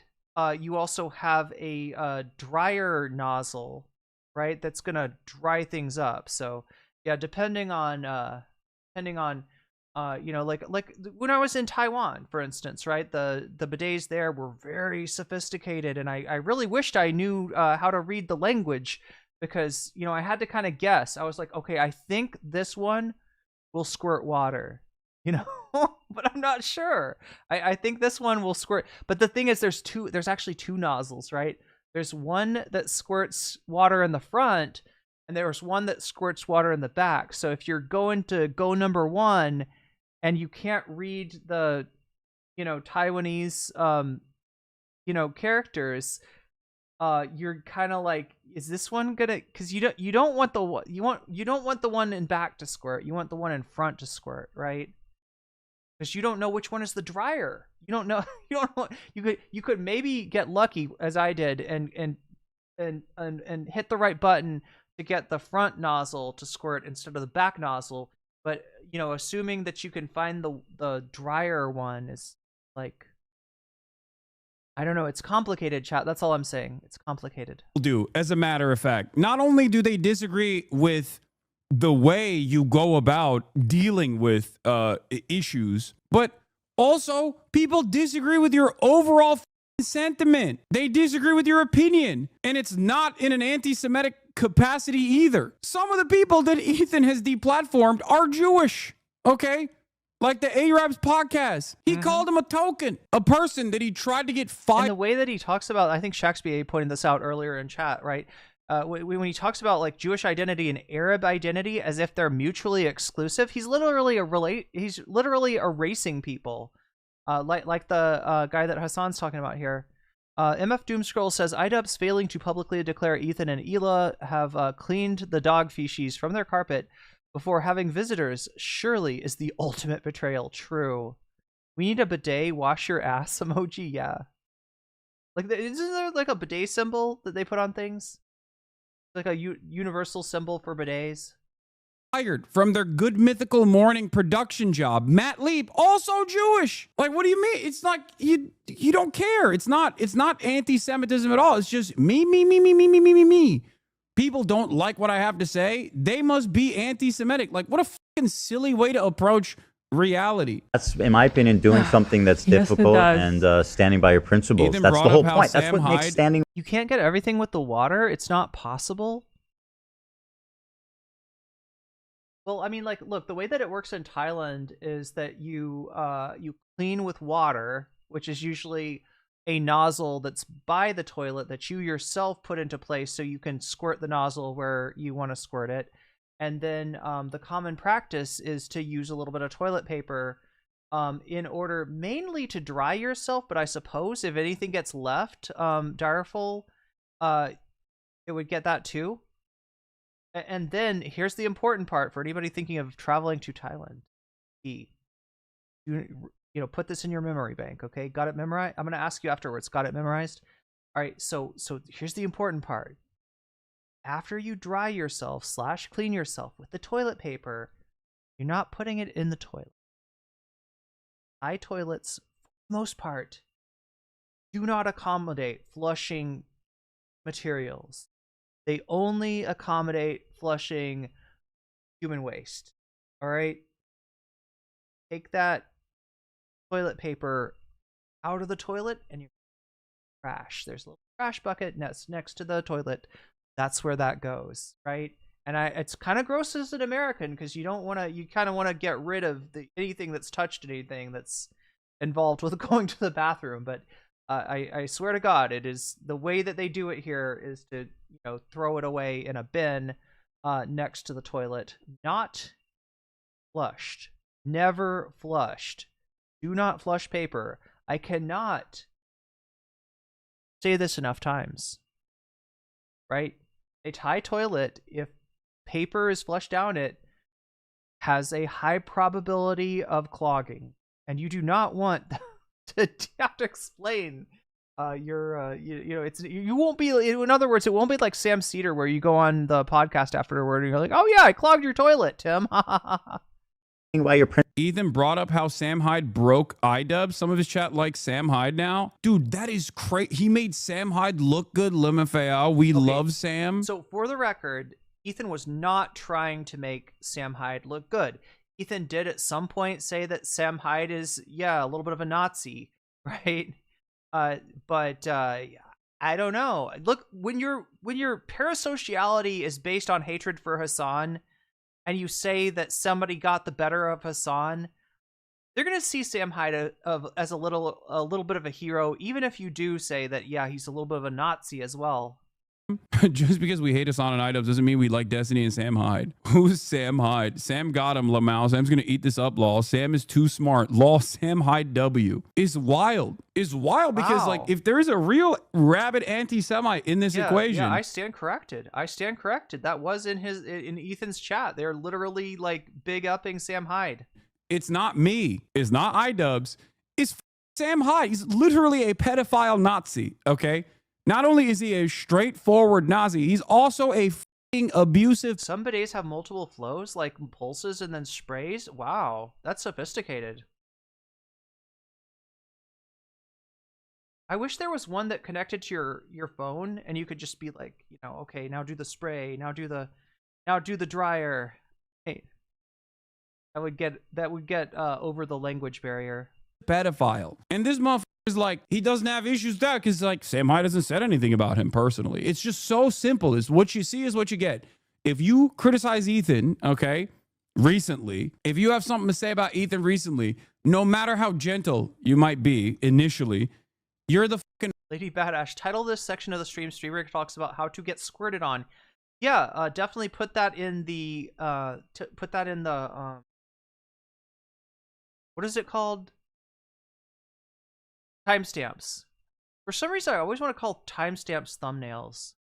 Worst guy, all right? You're the worst guy on the planet. You're the biggest anti-Semite on the planet. If you have something to say about Israel or Ethan's takes on Israel, oh God, that is the highest stage of anti-Semitism you're gonna arrive at. You could be a literal fucking neo-Nazi. He also said Sam is an extraordinarily funny guy that inspired me when I was coming up. He's just a little crazy and potentially a Nazi. Yeah, I'm a rabid anti-Semite terrorist. Sam Hyde, who is an out and about Nazi, is potentially a Nazi. What is happening? How can people not see that this motherfucker doesn't give a shit about anti-Semitism at all? What do you mean? Is that what Ethan ended on? Oh God, I defended him too much. Yeah, he said potentially a Nazi. Wow. Not a lot of potential about it. Potential. Principles. Hasn't he gone mask off several times? Admirable is that it's not always. Like, I would say there's more of a Schrodinger's or like a uncertainty principle that you could apply to Asmongold as far as the stuff that he said, and his, whether he's a Nazi or not, like, right, then Sam Hyde's pretty much come out. It's easy. Why are you saying that I'm not standing up for my principles when you don't even know what they are? I get, like, we're a little bit past directly naming me, so we might have gone off on a tangent. If you maybe accepted the phone call and we talked about it, you could have asked me, hey, real life friends with Andrew Anglin, like, who gave to his defense fund, like, get the fuck out of here. What are your principles? And I can tell you the way I've been behaving is exactly in line with my principles. Now we're going to talk about the BDS list. We're going to start off with Frogan because obviously this is... In general, when you are outside the U.S., don't throw TP in the toilet. Yeah, and even in the U.S., right, there are, what's becoming more popular instead of a bidet is fresh wipes or wet wipes, right? Wet ones, right? And yeah, that does probably clean you up a little bit better than just toilet paper. But people keep on thinking, and some of them will say flushable. From my understanding, that shit is always going to cause trouble with your, what's it called, chat? What's the container thing that has that keeps the sewage in it? What's that called again? It's gonna generate, yeah, it can cause trouble. So, like, people will flush it, but it's probably not good. I can't remember the name of this thing. He's not a little bit of a Nazi, though. He's approvingly very serious. Approvingly very serious white nationalist.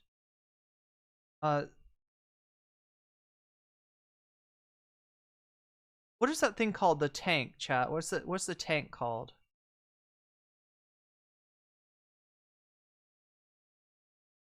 The Google app that you can get where you like scan things. Oh, is it Google Lens or something?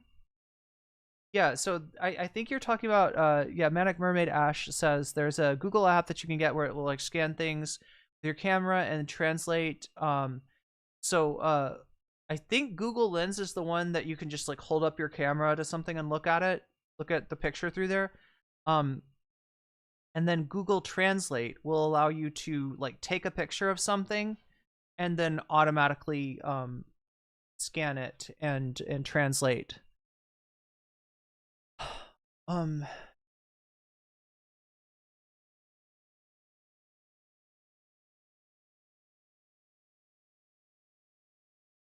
Is like as bad as it gets. If you're following Frogan, that can only mean that you're anti-Ethan. Oh, this is not a good start. Love of the H3 podcast. You are like the way that he treats Frogan is like that she's somehow worse than Sam Hyde. Following Frogan, so that means that you are anti-Ethan. Sam, Morg Pie, friend of the show. Olivia, Ian, Daily Dose of Internet is anti-Ethan. Jesus, this is f***ed up. Pokimane, comment etiquette. Oh shit, Asmongold's in here? Not Big Money Salvia. Asmongold follows Frogan? Yeah, they're friends. No, just kidding. I don't think they're friends. Are they? No, Asmon. That means I would be suspicious of Asmongold's reason for following Frogan. It's means you're anti-Ethan. That's f***ed up. We're gonna want to avoid these creators at the top of the list. Oh, but shit. one tier below them are the creators who. Lady Badash, that's a good point. That's a good point. How about no Bluetooth bidets? That's just asking to be abused. Yeah. Because if you can Bluetooth into a bidet, then somebody else could Bluetooth into your bidet and give you a little surprise when you're least expecting it. That squirt when you're least expecting it. Associate with them. They're essentially endorsing all of their statements. You got me, you got Anissa, I think Hasan's in there. You'd think that Hasan would be on the top of the BDS list, but that's not the case. Hasan provides additional value for people. Ethan can turn a blind eye to people collaborating with Hasan because that's what he did. You gotta be the lowest of the low to be. You know what I really don't want is a bidet with a camera. Associating with the Frogans and the Denims of the. No, he's mad about that too. He literally, ironically enough, maybe iDubbz is not aware of this. I remember this. Ironically enough, after brigading the trash taste, the brigading the trash taste podcast, so did Asmongold. Septic Tank. Yeah, Asmongold did that as well. He turned his crosshairs on Theo Von. I couldn't remember it.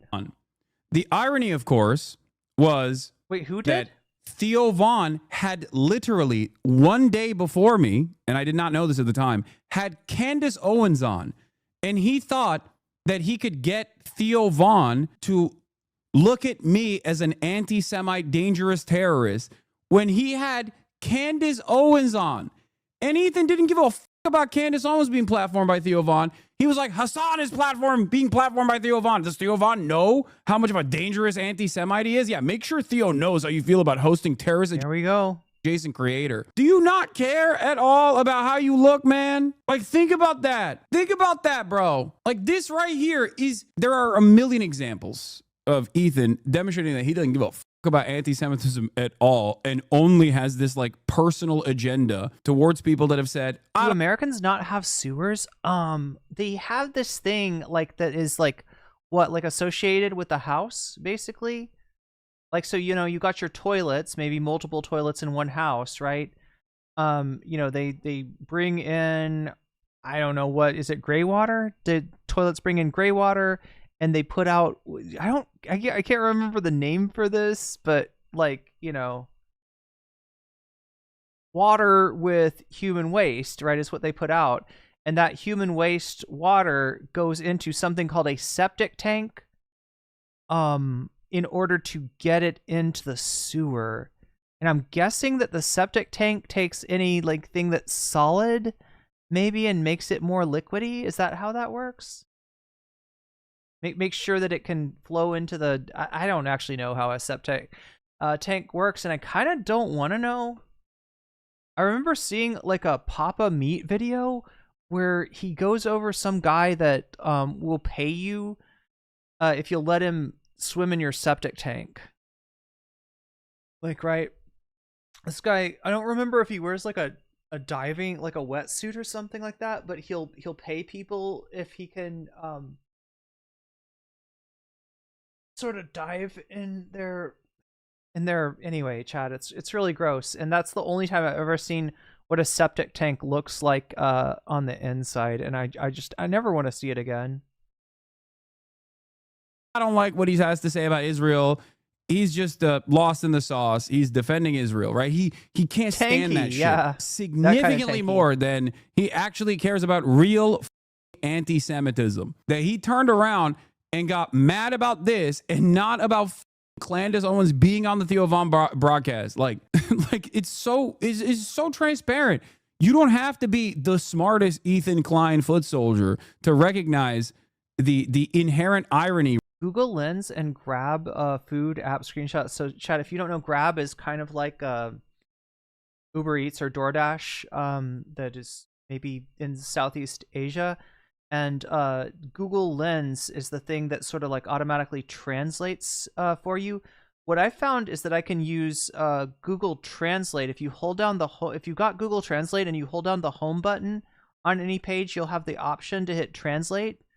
And if you got it set for like Thai to English, for instance, or whatever language you're trying to translate to English, then when you hold down the home button and then press the button, you'll get kind of like a screenshot of the current screen with a translation on it. That's extremely helpful. Right here. Also, 1 minute ago, Jesus Christ, dude, screenshot from 1 minute ago. Holy I know his ass didn't actually clap that himself. He definitely got it from his subreddit that is actively now a hunting ground for other subreddits, as a matter of fact. So, a lot of crossover with other subreddits there. The world. To associate with Hasan, that just makes sense because he's famous and he's got a massive fan base. Also, Ethan still follows Hasan on Instagram, so Hasan is in his feed. And that's showing up right up on... Yeah, that's... Very few places have septic tanks anymore. So what? It just goes right into the sewer? They are rare. Brown water, is that what it's called?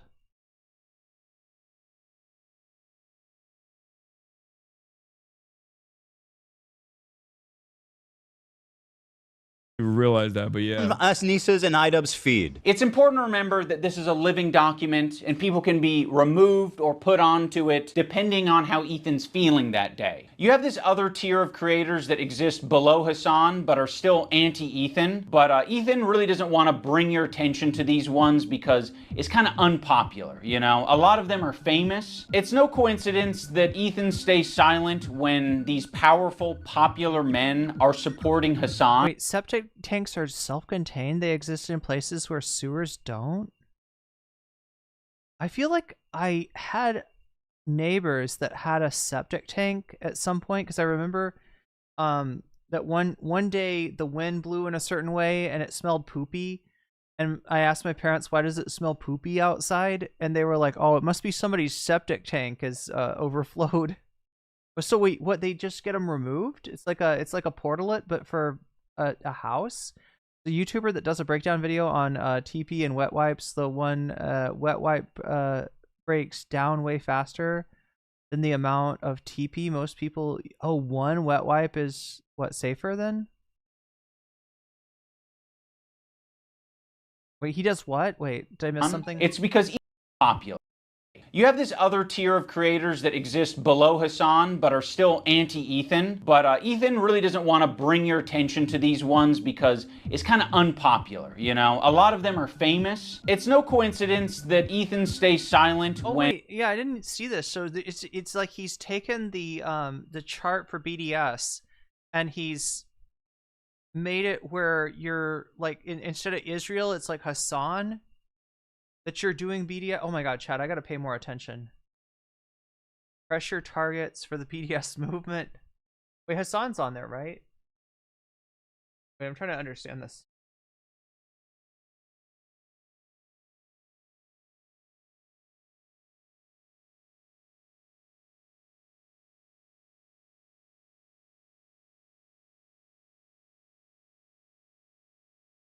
I need to find this in the iDubbz video because I didn't even notice this part.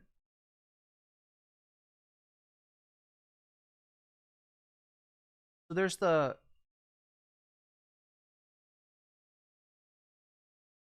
associate with Hasan, that just makes sense because he's famous and he's got a massive fan base. Also, Ethan still follows Hasan on Instagram, so Hasan is in his feed. Wait, is that iDubbz and Anise on the pressure target? And that's showing up right up on Yeah, that's I didn't even realize that, but yeah. us nieces and iDubbz feed. It's important to remember that this is a living document and people can be removed or put onto it depending on how Ethan's feeling that day. You have this other tier of creators that exist below Hasan but are still anti-Ethan, but Ethan really doesn't want to bring your attention to these ones because it's kind of unpopular, you know? A lot of them are famous. It's no coincidence that Ethan stays silent when these powerful, popular men... Oh, was the septic tank diver not worried about disease? I don't know, chat. He was into it. That is all I'll say. This guy that paid people to swim in their septic tanks was into it. Are supporting Hasan, it's because Ethan is a coward. He's a bitch-made coward. I think Ethan has an unreasonable amount of respect for these comedians because they have power, they're quick, and I think he knows that they don't with his ideology. But he's gonna keep that to himself because the last thing that is that Felix Biederman on there too? So we got Theo Von, we got Stavvy from Cumtown, or I guess Stavvy's kind of outgrown Cumtown. Who's in the upper right? And then is that Felix down there in the lower right? Wait, I can't tell. he wants to discover is that people that he respects and looks up to, they don't with him. You're a coward. It's just his job. It's just what he does for his job. You know, he doesn't mean it. We're actually good friends. You know, he makes fun of everyone. It's not just me, right? Oh, also, I can't forget about Matt Lieb. Matt Lieb is in this like middle tier. His valuable association is Rhett and Link. So Rhett and Link, conveniently, are also in this category of popular and powerful men who Ethan does not want to burn bridges with. Oh, Chad Felix. Oh, Felix is going to love this one. Oh, no, dude. Felix Mogg. Oh, dude. Maybe Ethan will finally talk about Felix. I know he's been begging for it. He wants this so bad. Oh, yeah. Although he's sniffing. He's sniffing around. This guy, Matt Lieb, he works. I'm sorry, chat. He said sniffing. I'm suppressing laughter. Works for Good Mythical Morning. Of all people, I know it's not right to laugh at the sniffs. Well, this guy, Matt Lieb, who apparently is a producer for Good Mythical Morning. Well, this guy works for Good Mythical Morning, acting like he's wholesome, and he's bringing on somebody. Yeah, dude. Classic canary mission ass behavior. Ooh, someone has said something mean about Israel. That's what Canary Mission does, right? They're like, well, gotta get him. I think Shakespeare wants me to mention that Asmongold's septic tank is bursting at the seams as we speak. Chat, it is like a volcano ready to erupt and spray his entire neighborhood. Fired. For Ethan, it's not just about Israel, though. Obviously, it's more so about his comments about Israel. God forbid anybody makes fun of Ethan. Yeah, it's who Ethan is boycotting. So yeah, he's comparing it to if you've ever seen the BDS chart, right? You know, it's got like, you know, the products, the actual targets of BDS, right? The actual you know, companies that are being targeted by BDS, along with the pressure campaigns, you know, organizations or companies that are being pressured, and then organic boycotts that have risen up alongside the main targets. God forbid anybody has a disagreement on with Ethan. Holy shit, dude. Time to find out where they work. Get him fired. It's crazy. Yeah, he brought on Boner Box because people were like, hey, Ethan, we're in your fan base. We are pro-Palestine. Who can we watch? Like, this was a demand. People were like, who can we watch that's like a pro-Palestine content creator? And he was like, here, this guy, Mr. Snipe Job. himself. That wants to kill my wife or in a video game. And I think he should be fired, frankly. And I hope he is fired. He's pathetic. And he interviewed a fucking, basically a terrorist. I think Ethan only respects power right now, which is one of the reasons I made this video in the first place, is because he thinks I'm weak. He changed it to befriend, discuss, social media, follow, instead of boycott, divest, and sanction. Okay, yeah, and chat is noticing that I am behind the... Like, I literally have to scroll past stuff without even looking at it, though, if I want to keep up. Ethan is very scared of Felix because he is a Jewish man who is funnier than him. So there's literally nothing. And also, Felix, it's hard to overestimate the kind of power that Felix has on social media. If you get in a Twitter fight with Felix, you will usually lose. In fact, you won't usually just lose. He'll clown on you, which will cause you to get dogpiled, right? So that is a reason. Top right. That's Jeff Wittick. Okay, thank you. Wait, Jeff Wittick was The Bachelor, right? Timestamp 3159 on the original video for the explanation of the BDS joke. I'll try to open that up if I get a chance. We are, let's see. We're not doing horrible on time. Thought the Chapo guys were longtime critic. Oh, yeah, they are. Wait. So, Eric, just to be specific, right? These are people that iDubbz is saying won't. So the idea is he's making a metaphor between BDS and Ethan's attempt to isolate Hasan, which is just never going to work because, again, Hasan is more connected to more people than Ethan is, right? You're not going to be able to isolate it. But nonetheless, Ethan seems to be trying to do that. And the Felix being in that picture represents, the fact that Ethan probably does not like Felix. Felix has been on with Hasan, talking about Ethan. Chapo actually had a segment about Ethan not so long ago, but he will not openly blow him up and be like, this guy Felix Biederman, this group chat, because it would be brutal, and Ethan knows that. Ethan knows that if he tries to, if he does not want the smoke that Chapo can bring, right? If he goes after Chapo, Ethan is cooked. Even more cooked than he already is. He thinks a lot of these other creators that he's gone out of his way to attack, he thinks that they're weak, and he thinks they're a target that he can bully, he can manipulate, he can send lawsuits to. And I want him to know that we're not going to be bullied. You're being a piece of shit, and we're going to call you out. So here's the button. You've got a video and you've got an audio. We're hitting both. Oh, here's the button. The button, chat. The famous button. We're almost at 4 million views. Snow's just pointed out. We're almost at 4 million views for the Content Cop.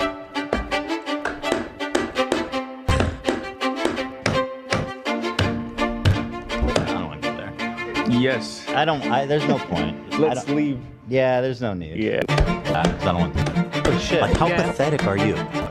Don't worry if you don't have it all now. I'll garnish your wages. I don't like pedophile. Like the Eye of Sauron. I see you. Yeah. I see you out there, you fucking cockroach. You'll be living with your... Dude, I think this button compilation also shows, the attitude change as well. The way he has, changed over time, not just because he got physically healthier, right? I'm not. Umtown is the nickname on Terra, the nickname of Terre Haute. Shakespeare, that's a deep cut, I believe. Is Amber from Terre Haute? I know Amber always talks about Terre Haute.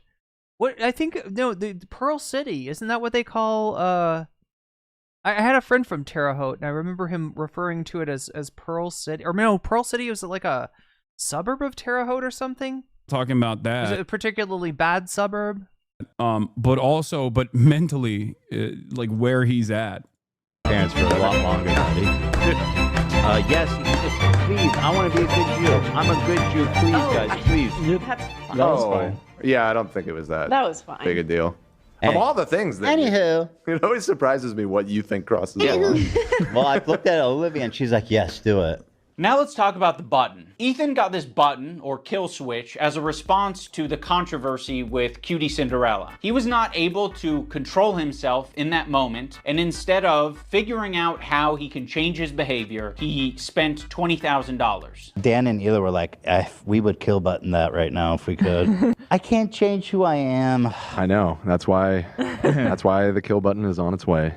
That's it. See, exactly. He uses the button for everything. If his jokes don't land, he's hitting the button. It was being presented as if the Jordan crying thing. I hit the button. Why? I don't think I needed to, but you guys were giving me crickets, so I panicked. If he's insecure about getting something wrong, he's hitting the button. But okay. What? Button for that? What on this frame could Ethan have responded to? Perhaps the country flag that he got wrong? Maybe. I don't know. If he goes on a problematic tirade, he's hitting the button. Before, look how sad. But yeah, it's not just that. Like their eyes are like big. I think you guys are wrong on this one. I think you guys are all wrong on this one. I don't think he's unique in hitting the button. I think if all of us had buttons, we'd hit the button all the time. But if you don't have it, you operate differently. You think about what you're saying. You maybe plan for your show a little bit more. You maybe say, I'm not going to have my podcast be an emotional dumping ground for today. You instead say, ooh, it's important that we stay on topic. Also, the H3 community and Ethan himself use the phrase goblin mode all the time to excuse a lot of his shitty behavior or what make is the button about is when he says something f***ed up or says something that he's like insecure about. He just described it. He just hits the button, and then because the stream is on a delay, it basically erases that. It erases that part of the stream. It cuts the feed, and it feeds you just like a sequence of cutscenes instead, and it wipes 30 seconds. Like, chat, you know, like on The Simpsons where Krusty has like technical difficulty or something, and it shows like there's like a Simpsons version of this too, right? That's what he's kind of going for. Is it's a old school television feel of like, you know, oops, the the TV people messed up, right? And so, you know, or something bad is happening currently on the show that they don't want to show it to you. So instead they're going to play music and just like relaxing, you know, kind of jazzy or something, and show you like images of the cameraman tripping over a cord or something like that, right? Off of what the stream, or 20 seconds I think off of the stream, it seemed less bad. Like I've been diagnosed with goblin mode actually. By claiming that what happens is he just gets into this like uncontrolled state he refers to as goblin mode. I do not call myself goblin mode. Yeah. Oh, yeah. That's what you did. Goblin mode? Is that what you're calling Tourette's now? Yeah, this person's being ableist when they use the terminology that him and his community has started to use, you know, right, and anti-Semitic. Look, I don't know if Hasan's going to call this out or not, but I think that this illustrates something that I find particularly annoying about Ethan Klein. This guy does not give a fuck about ableism. Now, to be fair, as Hasan said earlier, you know, things that pervade our society, like ableism, when you see a little bit of, you know, of implicit ableism, if you're going to call out every single bit of implicit ableism, you will not be able to do anything else because it's all around us. It's all over the place, right? So, you know, if Ethan's going to have some implicit ableism, okay, you know, like it's everywhere, right? I'm not going to prioritize that. What annoys me about Ethan is he's got the combination of calling out ableism where it doesn't fucking exist, right? That somebody saying he's going goblin mode is them making fun of his Tourette's. He's going to do that, and at the same time he's going to downplay, you know, any other form of ableism. That's what shows me what a monster of bad faith Ethan actually is, right? It shows how disingenuous he is. It shows how fake he is, right? And yeah, one of his least redeeming qualities. Possibly. No. I'm surprised that he didn't hit the. I'm surprised he didn't say it was anti-Semitic. All victims of goblin mode. I would like to issue yeah, an that apology. would be the easier one, right? That's you know, there definitely is a trope, i.e. J.K. Rowling. Well, you are goblin mode today. Your goblin mode. Look how many times you paused. I'm trying, bro. And I don't think there's no room for using the term goblin mode. I like. Wait, okay, so something that's always bothered me. Why did I say bothered? Is it bothered like if you bother somebody with butter? If you spread butter over somebody, are you bothering them?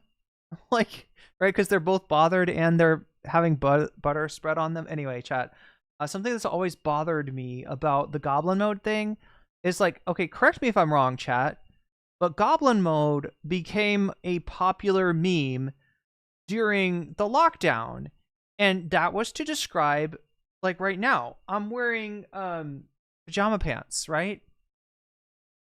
If I go out and get something to eat pajama pants, if I'm not really as cleaned up as I normally would be to go outside, as were a lot of people, you know, during the lockdown and right after the lockdown, right? That's what I call goblin mode of like, you know, oh, I haven't combed my hair. Oh, I haven't cut my hair, right? You know, I'm kind of like not taking care of the normal things, right? That's goblin mode. I'm a little bit grimy. I'm a little bit gritty. I'm a little bit dirty, right? That's goblin, but it's understandable because it's the lockdown, right? That's where I feel like goblin mode kind of came from. But Ethan's goblin mode is what? He's going feral? What is he describing?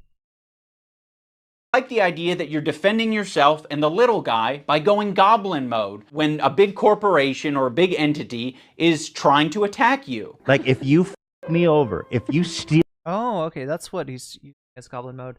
Okay, so a particle says the origin of goblin mode is cool. Robert Evans did an interview with the person who first posted it. But is it what I'm describing, Particle? Am I right in terms of what I, you know, that's just like what people around me were using to mean buggered, and bothered is bothered. So if you're both well, what if you can't be buggered? Wait, or is that the right phrase? Can't be buvered? Can't be arsed?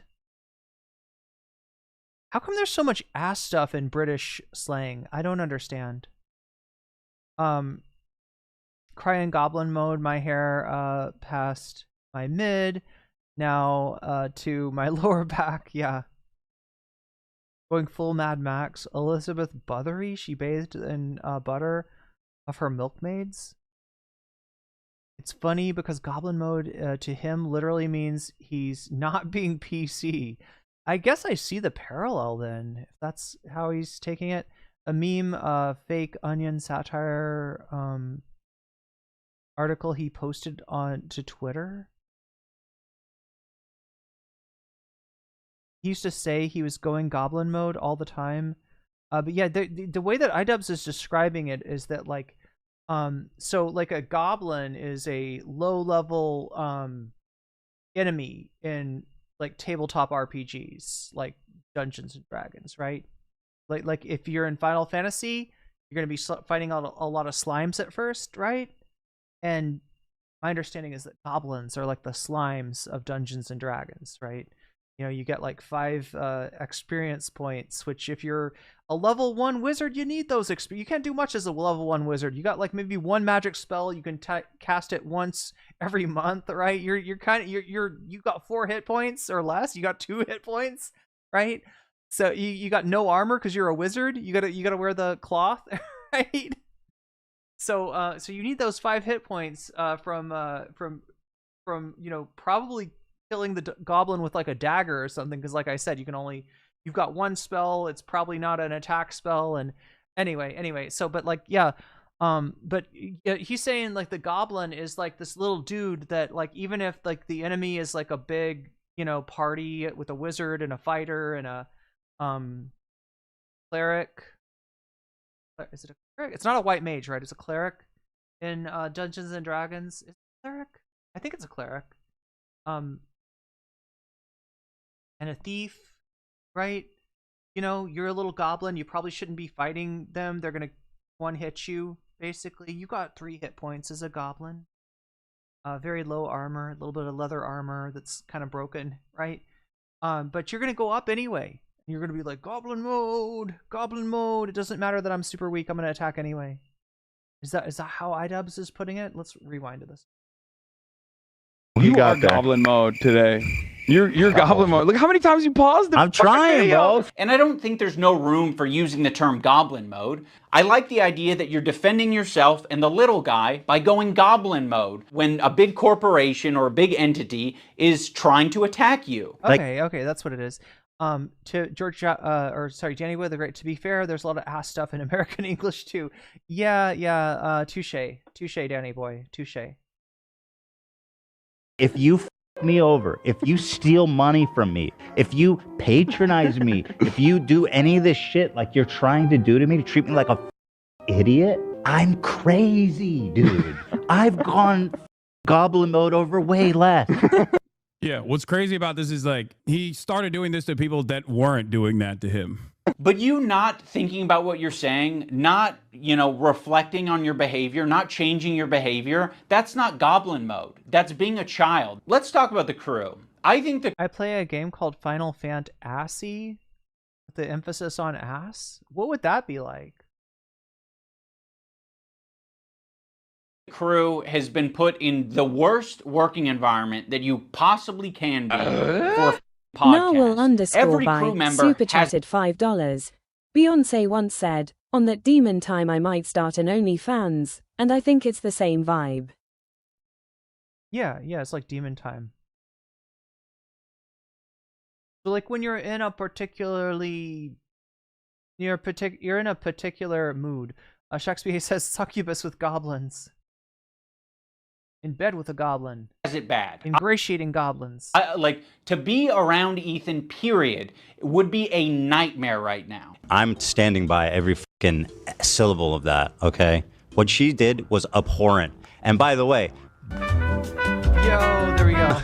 Just don't. Listen, your critique of her is correct. It's just, people are sensitive about women being called that word. And so... Like, how pathetic are you?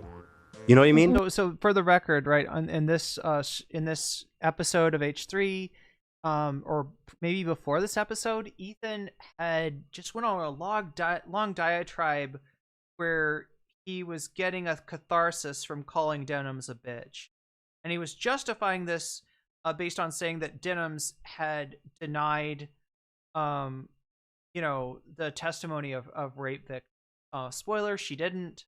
That's fake news, but Ethan, basically justified just going off and, calling her a bitch in, 18 different ways, right? And, obviously Denims picked up on this, reacted to it. A lot of people picked up on it. I picked up on it.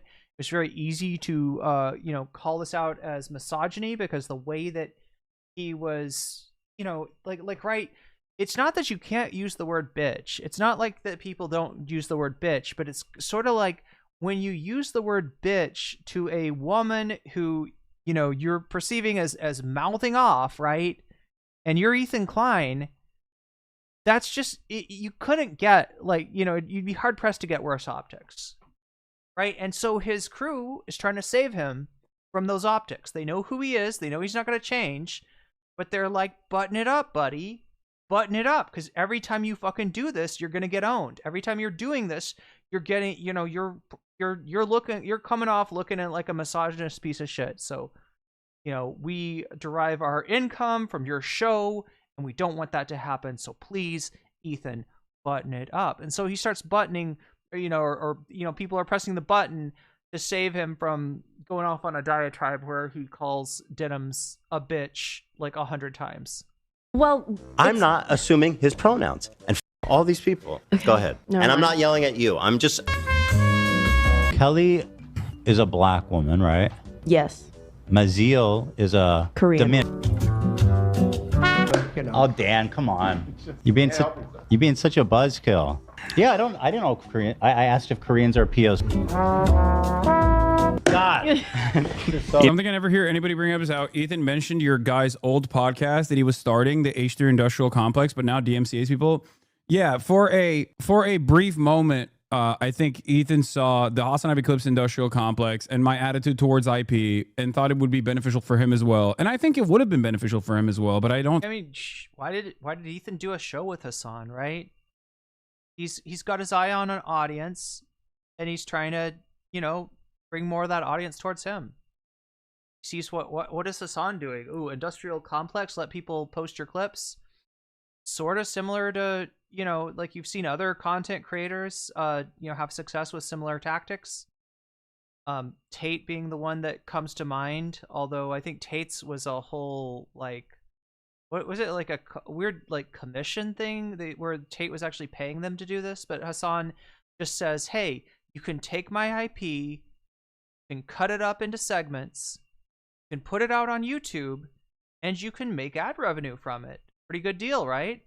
And it does, you know, it puts Hasan more out there. It gets, you know, Hasan's videos spread to more people. His channel cannot possibly make a video out of every single segment that he does, but somebody out there can. Hasanabi Productions can, right? Or Hasanimated, or you know, whoever, right? There's, you know, a million different little channels can you know, make some money off of this. So it's a win-win-win. I don't think, as Sam Cedar would say. I don't think he cares about that anymore. I mean, he's shown that he is willing to copy strike people for ridiculous things, like copy striking a Redditor for posting a clip from his stream. Like, there is just no I don't know what to say about that. That's just like the most ridiculous thing you could do. You know, Dan's in the bathroom. Let's just not do this right now. I asked if Korean people are POCs. The one time the button didn't work and we listened to how he spoke to AB without thinking that the internet was going to hear it, it was rude, it was nasty, and it didn't have this caveat of like, I'm not mad at you. It was anger, and it was uncalled for. Use they get access to cover most of it. We're doing it. What are you It's doing? so awkward and terrible. I'm sorry, I'm not Just like, this is what I'm talking about when it's always like. We need to get home for our kids. It's like, bro. Oh no, I didn't want to finish it right now. I'm about finishing Wednesday. On Friday. Is it? You guys, like. All right, I'm taking my hand off. Oh, yeah. So what AB is, this is content court, right? Ethan does, it's almost like a content cop like thing, right? But he's got the court as the background, and, you know, he'll go over content creators that have accusations against them, and he'll have, like, I think it was like, was Dan the defense attorney and AB was the prosecuting attorney in this one? So he'll have, you know, two of the crew members be the attorneys on either side. They'll bring their case in front of him. Your Honor, this is why my client is not guilty. Your Honor, this is why the accused is guilty, right? And then at the end of it, Ethan and Hila make a decision of, like, you know, are they guilty? Are they not guilty? You know, what is their sentence? Like, what is their culpability, et cetera, right? That's the, you know, genre of H3 stream that this is. This is something that they did from time to time. So in preparation for this, they had the lawyers, in this case AB and Dan, prepare a case for both of their sides. Now, what Ethan has said right before this button gets pushed is that, you know what, let's wrap it up. Let's wrap it up. Let's be done with it, right? And AB is in a position where, you know, I think Dan went first. So Dan presented all of his stuff, all the stuff that Dan worked on got presented, right? Became content, right? AB has done a lot of research. AB has done a lot of preparation. AB has got, you know, his case ready to go. And right as he's ready to get into it or finish it or whatever, Ethan is like, let's wrap it up. So what Ethan is saying is, like, we're going to render our decision and this H3 content court will be over. And AB, you know, it's partially because Ethan and Hila want to get home, right? And AB is trying to say, hey, like, I put a lot of work into this. Can we just come back and finish this up, you know, tomorrow? Or not tomorrow, but Wednesday, finish this up the next day, right? And so Ethan hits the button and shuts him down. And we get to hear what that's like. We get to hear what the interaction is between Ethan and the crew behind the scenes, which is a little different than what we're seeing on air, right? In kind of a disturbing way, that, like, some of the berating that he does to his crew, maybe not as sarcastic or just kidding or, you know, in good fun as it seems. That's what this button failure, because this time he pressed the button failed. So everybody got to hear what what Ethan was actually saying to AB behind the scenes, and you could put yourself in AB's position, and maybe remember a time where you've done a lot of research or a lot of work or put something together, only to have your boss say it's not going to be used, and kind of how you feel. What? Okay, well, all that. Thanks, Button. And he didn't want to take accountability for it. He immediately wanted to deflect, and he wanted to say that the button f***ed him. First of all, I appreciate the hard work. I know you do. And I loved it, and I really enjoy it. But it's like every time we do it, it's like the show is what it is, and I know. it makes it. I was being selfish. No, dude, that button f***ed me, dude. Can you imagine that button f***ing me over like that? The button f***ed you? AB f***ed you? Who f***ed you? You f***ed yourself by being an asshole. He makes it seem like he's not a tyrant of a boss. For doing it. What are you It's doing? so awkward and terrible. I appreciate the hard work. I know you do. And I loved it, and I really enjoy it. Dan, his producer, is constantly clarifying things on the air and making it clear that what Ethan said was a joke. Ethan is being overly defensive, or he's saying things that are. Oh no said Ethan found out about the Content Cop on his show on air, had a Sam Cedar moment. Yeah, and that is maybe what we're going to watch after this chat. We are coming up to, oh yeah, we're at 5 hours now. God damn it. I always want to get through with one of these things, but I also got to save time for the bonus content. So let me open up this tab that is going to tax the fuck out of my computer for some reason. I don't know why it is, chat, but just having the stream...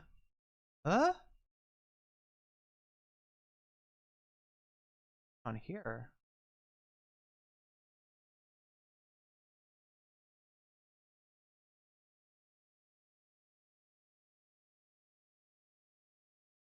Okay, just having the stream open. So what do we got here? We got 3 out of 10 on the butterfly goal. So no butterfly. We've been missing the butterfly. But yeah, I'm looking at the poll. It looks like 52% of you are voting for. We got 173 votes. 52% of you are voting to finish the Ethan Content Cope stream. So it looks like that's what we're going to do. 20% of you want to see what's up with behind the 4chan hack. 18% of you want to see Hasan's talk with Steiny. Kind of sleeper content. That one might be interesting, but it's up to the voters, right? It's also up to the donors. So if anybody's donated or they want to donate, now is your time. To let me know, put your money where your mouth is, and add your donation to the content of your choice to maybe help it over the line, because otherwise I'm just going to go forward with finishing the Ethan Hope stream. Is there anything else on here, chat, that I very much need to get? If you're using Google Chrome as your browser, having multiple tabs is super heavy for laptops. Up too much RAM. Seems like Firefox isn't great either.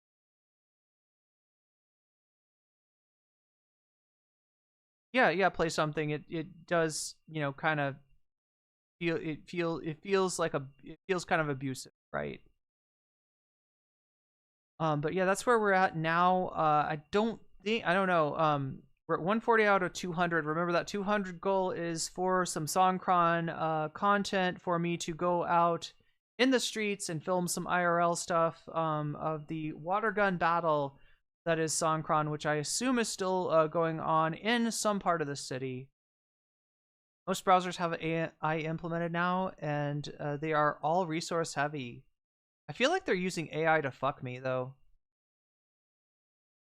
You know what I mean? It's not like AI to optimize like performance. It's AI to like, I don't know.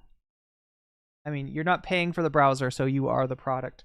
The Steiny Hasan episode is good as well. I know, right? I was kind of hoping that we'd get that. I do want to see what the rest of the poopy stream is, but yeah, we're gonna have to go to that now.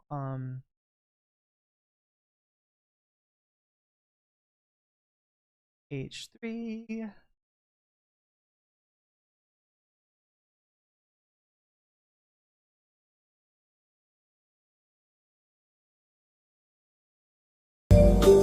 No, this music fucks me. Forget the button fucking, people. It's the music. So what was it? We were on like so just remind me, chat, when the button gets pushed, all right, which it will, button will get pushed. That was the button getting pushed when AB contradicts Ethan, and the button gets pushed immediately. So when we get that music, make sure to like just yell at me. Be like, be like, pause it, you know, turn it off, fast forward, right? Because like that music got me copyright claimed yesterday, and if I listen to more than like a half a second of it, it'll probably get me copyright claimed again. I don't know. I don't really see it. Chat, we're switching gears here. We're gonna watch the content. We watched the Content Cop, or we watched most of it through Hasan, right? Now we're gonna watch the Content Cope.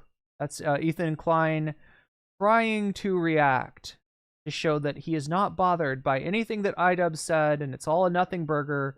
And you know, it's really just cope. It's him, you know, pause fucking to make sure that nothing gets through, and acting like there's really nothing. There's nothing to see here. This is like, you know, pay no attention.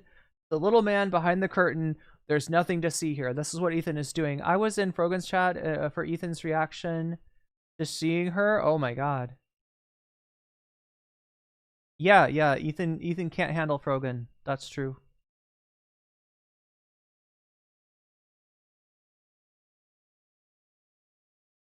What's up, Sablaze?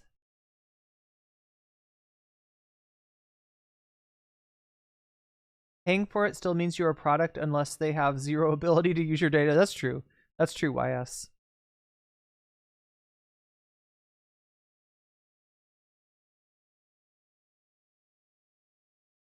They've seen me in my new home. Well, this isn't my home. This is a hotel, but it's been my home for the last month or so.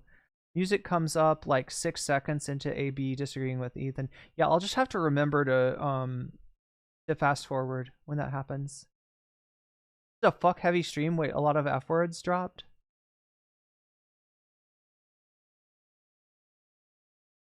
See how it directly relates to that.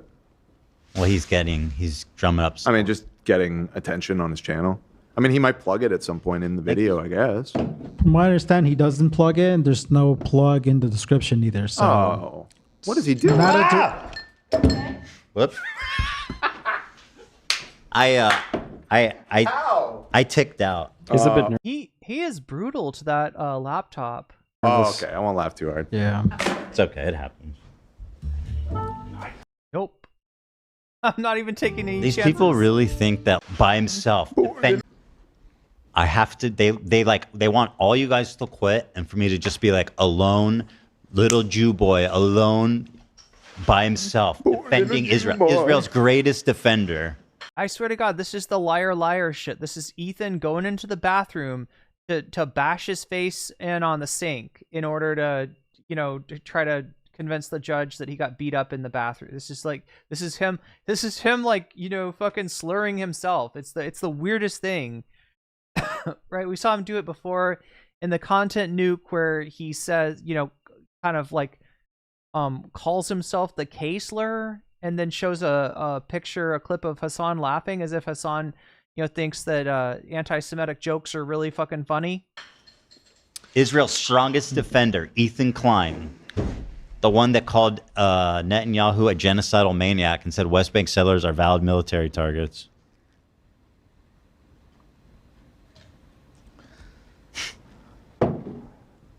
I just hope Cam's not in this video. No, I'm kidding. What did you say? Legala says, I just want you to be able to make a home and find an apartment as soon as possible. I'm gonna try. I should have. I've been like looking at apartments on Facebook Marketplace pretty much since I got here, and we kept on adding them to a list and adding them to a list, and now I've been messaging people and you know, just like being able to make it over there, right? I've also got like a friend who went through an agent and got himself an apartment, and you know, it's a nice apartment. He's got a really fancy apartment, but chat, he is paying 3 times as much as like my max, right? And that's because he went through this agent friend of his is just, I don't know if they add, you know, to the price or something, and their commission is based on like how much they can get, like, you know, an expatriate to agree over the value which they know they can, you know, charge anyone or whatever. But yeah, he paid, right? And I, you know, since it's my friend, he was like, yeah, call up my friend who's an agent, and you know, I'm like, not your friend, making a lot of money off of you, and yeah, I'm not, you know. Anyway, that everything that he showed me is just way overvalued, and I know what the value is. Like, right? I've been looking on Facebook Marketplace, right? And so I kind of know what the going rate for an apartment, yes, for an expat, is in the city. And this guy was, wanting me to pay like 150% of what the max price should be for that apartment. So although I kind of liked the apartment, it wasn't anything special, and the price was ridiculous, right? The price was like what you should pay for like a luxury apartment, and this wasn't a luxury apartment. I don't need a luxury apartment. I just need a nice place with a good backing shot, and I'll be fine. I said I just hope Cam's not in this video. Oh my god, that'd be devastating. Nah, Cam's staying far away from this shit. I'm kidding. Yeah, that would break the NDA, wouldn't it? No, just kidding. I don't know. Let's see. Are there any fun super chats that aren't related to this? Somehow I doubt it. Let me see. Maybe if I go to the beginning of. Well, look, do you think we should change the title and thumbnail? I mean, you got to, I guess, right? Yeah. Reacting to Content Cop live. I mean, at least make the best out of it, right? And then, I mean, Yeah, we at this have got titles and thumbnails for a week. Yippee. One problem solved. One problem Yippee. solved. Oh boy. We ain't doing that. The thing is, like, I genuinely think that if anything. Oh, I have some good news. Yeah. Potentially good news. Deidre Megadudu said psychology in Seattle / Kirk stood his ground. He's at the end of the video. Love him. Fucking legend. He knows. You can't take it back. A perfect apology is a perfect apology. You can't unperfect an apology. Wait, is this real? Hold on. Because this is funny if so. Ian's loser ass flew to see Kirk to try and get Ethan's A+ apology grade changed. Actually, insane move. Which, by the way. Wait, is that actually what happens in the video? It sounds like something he did. It's kind of a funny concept. It sounds. Do we want to go forward and like take a look, see if we can find that? Is there a psychology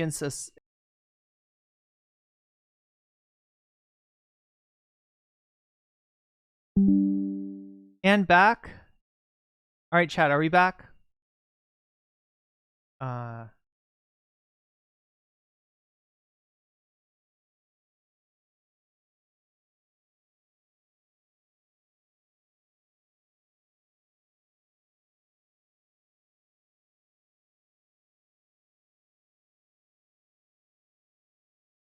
All right, we all know at this point that if the stream dips, right, one of two things will happen. One, it will come back in like 5 seconds. Two, right, you will go to my channel on YouTube, or you will stay where you are on Twitch and just hit reload, right?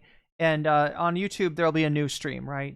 One of those two things will happen, except in the third case, which is that, like, I don't know, my power goes out, or like the Wi-Fi router has died a horrible death or something like that, in which case you could expect to see a post on Discord, a community post on YouTube, etc., etc. Right. Other than that, we'll be right back. So hopefully we didn't lose anybody. Yeah. Anyway, sorry about that. Hotel Wi-Fi can't be helped. Is a joke in the video or not? You know what's funny? I genuinely think that Sam Hyde broke Ian. And when he told me, he was like, he came and he was like, such a bizarre chapter. He came and he says, I'm doing a documentary on conquered. Sam Hyde. I told him, and Anissa was here. I said, that's a huge mistake. Do not do it. You guys, I don't know who, I said, do not do it. Like, trust me. Because Sam's the type of guy who's going to get the best of you, really, no matter what.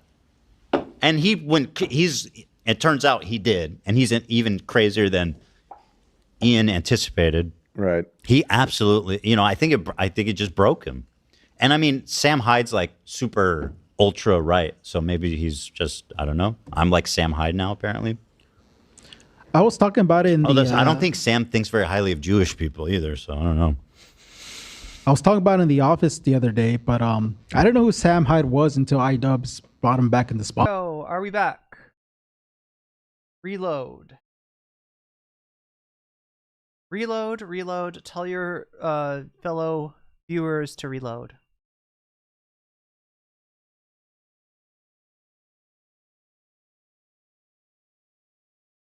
Wait, Rave, that's a Hotel California reference, right? Are we good? Are we back? I can't tell if it did it. Are we back? Okay, so Twitch is good. I'm waiting to see from YouTube. Yeah, there we go. Frustrating, isn't it? I'm sorry, chat. When you get a new place in your new country, please make sure to get great internet. At least 1 gig. Yeah, that is definitely my plan. I'm gonna try to go for the 30 what is it? 30 gigabytes up, 30 gigabytes down. 30, sorry, not 30, it's 300. 300. Like Jews. We love Jewish people. And I was like, this makes me very uncomfortable. But that's that. Sam Hyde, congratulations. You did break Ian's brain. So.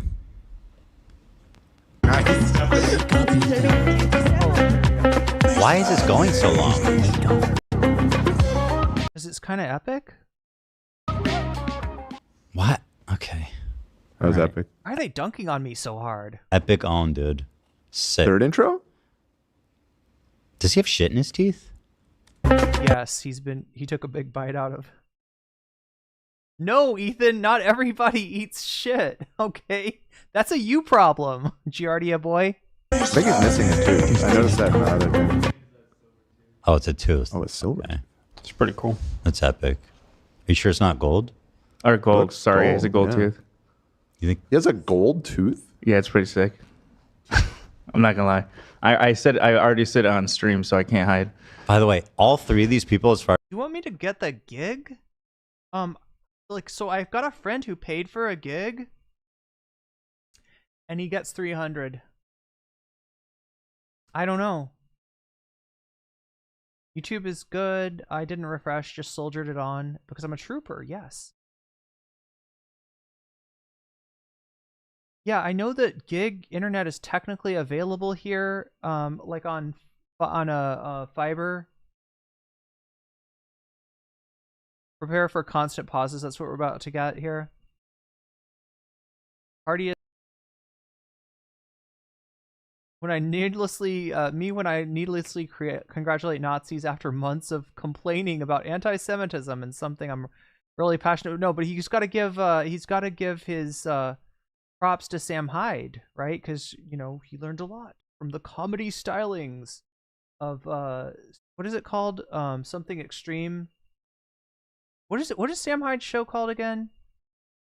That was like on Adult Swim for 2 seconds. $1 Million Extreme.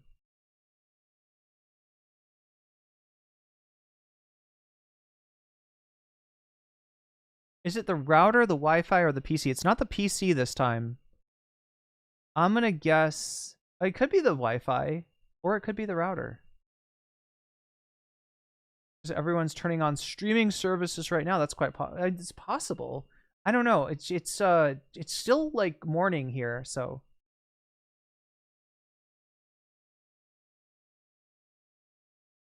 But yeah, chat. Hopefully, we'll be in a better situation soon, where I'll be able to use my actual PC and where I will be able to plug into fiber Ethernet of at least 300 up, 300 down, if not a full 1,000. far as I understand it, are like straight up Hasan waiting room streamers. That like. Well, now they're in the room. They're in the room finally. Made it. Y'all made it, y'all. Woo! So I go ahead and get the. So you're saying I go ahead and get the gig of up and down, and then I can hope for at least 300. My regards to his mom, who's cooking chicken for him right now and cleaning his house. Well, hold on. Before we move on, I saw the pic of them all in there, and I was like, oh my god. But let's rejigger the title thumbnail. Also, we've had an ad. Oh, shit. Yeah, we're way over. I apologize. It's been a little distracting here. Yeah, totally. It's my fault. All right, let me thank our wonderful sponsors. This might be a little... You might need one. Yeah, you might need this today. Now is better than ever, guys. I'm gonna grab one right now. To head on over to Mood.com, guys. What can I do feeling there? Like, you know, for people who are maybe stressed out about this, I have some recommendations for you guys. Let's go on Sounds over. like Steely Dan. You know, let's see. Was shot by pre-wedding blast for a great popular Nathan. You're not shooting ropes. You're shooting fucking a product. You're looking. I'm like also 420. What is that stuff, chat? Is that the stuff that's like 9 Delta something or other? Delta 9 KHC or something like that? Is that the stuff that it's like it's synthetic, but it looks like the real? It looks like the real flower, but it's actually some kind of weird pulp with like a chemical on it that's, you know, similar to KHC. Adomptus. Oh, you know, your former arch real one, nemesis. I knew that through all greatest the supporter. Kissing my ass. I knew that through all the beef that we had, that behind it all was love. Yeah. And I felt the same way for you. Yeah, that's nice to see. For Steely Dan. Yeah, that's true. Their stuff is yeah.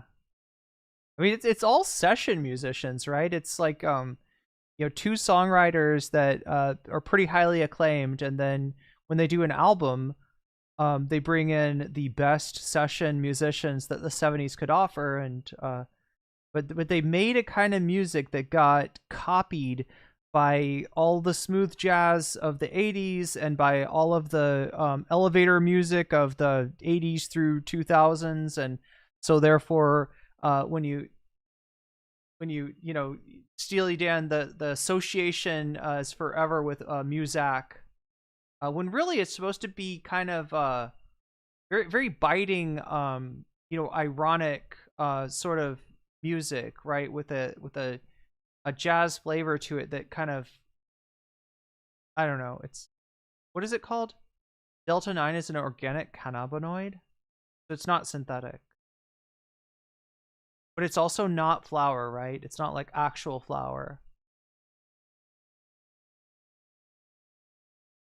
Anyway, let's get through as much of this as we can today. See. That's nice to see. So title and thumbnail. Delta 8? Reacting to iDubbz Content Cop raw. Responding. Raw. Responding. Raw. Well, responding, we're not trying to find the reacting. rawest of the raw. Why are you Reacting, and then, How about Raw Dog? Are you reacting? and then on Friday I can respond.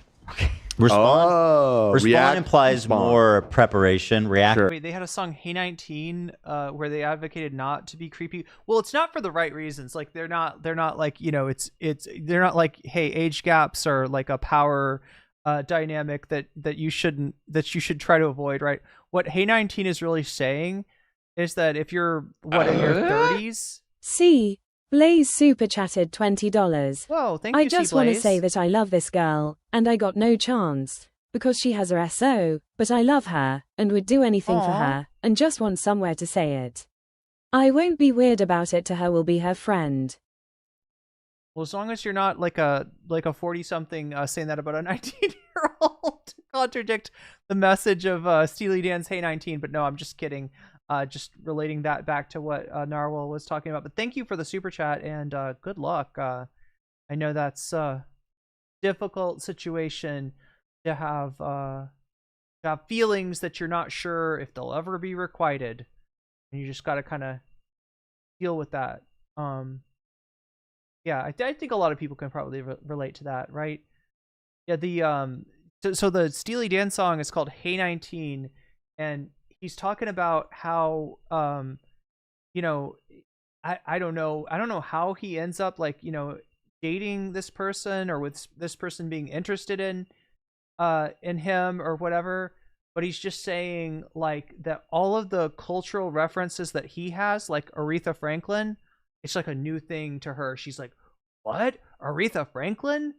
Who's that? What? I've never heard of Aretha Franklin. Is that a thing? What is Aretha Franklin? And he's like, no, oh, there's no way. We got no chance. There's no way that I'm ever going to relate to this person. So he's deciding not to date her based on lack of her getting his references, right? He's got, you know, some legitimately, I guess it would be boomer, like literally baby boomer references, and she is what would she be, like Gen X or something? And she's I don't know if that's Gen X, but she's not getting what he's throwing down, right? And so he feels like the relationship can't go anywhere. He can't relate to the 19-year-old that he's on a date with or whatever. Thing is like, I'm just going in raw Sigma style. Okay. And then on Monday we could say my actual thoughts on the content. Yeah. Yeah. Something you don't know about my thoughts on the Content Cop. Okay. What are we going with? We're going with reacting to iDubbz Content Cop. Reacting on to me? Content Cop. I'm sorry, Cblaze. I did not mean to associate your super chat with the problematic age gap. That's not what you're dealing with at all. That's just the Steely Dan song. H3. Content Cop H3 to iDubbz Content Cop H3 raw in all caps style, baby. Content Let's Cop go. Ethan Klein. Content Cop Ethan Klein. Live reaction. Live in all That's caps. pretty good. Oh, let's do that. In That's all a good one. caps. Live. Yeah. Do his exact title. Content Cop /H3. I believe he used a hyphen. Yeah, so do the hyphen. Okay. Content Cop hyphen. Wait, but also let's do some doses. Wait a minute. Is that in the song? Does he mention I'm trying to think of the euphemism. Does he mention blotter in the song?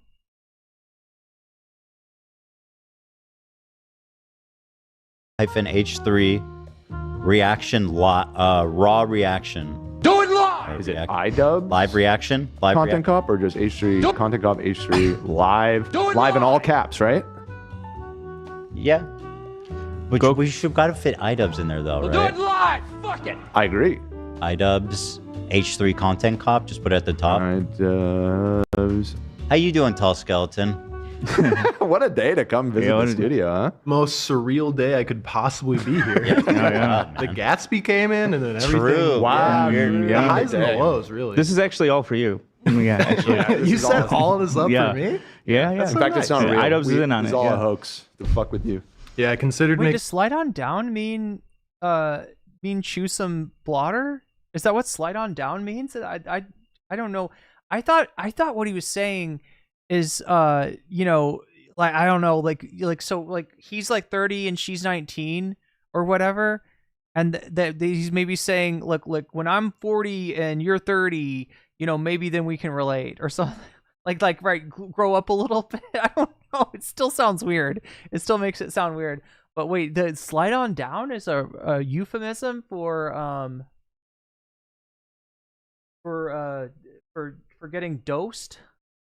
Making a meme of just me sitting here in shock. Okay, iDubbz Content Cop -H3 live in all caps reaction.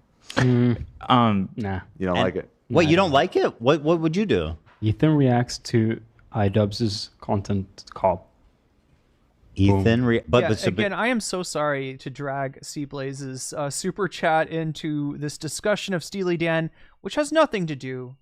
Yeah, it's just weird time. It's just weird timing. That's all. Yeah. Sorry about that. Anyway, I feel bad. I feel legitimately bad. Somebody very generous super chat, and then I'm all like, have to relate it to the last comment.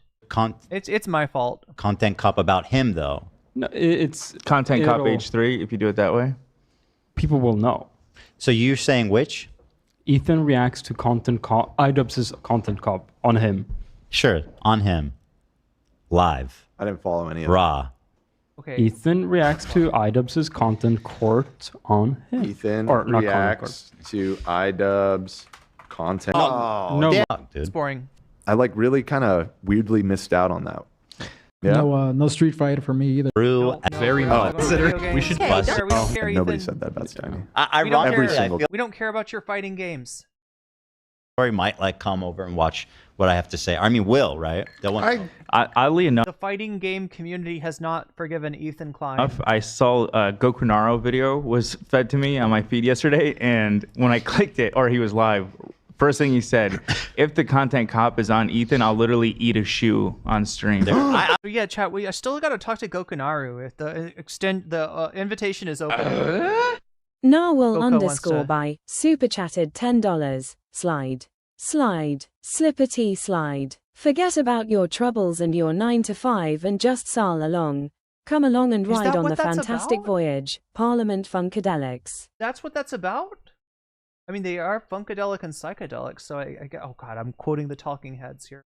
Yeah, I didn't know that's what that meant. So wait, what about the Goo Goo Dolls song? Does that also imply imbibing in the psychedelic substances? A lysergic molecule with a low pH, perhaps? To be fair to him, I was that confident too. Hey guys. Oh, there's puppies. Hello. We don't care about your dogs. I heard quickly it will take. Just try not to get Giardia this time. You did already? So that's Ela getting to the office. Oh my god, terrible posture. Mark off your bingo cards if you're playing at home. If you're playing with Joel.x's bingo card, you just got to mark off horrible posture. You want to see that again? Look at that. Look at that horrible posture. Watch it when he comes back up. My initial thoughts, like... Look at that. Oh, wait, no. Back. What we do, heroes go back. Look at this man's back. Oh, it wasn't as bad as oh, right there. That is not good. That is painful. Somebody send this man to the chiropractor. No, just kidding. So Ian, he's so tired of his content cop and he's so embarrassed by it. Yeah. Yet he chose to do it again. Like, I just know he's puking in his own mouth right now at night. And content cop about politics. Pretty happy about it. That's what I. It's just like they're so cringe. On 170. It doesn't work. You're so cringe right now, dude. Like, take a look at yourself. What content cop used to be, it's like that doesn't go today with politics. That's just ridiculous. You look great, by the way. Oh, thank you. I think Dan is looking great. Yeah, Dan looks I'm trying to remember what was the question. I think we were watching this yesterday, and I was like, "Ooh, that'd be a good question to ask Gokunaru." Thank you. It's okay. I listen. I accept that. You know. Oh, thank you. When Hasan says in the first beginning of the video that you're hotter than him inside and outside, I was like, What's up, damn Bamps? right. You felt that, huh? I felt that. But like, isn't that so cringe? Like, bro, he's going for like the I'm hot. He's like, not you're reading the frat boy allegations. You're doing the I'm hotter than you. That's like what they're opening with. That's another thing That's why I'm saying content cop about politics, and then this is the level. They're like dancing and doing thick, and this is about Israel Palestine. Yeah, I mean, so far it's been a bunch of silly. We haven't actually got we haven't a video. I mean, we've done. I know. To be fair, Israel-Palestine plays very little role in iDubbz video. iDubbz video is mostly about the interpersonal toxicity of Ethan Klein. That's it. That's the subject matter, all right? Because unlike Ethan, iDubbz understands what he knows, and he understands what he doesn't know, and he's not trying to get out of his lane, right?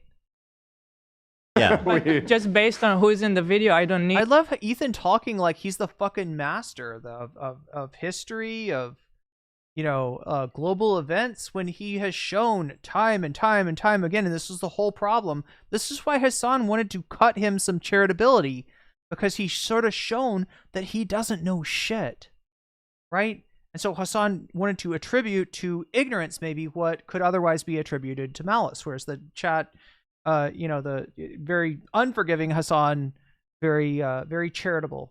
Need to I think gather that's a some fair information. assumption, Why are they there? What do those people talk about, and what do they criticize us for? It's Israel Palestine. So yeah, no. A content cop about that. It has to. Can we think of a different angle of what it could be about? Go ahead. Yeah, what's in common with Frogan, Denims? Yeah, maybe they all. Matt Lieb, Noah Samson. I'm trying to think what else Ethan has gone. Noah after Samson's kind of a one-trick pony. Is he going to defend Noah Samson's sleeping with people and not? Noah Samson had sex, chat. Did you know that?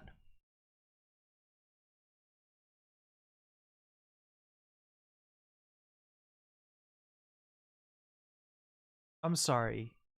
Ethan, you got nothing. You got nothing. Right? Rather than actually deal with anything like that, you know, Noah brings up that's of substance, right? Instead, you're going to be like, well, instead, let's talk to Noah Samson's ex-girlfriend. Yeah, Noah actually wasn't great when it came to communication. Oh my God, got him. I guess we can't listen to anything he has to say about Israel-Palestine, which you pretend you want to get into. Because Noah's girlfriend said he was a poor communicator.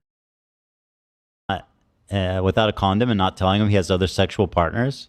I don't. That is not woke, bro. No. Maybe it's about like being a privileged white person in America and criticizing politics in the Middle East. I don't know, because that's in common, I guess. The part that whenever I keep thinking about this one thing is that, like, you look at people like iDubbz now and Noah Samson and even Hasan, who's lived a life of luxury and been in the United States most of his life. And when he was in Turkey, his family was extraordinarily rich and powerful. These people, they never had to make a difficult choice. They were never confronted with any uncomfortable. They never had to make a difficult choice as like whether to vacation in a country that's conducting a genocide so that you can show your audience the bright side of that country. Really? They never had to make a tough choice like that? They never had to make a tough choice as far as whether to save their smoke for the country doing that genocide rather than going off on people that are against that. They never had to make that kind of tough choice. Jesus Christ, Ethan.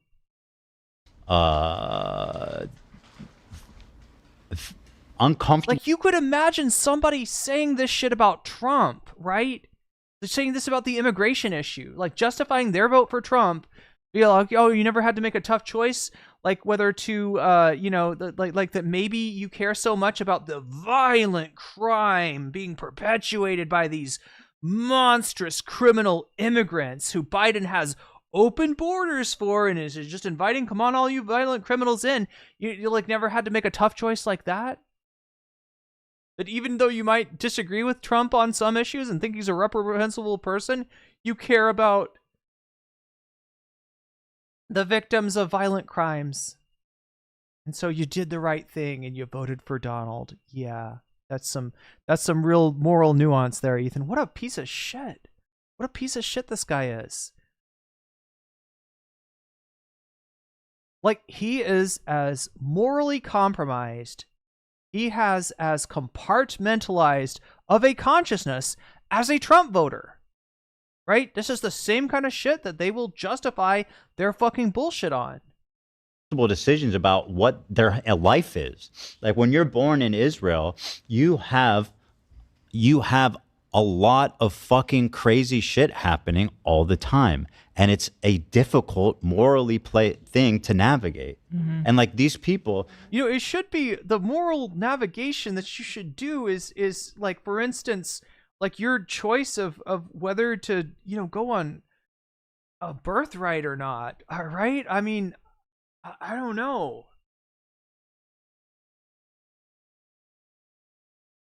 I don't know. I mean, maybe he was way younger when that happened, and but you don't hear him reflect on that. Like, yeah, there's some weird shit going on in Israel. That's true. There's been some weird shit going on in Israel, Ethan, since the 40s, since the late 40s.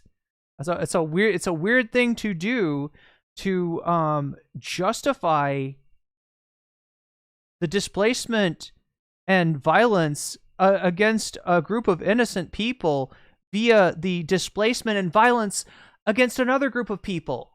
That's some weird shit. That's some Israel shit, right? That's some really, really weird shit.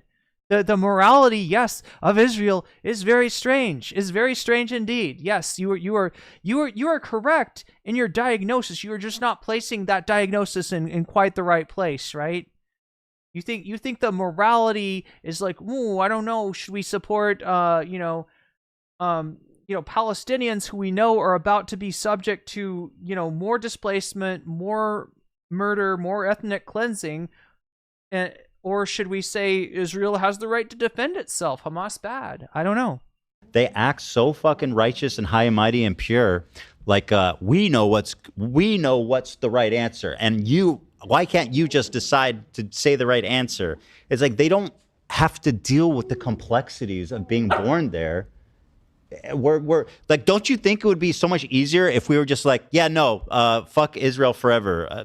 Do you know how much better and easier my life would be if I was just like, yeah, Israel's. I'm sorry, Ethan, but when your logic could be used to defend, the literal Nazis, then you gotta go back and you gotta go back to the drawing board.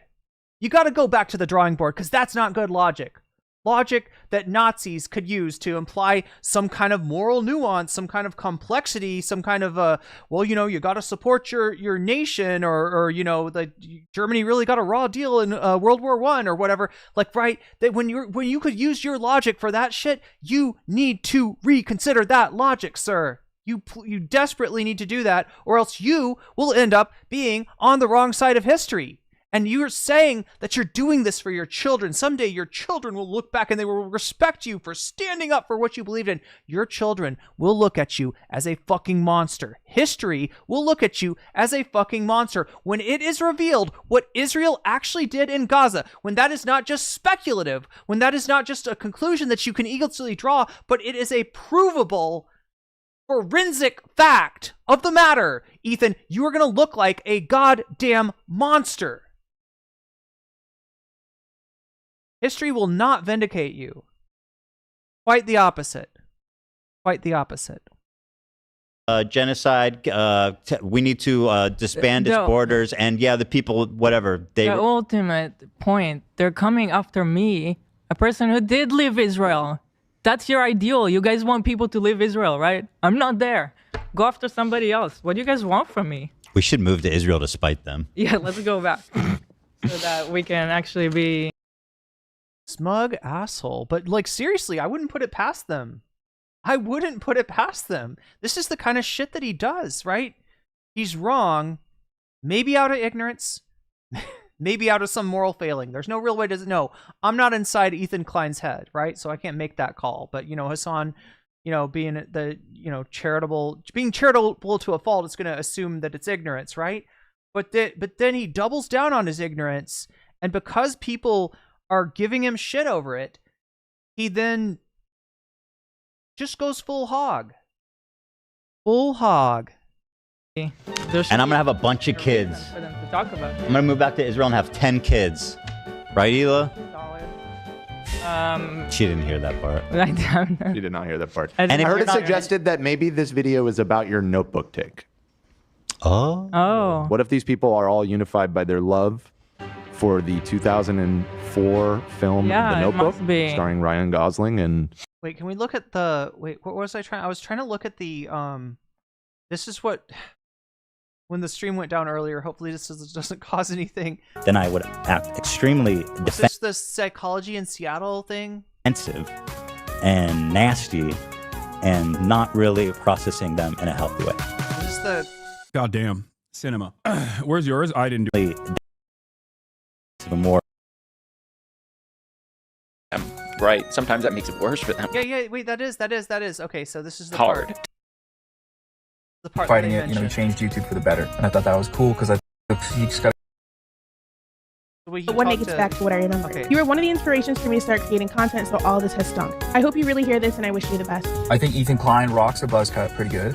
And I think he's got a good choice of facial hair. I think it's really cool what he did 8 years ago, fighting that frivolous lawsuit. That was pretty fucked up. And fighting it, he changed YouTube for the better. And I thought that was cool because I thought it was like he was fighting for free speech. you know, I also see the dynamic of Ethan and Neela. I'm like, it's really hard to be a couple online and see people attacking your partner, and it's like, okay, like if you come to their defense, that doesn't always help them, right? Sometimes that makes it worse for them. And I have been kind of slipping into a very unhealthy place where it's gotten worse and worse, and I get criticized more and more, and I get more defensive and more pulled up, a feeling of almost infallibility that I There we go. could take anything on. It led me So wait, is this during his is this during the apology that he made that he got a 10 out of 10 from Psychology in Seattle? to make a lot of mistakes. And then when I was criticized for those mistakes, then I would act extremely defensive and nasty and not really processing them in a healthy way.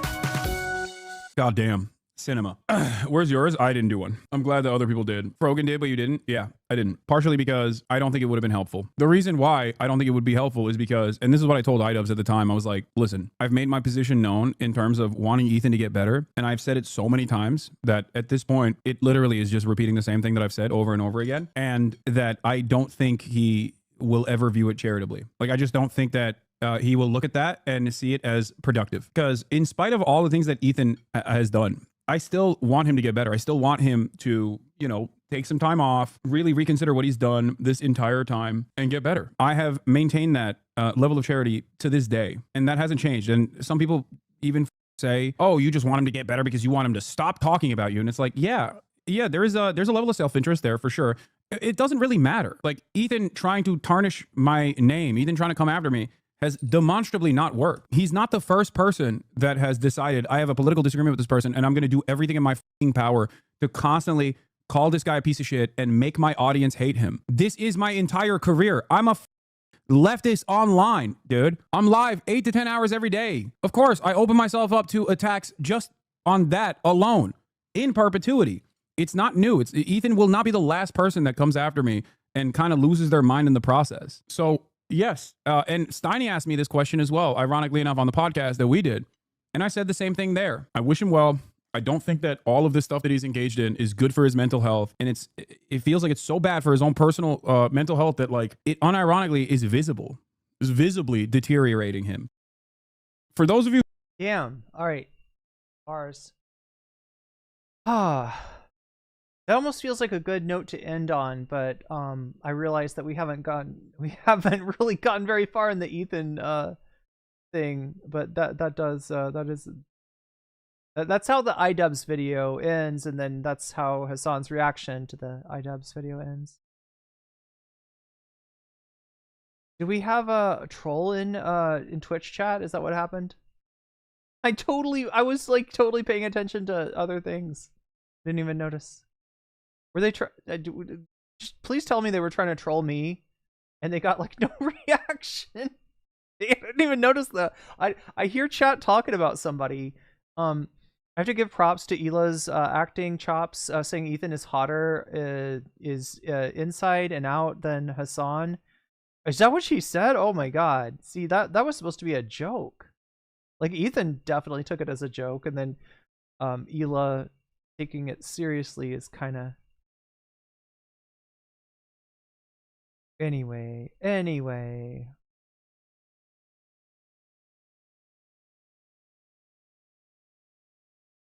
Not an apartheid state, nope. Just don't ask about the literal license plates that prevent Palestinians from driving on certain roads. Yeah, or walking down certain streets.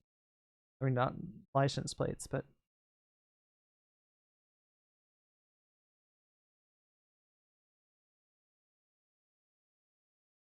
Noah and Bad Empanada are not the same person. I'm face blind. Wait, did I call somebody Noah when it was Bad Empanada? Wait, we haven't seen Bad Empanada, have we? Before that?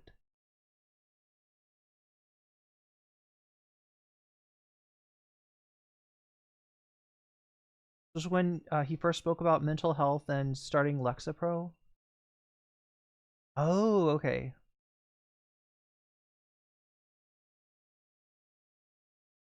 I didn't actually realize that he'd had a prior issue with, you know, or had talked about his mental health on. See, there's a lot about in the like H3 lore that I'm just not entirely aware of. Surely Ethan did the legal challenge for facts, not to intimidate someone. Well, facts like people's docs, right? That's the kind of facts he seems to be interested in. Just brigading, apparently willing to learn. Oh, okay. Oh, they're trolling chat. Okay. Well, now I'm offended. I mean, I can't believe you came to my chat and you trolled my chat instead of trolling me. Ugh. Everyone has to pay attention to me. Not you, the troll guy. Oh no, sorry, I didn't. So confused, chat. I didn't even notice what was going on. But... Who's the girl? I forget who played. Adams something. McAdams. Rachel McAdams. Rachel McAdams. Show Rachel some respect McAdams. down. Come on. I definitely look owned in it though. That part I don't like. Well, you have been. Busted. Maybe the busted should be over. You looking owned as a clickbait in itself. Yeah, no, you gotta look owned. To my lovely fans. Why is he wearing a cowboy shirt? I don't know. He just took it off. Because he's a cowboy. On a steel horse he rides. He's matching his aesthetic, his tattoo aesthetic. I don't like it. Like, oh yeah, if I ever do that, it's gotta be because I lose the plot. Well, it turns out... Bro, the truth is, the moment I saw this man in a mullet, covered in fucking Chuck E. Cheese 25-cent tattoos, I got concerned for him. I was like, this bro... But when he cut his hair, I was like, okay, maybe everything's gonna be okay. Maybe it was just a phase. Yeah. But it's not just a phase, Mom. Out, it's not me losing the plot, it's Ethan. He's the one who fucking attacked first. Yeah. My good fucking friends who I stood by after all these fucking years can't find a spine to speak up. So go fuck yourself. Okay. Yeah. I'll keep listening. Agree. All right, guys, I'm gonna tell you a story. Are you gonna? Okay, hopefully. Newsflash. It's okay. It's okay. You're gonna be all right. So it's okay. It's just a Twitch chat. He'll give a little context to at least why we're upset about him. What he should give context to why we were upset and what his editor said about us. Which was, what did the editor say about you? Something that you were like... Don't remember. Look, I know it feels like a bug zapper right now, but I assure you it is just a Twitch chat. Cannot hurt you. I block stuff like that off my memory. Yeah, I mean, as horrible as you can imagine. In fact, yeah, maybe you guys can find what the Mr. Froggy was saying about me. Just to give context. Make a statement in this video? Because like this is just as much about her too. I don't know. Okay. I don't know. Story about Ethan Klein. I know some of you have been following him, but there's a lot of people who might not be familiar with the background, with his... Oh yeah, it was something about Shredder. He said something, what was it? Something like, just, I don't know. You can find the screenshots. I think it's important. Galia has everything. You guys just ask Galia. Yeah. Podcast with what's been going on over the past couple of years. So Ethan, as you know, is a content creator who has a podcast. Oh, they know who I am. Oh, Stop okay. it. We're going back that far. We know. I'm famous. Don't you know, iDubbz? Know who I am. Stop. Come on. Where he says all sorts of outrageous stuff. Sometimes it's fun, sometimes it's fucked up. I want to hear him say, I'm Ethan Klein again, like, right? Like it's a flex. Like, rather than a horrible reality to be waking up to every morning. Oh shit, I'm Ethan Klein. He's had shows with all sorts of different controversial characters. He's had a show with Trisha Paytas. He's had a show with Hasan Piker. In doing so, he's gathered a ton of different audiences. Now, in his podcast with Hasan, Leftovers, they would mostly talk about surface level progressive shit and make fun of right-wingers. And you're telling me he didn't flick their dick once at least? Oh, that's 100 shavers. You trans women. I say, oh no! And it was mostly that until they actually had to reckon with a very serious topic. I would say Can I just interject already? Like, his introduction of you is already pretty funny. He acts like he doesn't know me. Yes, you're acting like you didn't make videos together like, that bro. were like really big, and that you didn't come on this podcast that you're supposedly describing what it is. That you've been on a bunch of times. Yeah. So this guy, H3, that you may know. All right, wait, I keep on thinking I hear like a bug zapper go. You know what I'm talking about? Like the zap, zap, zap. I don't know. It's just this vague sound Just like it's some bug getting zapped over and over again. I don't know. What? Yeah. Oh yeah, he's saying, so Froggy Tonic, amongst other things, he was saying, I killed my dog by feeding him cheese. He died at 6, lifespan 13, by the way, which is funny, weird, funny detail. Then he says, so how can you question why I'm concerned about the kids? This guy was like doing the CPS thing when he can't even protect his own dogs. Yeah. Little homie even ingested pills left on the floor. Like, and again, I told that story that's of guest when he was a puppy. Yeah, no, it's okay because I got it out of his mouth just in time. Nothing to worry about, chat. I'm a responsible pet owner and father as well. The reason this was so upsetting on so many levels is like Anissa and Ian were at our house a lot of times. They saw us with our kids. And our dogs. And our dogs. I'm sorry, but I'm not going to sign off on the safety of every house of a person that I've been over to, you know, eat dinner with, right? I'm just not, if that's, you know what I mean? We might be friends. I might really like you. That doesn't mean that, you know, that doesn't say, you know, that doesn't tell CPS to go away, right? And in general, chat, if CPS finds that what they've got is a spurious and vindictive complaint, you know, accepting that you might be part of a marginalized group that they're like looking at you with a little extra undue scrutiny from, right? In general, they are not going to stick around and investigate more, right? So, you know.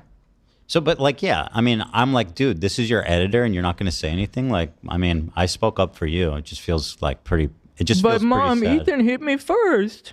That's what iDubbz sounds like. Yeah, and by the way, it was just like one You were thing. kind of asking for it, right? I feel like your mom. I feel like pretty justified in being angry. Let's see if he Oh no, I said go fuck yourself. I feel like he kind of did, though, at least, you know, in this video, sort of vouch for them not being bad parents or anything. I feel like he actually gave them what they're saying they wanted from him. And I wasn't alone in that either. A lot of people in the audience were like, you know, it's fucked up that he's not standing up for you. And I'm like, yeah, it is fucked up, you know? I'm sorry, both of them. Ethan, but you're getting high on your own parasocial supply, and that's not good for your mental health, sir. Hasan was very well equipped to talk about that topic. Palestinian people living in the West Bank are subject to these horrific conditions, horrific living conditions by the state of Israel, America's greatest ally and the only democracy in the Middle East, if you ask Republicans and even liberals. What the dancing? Are you actually seriously gonna? This is okay. This is like some weird appeal to authority thing he's doing, where it's like Ethan talks about silly stuff. Hasan talks about serious stuff. Therefore, his opinion is more valid. It's like... And what does iDubbz talk about? I mean, yeah, who are you to decide? Yeah, exactly. Hold on. What is Content Cop usually about? You're famous for fucking... About TanaCon. Making fun of Leafy is here. And Tana. Saying the N-word to in front of Tana. Saying the N-word, you say... What about saying the N-word for 7 minutes? What if there was so much footage of you saying the N-word that a 7-minute supercut could be generated? What would you say about that, Ethan?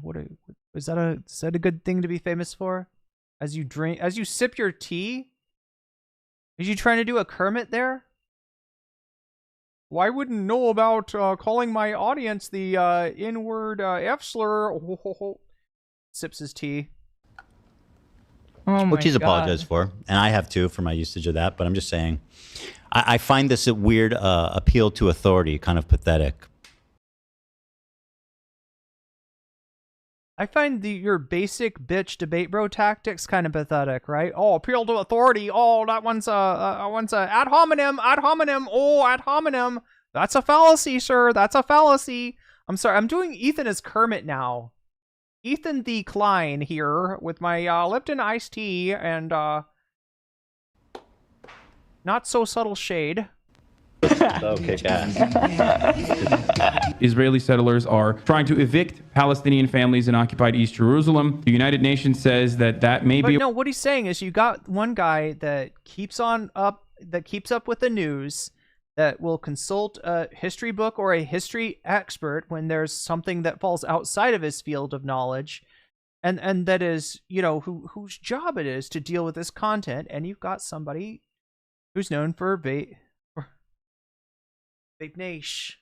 I don't know which one. Who's your historical source? Maybe not the vape niche guy. I don't know. A war crime. It literally is. It's just eating the. What does that have to do with us?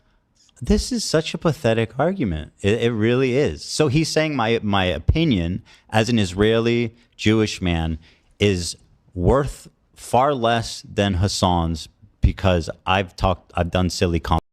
I'm sorry. In what way is being a citizen of a nation currently conducting a genocide, in what way is that a flex? In what way is that a flex? In what way does that make you a more authoritative source? Jesus Christ, Ethan, you just make it worse.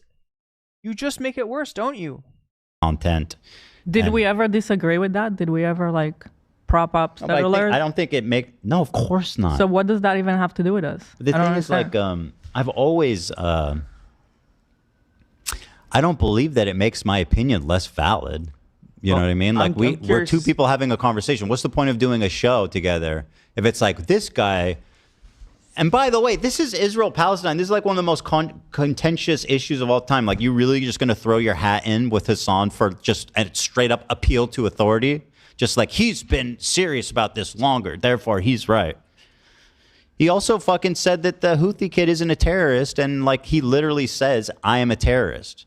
This man, he thinks Nasrallah is based. The guy who says we will hunt down the Jews wherever they. Look, I know the word literally has been literally bastardized almost to the point of like meaninglessness, but holy shit. Can we remember for a second what literally means?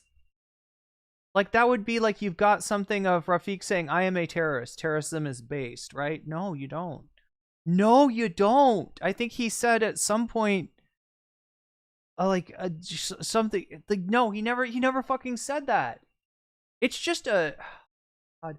See, the thing with Ethan is he'll take something somebody really did say and then tie it to a chain twisted, tortured logic, where in his mind, well, he said this and that's like this and that's like this, and and so therefore, it's like, A equals B, B equals C, C equals D, D equals E, E equals F, F equals G, therefore A equals G.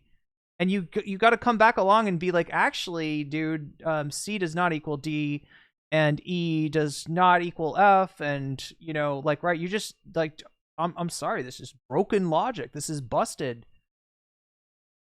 This logic is as busted as your command of the facts. When you put a content nuke out that literally the receipt that you put up to support your claim is debunking your claim, right? I'm talking about the Galaxy Leader. Let's go back to that again, right? You literally put up a receipt to support your claim about the Galaxy Leader that it had nothing to do with Israel, which actually says the opposite, which actually confirms, its connection to Israel. It's better that the Jews all go to Israel so that we don't have to hunt them down worldwide. That's the guy he thinks is What based. was the date on that last clip? Let's see. East Jerusalem. May 11th. 2021. Is his. The United Nations says that may be a war crime. It literally is. It's just eating the... It's interesting. Here, take a look at this. Yeah. Let's see here. Oh my God, Dan, you sweet fucking... I didn't find this. Scalia did. May 5th. Of course, Giardia did.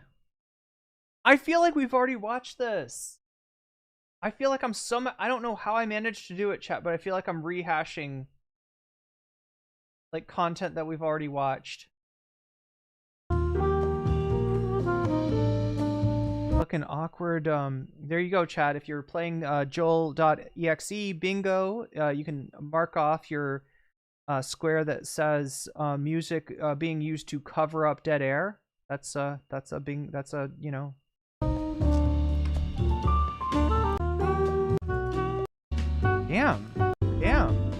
Damn. Like mega lefties talking about it like it's some and my problem is he's not even really addressing honestly with what it is I'm saying, because he keeps showing headlines from Gaza, which has literally nothing to do with what I said. I swear to God, we watched this.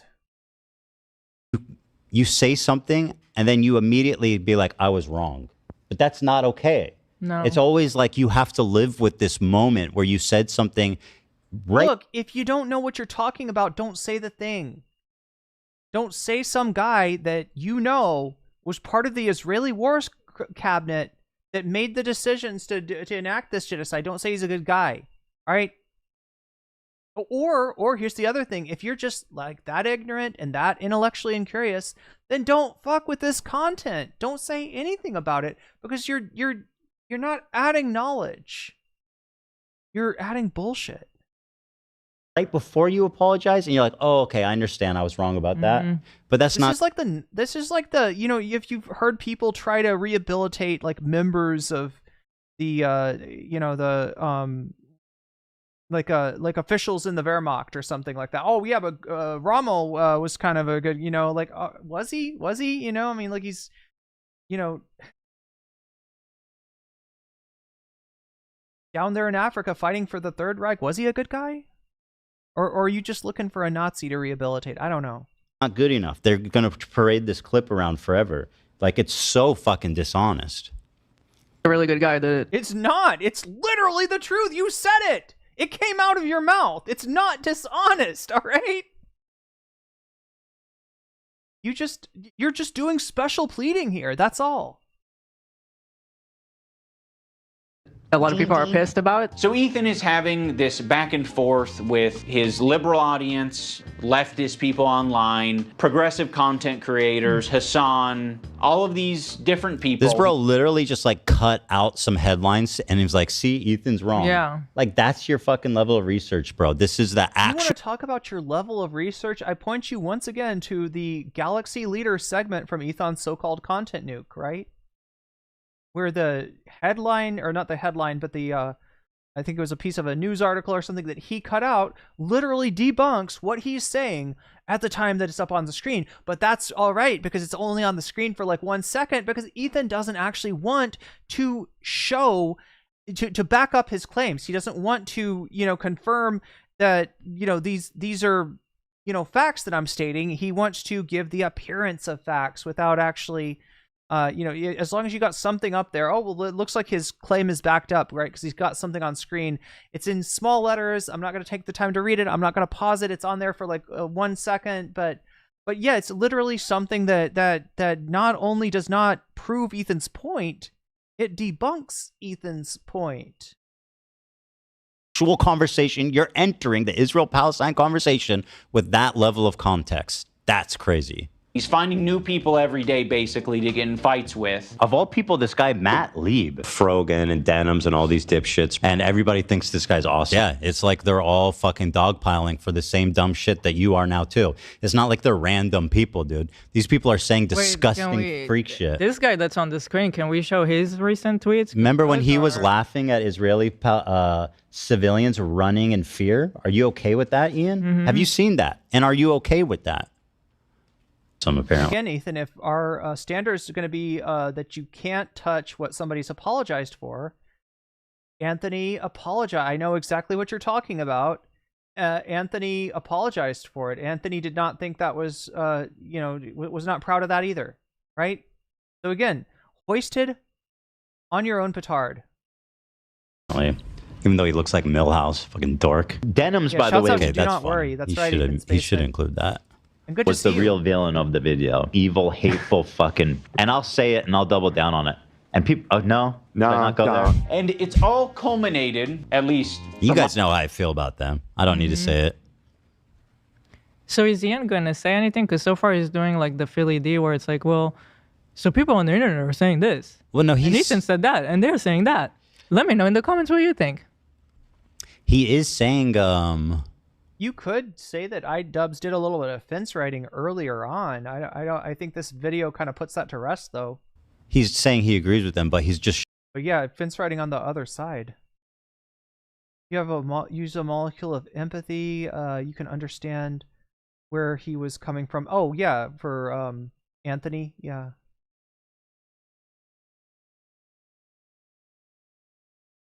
Showing out of context. He's not headlines. really though. He's just doing like a YouTube essay. Let's see. My story. In Ethan burning bridges with people until he Some burned bridges. I don't fucking care about any of these people. They're all a bunch of psychopaths. The dog piled on me. For what exactly? Once again, saying that I don't think that Israel should be annihilated, that I don't think that the border should be immediately lifted, that I don't think that that would be a good solution. You want the apartheid to remain in place? Okay, cool. Yeah. Make sure to check those Palestinian license plates. Don't let them on any roads that are not for Palestinians, right? You know what I mean? Like, okay. burned the bridge with me. Since Ethan and Hasan's falling out, I've been keeping to myself mostly. I don't have many nice things to say. Maybe if Ethan's able to get some help, maybe if he stops harassing other creators. Get some help? Wow. Like, who are you to like, are you actually serious right now? Wow. He's doing the get some help thing, which, by the way, he knows because I'm friends with him about like my struggles with mental health and what I've been through and how I've treated it and stuff. And like this whole get help thing, like, holy shit, talk about fucking like gaslighting or crazy making. This is really pathetic stuff. He doesn't have many nice things to say. Is he gonna say it? What are they?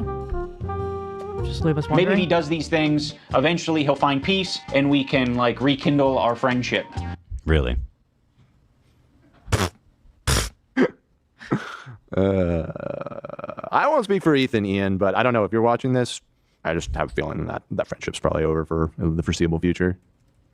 But I appreciate your optimism, you know? I appreciate your optimism, Dan, thinking that you'll have a career after H3 crashes and burning. It's you know. My friend on the bright side. Maybe Keemstar. Give Keemstar a call, Dan. Keemstar might have a job for you. Maybe you can work with Ethan again on Keemstar's show. Yeah. I'm sure that they need a producer over there on Lolcow Live. Yeah, that's you fit right in. So that's been my approach. I've occasionally thrown a joke Ethan's way. Oh yeah, this whole thing started, didn't it? When they made some joke about how I said, "Isn't that the gay one?" Because again, I was being silly. We talked about some court ruling. Right, I don't even remember. Man, whatever. In the form of Hasan Piker. Let me correct the record here. No, Ethan, it started when iDubbz made the joke about you versus Hasan in Creator Clash, right? That you took to be like, well, how dare you fence ride on an issue where I am obviously in the right, and you need to be, you can't make that joke unless it's a joke at Hasan's expense. Piker versus Ethan Klein for boxing. I like iDubbz. He's a good guy, but I don't like this. It's stupid. It's not a fucking petty beef. It's like this guy is evil and he's doing anti-Semitism, and also he's way out of my weight class. He didn't like that, but fucking yeah, I mean, I thought it was insensitive. Sometimes you gotta just throw something out there. Oh yeah, do a burp. It's so edgy. Yeah. He kept the burp. Yeah, he went woke, but he kept the burps. The left needed some burps, that's for sure.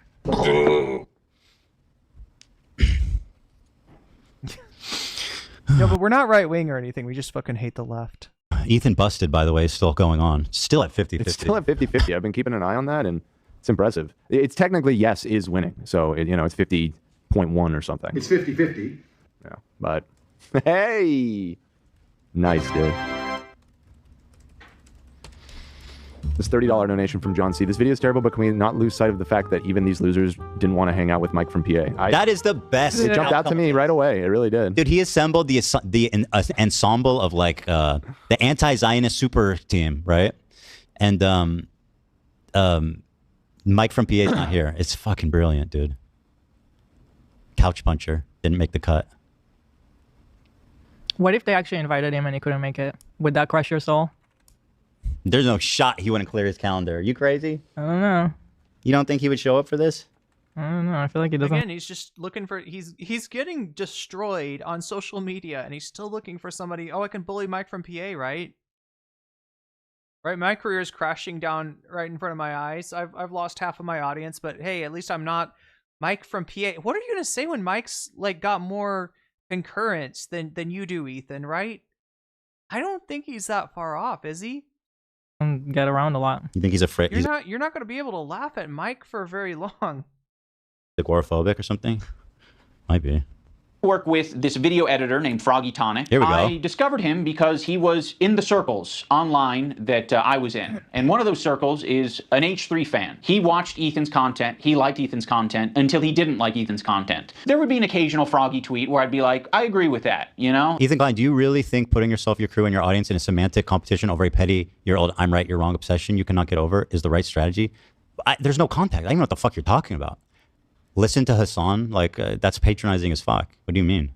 What's the other stuff you say? Like, I'm not going to endorse it. I'm not going to retweet it or like it, but fair enough. I guess I just missed my old friend. What I saw is that Ethan is very much prone to anxiety and stress, and having loads of people on his head was a lot. He didn't leave room for self-questioning, instead going in instant defense. So this is him being reasonable, somewhat reasonable. The Froggy, we need like the album just to show you how absolutely insanely unhinged this fucking psycho has been. Yeah. Just Gallia probably has the album of this guy.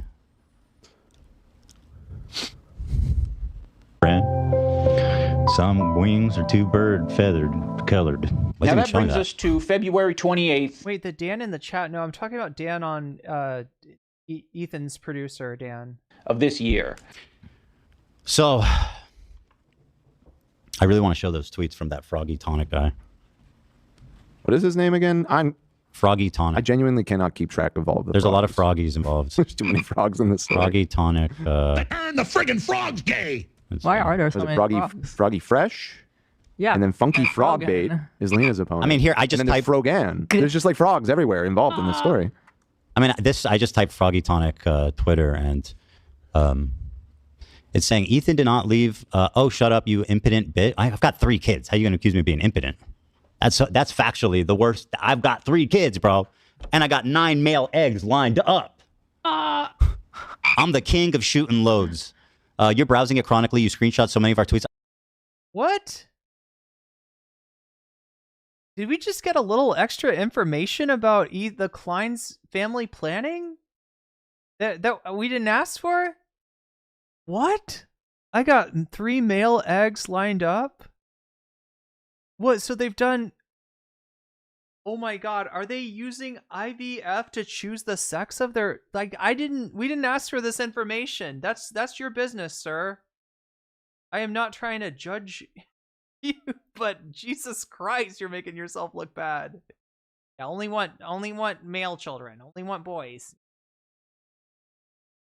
Carry on the name. What the hell is this? Chat, did I misunderstand that?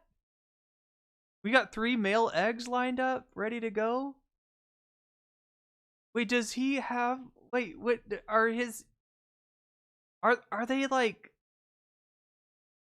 Am I getting this right? Did I mishear this? I want to think somehow I made a mistake. I want to think I'm wrong. They aren't saying just listen to Hasan. They're actually saying actually listen and hear what he's saying. That does imply... Did I get that right?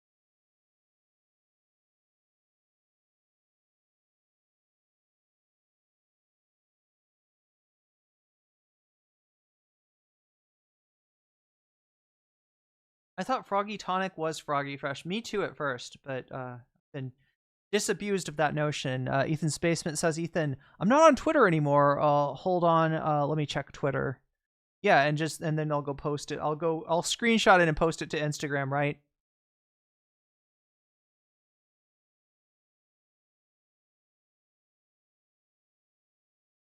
I'm going to get him off Reddit, obviously. And you download folders might as well be his Hasan tweet archive. Ethan has holes in his brain. He said, hold on. I'm dumbfounded. Where was it? That's so weird when I went to... Which one are you looking for in particular? I'll take any of them. I know there's a whole album of them out there, of this guy's unhinged takes.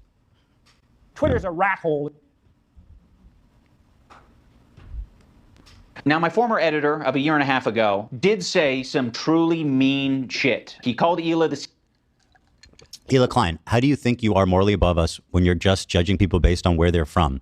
Okay, first of all, Yoav Galant is not a good guy. Palestinians don't learn to hate Jews at 2 years old, and you know all of that, you C-word. Yeah. Don't recall you. Again, the Galant thing is so stupid. That's what iDubbz was C-word. saying, He right? said they're trying to kill their dog with... Just learned 2 years before he... Yeah, he's not defending, you know, calling Hila keyword or anything like that. It's he's actually not defending. There's a lot of what Froggy said that he's not defending. You know, said that he doesn't approve of, doesn't agree with, right? His dog's death. Some of the H3 fans voiced concern for this chronic vomiting. It's talking about kidney failure, got shunned by fans. Ethan declined the advice, stayed course, kept giving him cheese. Now his dog's dead. And of course, the point of this was saying that he understands why people are worried about my kids, that they think my kids are in danger. Clearly missing some context there. With So this was after CPS was called, probably, right? I don't remember. I think it was leading up to it, actually, which makes it not any better. It was part No, of this the is system. after CPS was Oh, this is called. after. Well, that makes it just unhinged This as is fuck. more of like, here is why we're concerned, you guys. Bro, you're missing some serious context. Yeah. If it's going to be like, I got CPS to my house and your friend is saying, hey, this Here's why. justified. Yeah. And you're saying, oh, it was mean-spirited? Is that really what we're going to And reduce it to? he's also saying he pretty much agreed with some of his tweets, just not all of them. Because in one of them he calls me the C word. That was too far for me. Yeah, no, I don't care if he calls you a fucking... I couldn't even care less. Call me the C word every day. What I don't like is when people call her like a Zionist baby-killing genocider. Yeah, or when they're trying to justify why they called CPS to our house. That's Kind of probably like as bad as it gets. A trillion times worse than calling me the C word? Yeah, I think that's as bad as it gets, is justifying why it was okay to call CPS on us. So... and a bunch of other shit, I'm sure. Ethan... Oh, that was very kind of you to just... You know, yada yada, all the Yeah. crazy shit. See, this would be where the benefit of preparing would be good, because I know that, but I can still put that together. Yeah, we but can still do that I remember it was just incredibly unhinged, disgusting shit. By the way, just to go back to a point I was making, iDubbz accuses me of spreading Israeli propaganda by saying that From the River to the Sea is uncomfortable for Israelis and explaining why. This is the clip we were watching at the time. Israel is a country that... Well, let me read this caption for you. Israel is a country that has no place on our land. We must remove that country because it constitutes a security, military, and political catastrophe. To the Arab and Islamic nation, it must be finished. We are not ashamed to say this with full force. We must teach Israel a lesson. We must do it again and again. The Al-Aqsa flood is just the first, and there will be a second, a third, a fourth. The Al-Aqsa flood is what they call the October 7th attack. Because we have the determination, the resolve, and the capabilities to fight. Will we have a price to pay? Yes, and we are ready. How dare they not just... How dare they not wait for the peace process to work itself out?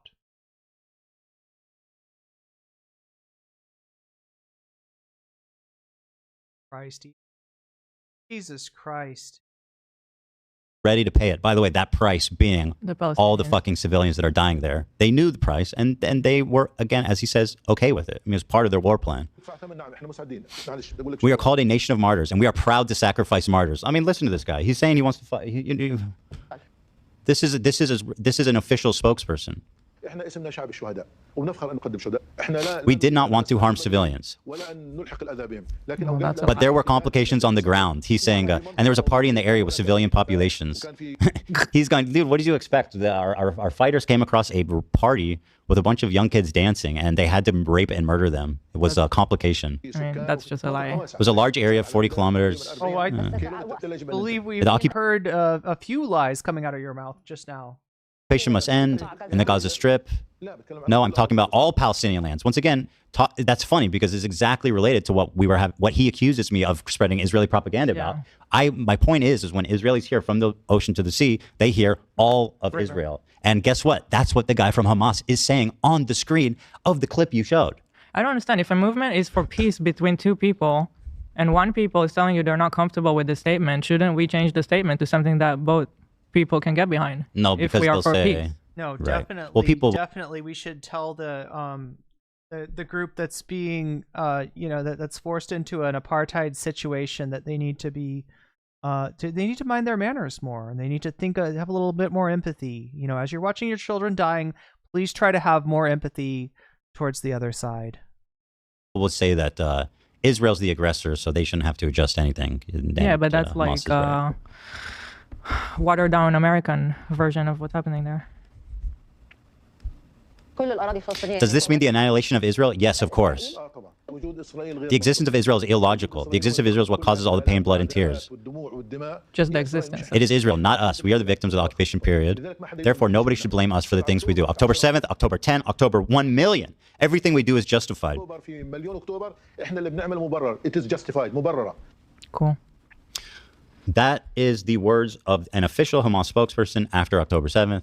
And that was on the screen as he was accusing me of spreading Israeli propaganda. Fascinating stuff here by iDubbz. What a fucking insightful video this is. At some point discovers that come on, bro. What is that? Like, come on, bro. I've worked on myself. Like, seriously. You look busted as fuck, dude. That's gonna tip the look. It's 51% yes now. You are busted, bro. Oh, great. You're busted as guys fuck. Tell us that you're hotter than them, Ethan. Sorry. They gotta use old pictures. They can't handle the heat. That's true. I think they can't handle Esteban. Come on, use a new picture of me. I look good. I thought I looked good. Uh-oh. Shit, somebody just donated shekels. The parties weren't the only place where civilians were targeted on October 7th. Hey, pipe down, Zionist. Yeah, obviously, it's such a lie. They went on a mission to kill as many people they can, no matter who it is, slaughter as many people as they could until they were stopped. The mission was explicitly to kill civilians. Yeah. You can see their war plans. They went specifically to Kibbutzim to kill the inhabitants there. Those are not military compounds. They blamed cribs with babies in them on fire. So like, come on, what are we talking about? Is that Israel propaganda? I don't think so. But iDubbz, the authority, the historian, I should defer to him. Like, as he's concentrated on what do the Palestinians need to do different, right? How can we blame the Palestinian? How can we find, you know, the official spokesperson of Hamas, and he's not talking about peace and reconciliation. He's talking about fighting, and instead of saying something about what the fuck Israel is doing, what the group in power enacting a genocide is doing. No, you're not fucking doing Hasbara, Ethan. You're totally you're totally helping the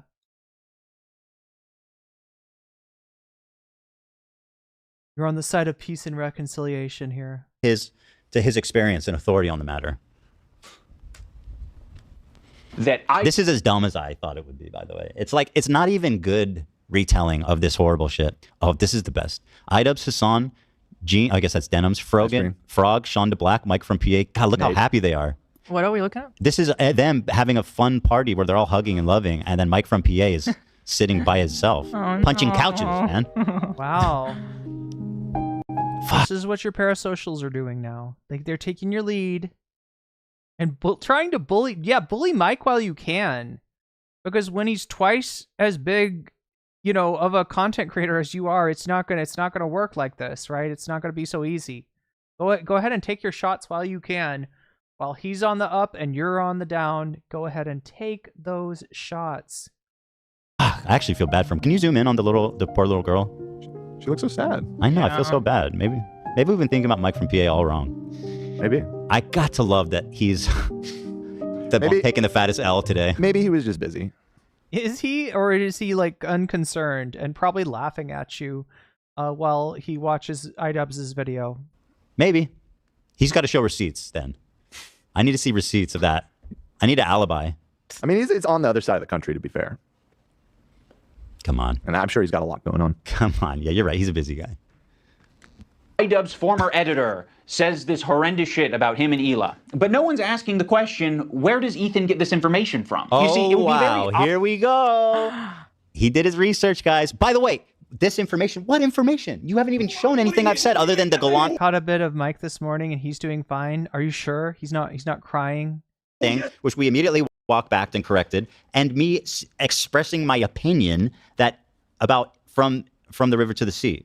That's your proof of me being an Israeli propagandist? Oh my Lord, yes sir! Come on, dude. No. What are you doing? No. You're literally more worried about the language of you know, the Free Palestine movement than you are about the actual fucking genocide. That's what your thing is. Oh, nope, that's not very helpful. Don't say from the river to the sea. Don't say that, because somebody could come along and hear it and think that you want to push the Jewish people into the sea, and you know, maybe they can't, you know, like, I don't know. What the fuck? Maybe you're saying that there's sharks in the water and you want them to get eaten. He has God no damn. idea what he's talking about. He is so fucking ignorant on this topic. The fact that he felt comfortable making this video is so arrogant. Holy Wait, you're asking me, have you heard his song? Are you talking about the song that Zach made for Ethan, or for Mike from PA, or are you talking about the Thank You Ethan Klein song? Like the iDubbz vid was promised to them like 3,000 years ago. Got a bit, a bit of Mike this morning. Mike in the morning on Twitch. Sorry, I don't know how I had to make a radio promo for him, but apparently that's where my brain's at right now because it's undercarbed. Oh my god, chat. He's very nervous about being associated with Destiny. Interesting, yes. The Thank You Ethan Klein song. Yeah, we did what? Yeah, I never got the full story. Somebody was like, is that something that like an AI kicked out with a prompt, or what's the backstory to the Thank You Ethan Klein song?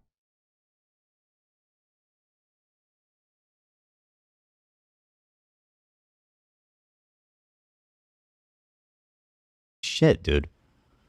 Obviously a problem. If Ethan was discovering this content by scrolling through Twitter, looking for something... Why is he showing me scrolling Hitler? I forget the context of this. Huh? But I think it was making fun of Elon. There was context to Was it. what? Well, it looks like it was an Ethan Klein video. Yeah, no, it was. No, but there was context. Well, I don't to watch this. those. I think I was making fun of Probably just to Oh, you show- know what? I was showing anti-Semitism. Yeah. There was a thread on Twitter. Dude, that's crazy to use this one out of context. I was talking about how crazy anti-Semitism is, and there was this thread on Twitter where it was just full of Hitler doing Nazi salutes, and I was like, man, this is terrifying. Don't you think? Is that the context he's giving? In the No, he's saying that I'm scrolling Twitter for my info, and he's showing me scrolling an anti-Semitic post with Hitler salutes. Gal, you can find it. I'll show you guys just how twisted this is. Okay. But here, I mean, just back it up. Let me listen to what he's saying. horrendous shit about him and Ela. But no one's asking the question, where does Ethan get this information from? You see, it would be very Mossad, obviously. obviously a problem if Ethan was discovering this content by scrolling through... Where do you think Hasan gets his information from? Let's just I finish mean, this really. sentence I know. and Sorry. a problem if Ethan was discovering this content by scrolling through Twitter looking for something to upset himself with. He has maybe set it up. I'm looking. What is that? Okay, so he's saying I'm looking through Twitter. You're seeking out things to upset you, which when you were still on Twitter. But Ethan Maybe a hasn't been little on bit. Twitter in so long. Yeah, you. How long has it been? It's been very long. I can tell you, I live with him. I don't think it, I mean, it's been a long time since you've been off of it, And but I him don't think too. it was that long that Ethan fully got off of Twitter. Well, I'm telling you. What? Well, he it's is been a not couple- getting his news on Twitter. This is Right. full on like hallucination. Well, no, it's been like 2 years probably. No shot. Well, It was October not that 7th was in 23, right? I guess no. It'd be probably maybe a year. Probably a year, yeah. Yeah, maybe a year. I'm gonna check the lore website. What year is it? Um, HDLore.com. Oh shit, he's probably doing live updates right now. Oh, thank you so much. I got a timestamp to this exact moment. There you go. So, oh yeah, there was a so the top Arabic streamer on Twitch was doing straight up Holocaust denial. And I was showing one of his tweets. And I'm like, dude, what is going on? Like, I'm sorry, but if like Wait, that thread was his yes, thread? yeah, you'll see. Here, I'll play it. Calling his opponents Jews. Here, let me go back so you guys get the whole context here. You know, not just Israel. And he says, God, see how I said I love that person who worries them, and this one is happy and says they deserve it. God, sorry, I'm gonna go sure back. he means Zionist. Oh, fuck me. There's You too much to fuck it watch up. here. No, I'll just... Calling his opponents Jews as an insult and saying he loves Hitler. Come, you pick, I will. He's saying in English on Twitch, you Jewish pig, as an insult. Like, I'm sorry. That's the biggest Arabic streamer. That's not fucking okay. Is that okay? Is this me forcing myself to get worked up? I don't think so. I think... Gosh, geez, I guess we should have a lot. I guess we should have a lot less sympathy for people who speak Arabic in that case. If their top streamer is saying this awful stuff, then it must mean that we're placing too much philosophical, too much moral value on their lives. I mean, how is this anything other than Hasbara? I think that's pretty inappropriate. Like, does it matter? Like, if there was, like, let's say a Chinese dude on Twitch and he was saying that, calling people the N-word, would that be okay? I mean, I don't know if that's just saying, like, we all know using these slurs is not a good thing. But Yeah. apparently he's doing this where it's like, I'm crazy for being offended about anti-Semitism. And it's like, isn't that fucking Well, nice for you to say? I'm still not even really connecting it to the point that that Ian was trying to Yeah, make. I don't think his point is very clear so far. Yeah. I don't know what he's trying to say. He's saying that you're seeking it out, but you're reacting to this content. He's saying it's your fault for getting upset over it, which to me, I don't really agree with. Well, that's insane to Kind of say. victim blamey. Yeah. Well, here, let me. It's kind of victim blaming. You Jew. It's kind of victim blamey from the guy that laughs at somebody getting deep fakes made of them by a friend. By somebody they considered to be a friend. Wow, that's kind of victim blamey though. Kind of victim blamey. Trash! You trash! You trash. How am I wrong? Kind of victim blamey by a guy that has not been able to stop criticizing Palestinians since the fucking genocide's been going on. Kind of victim blamey though from Being upset about this. Wow. Jew scum, you can actually kind of hear him. I know this because it's from the original VOD. What the fuck? Oh no, he's reacting to the VOD. Okay, in this case, somebody actually maybe did say that. I'm just so used to Ethan like insulting himself with like slurs and shit that I'm just like, is he doing it again? No, this time he's talking about the top streamer that he found. But this Seems is like the best shit we could should do. all agree on. Like, that's just not okay, period. That's it. Move on. How am I wrong about this? Stop getting worked up, you Jew. There we It's go. so easy for There we someone go. who's Thank like you, not Hila. the target. Thank you, Hila, for demonstrating exactly what I was talking about. Right? Put words in people's mouths. Put words in when you can't get your opponent to describe you with a racial slur. Just do it yourself. Put the words in their mouth. Straw man, straw man, straw man, straw man, and then straw man some more. Target of this insane hate that we've seen like percolating all over the internet to tell me you're getting worked up, buddy. You're getting worked up over nothing. People in the chat are saying things like, "Dude, go just watch the video, please." Isn't that what I'm doing? This is what the process is going to be like. No, if you're you interested, are watching 14 minutes of the video in the space of 3 hours. All right. Now, I am somebody that doesn't have a lot of room to criticize, right? If I wanted to criticize somebody for stun locking a lot, I'd be in a glass house doing that. All right. But yeah, no, you're making it. You're worse than me, Ethan. And that's saying something. That's fucking saying something. watching his video, wait, you should just go ahead and pop on over to his channel and watch yourself. What do they want me to do? To stop pausing. Oh yeah, absolutely. Yeah, no, I'm making that clear. Fucking a video to pretend to be like, I didn't get owned. Don't say I was owned. Don't put it in the papers that I got owned. I didn't get owned. I didn't get owned. You know, like I'm gonna pause it before I can get owned. Listen, we have a lot of viewers right now. Some of them might be new. So for those who aren't familiar with how this show works, Ethan is going to pause a lot. Well, guys, let me be clear. This is not Twitch where I'm stealing people's content and playing it for my audience. Which, by the way, I read that. I mean, how is this different? Oh, you're saying you're saying you're reacting hard. Okay, I got Hasan did a chair react to this video. He left the room and let it play. That is not what I do here. I actually believe. Hasan went to the bathroom, chat. He went to the bathroom. No, but what you do is you go to the bathroom, you play a video of you unclogging the toilet after you potentially fill it up with something of real substance, and then you have your crew do small talk over that. That's what you do. Believe in fair use and copyright protection and all the parameters that offers. I don't steal people's content. I transform it into my own work, which is what I'm doing now, and that's why I'm pausing it Still on ReactGate. so much. I'm not taking a pause. Remember when ReactGate was a nothing burger? Oh yeah, that's right. When he was on when he was doing leftovers with Hasan. ReactGate, not a problem then, but now Hasan is definitely stealing people's content. Like Jeremy. Legitimately, if you want to watch it on pause, go watch on his channel. Yeah, that's your option. And that's a great option. They're man. like, go ahead and shut do up. that. Do both. Go watch that. Watch it first and then come back and see Ethan's reaction. Yeah, but that's why. Don't put it in the papers. I was paused. Fucking iDubbz. Why what I'm doing isn't theft. It's not meant to replace the original. Yeah. Right. You know. If you want to watch a streamer that wants to pee in the potty. Unfortunately, I wish a lot of people on Twitch would learn from that, Hasan included. You pause Really, so much. Ethan? Yes, I know. We do. That's Why what do you we do care? over here on the H3 show, baby? Pause king. But this is what, yeah. I mean, you guys are here to watch me watch a video. What do you mean? Maybe I'm gonna pee in my trash can. Maybe I'm gonna go pee in my fucking trash can. Actually, I do need to pee. I do need to pee too. Hold on, let me finish this. My God. Finding what survived. By the way. You literally got sorry, one word. That was one word, bro. All right, I'll work on it. I'm working on it. Maybe they have a point. Okay. This is the best we could do. We need to disable the. It needs to be like once you play it, you can't press it for 20 seconds. That would be. Oh, that would be good. Sick. That'd be kind of. If somebody can make a Chrome extension for us, a custom Chrome extension that prevents Ethan from pausing as much, that'd be very helpful. Reach out to me. Finding what survived. I love the best stuff. This is his edit, by the way, the Hitler cat. Yeah. Let me see that Hitler cat. Yeah.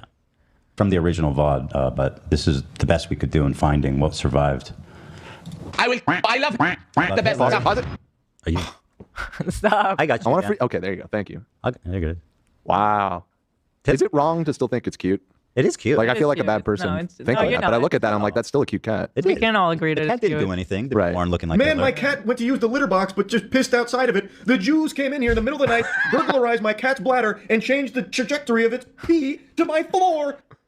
What? This might also be photoshopped, but it also might not be. Damn you, Jews! But just like we don't blame Israelis for being born somewhere, we don't blame Or anyone for that matter. We don't Or choose anyone. that. That's we true. don't choose where we're Absolutely. born. We don't. Or how we look, you know? I blame Mike. I didn't from choose to PA be for blessed with looking- this unbelievable hair. I'm gonna stop you, Dan. Mike from PA, I do blame for looking like a troll, a cave troll. Well, yeah. You know what? Mike from PA looks like he drags a club on the ground when he walks. Wait, I'm sorry. Drags a club on the floor while it. Is he making a comment about Mike's genitalia? What the fuck is that? That's a weird. Is this stupid sexy Mike now? Are we seriously doing stupid sexy Mike? Hey, Mike from PA did not participate in this video. He should not be catching strays. That's true. Oh, Mike's always catching. No, not today. Not today. He's my chair. He looks like He's my punching chair. club. Yeah, and once again, I remind people of the fact that Hila, not only was Hila born in Israel, her parents were born in Israel. This is 100 years of people living there. We're on like the third, fourth generation Israeli now. Like, this isn't a fucking country that you can just pick up and move. Like, it's a non-starter. It's just silly. Like, I asked Hasan during our debate, and that one that he showed. Like, you're arguing with a straw man again, right? You're arguing with a straw man, and it's a straw man of from the river to the sea, right? I mean, will you find somebody who wants to like undo the original colonization? Yeah, but you'll find a lot more people who are looking more for something like for, you know, if is, you know, basically Netanyahu has said, and I think he's actually right about this, that he has successfully precluded a two-state solution. That is not going to happen. What we have right now is a de facto one-state solution where Israel is determining whether fucking Gaza gets food or not, right? That's the reality that we live in right now. Now, what's the fairest way, you know, the fairest place to go from there? I would say enfranchising the Palestinian people and making them citizens, right? But you're not gonna, then Ethan's gonna say, oh, you know, those Palestinians, they're anti-Semitic.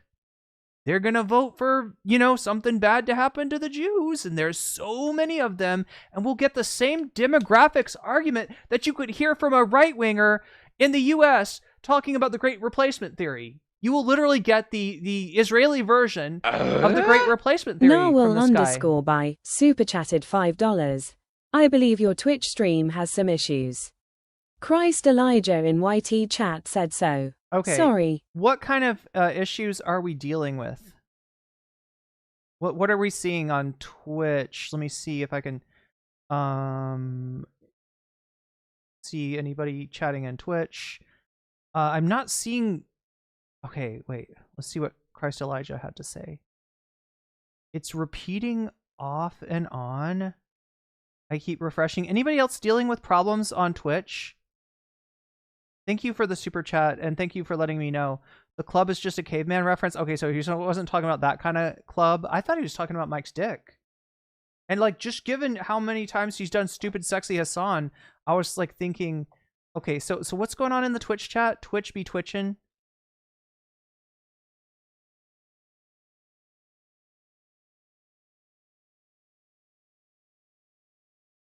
Anybody else experiencing weird stuff going on in Twitch? Is there something strange in our neighborhood? It's all right now? It fixed itself? Yeah, try it again, Christ Elijah. I'm curious what's going on. Not bad? No problems on this end? Oh, you got it somewhat? Okay. So some people are getting this somewhat, and some people are getting this like in a really annoying way.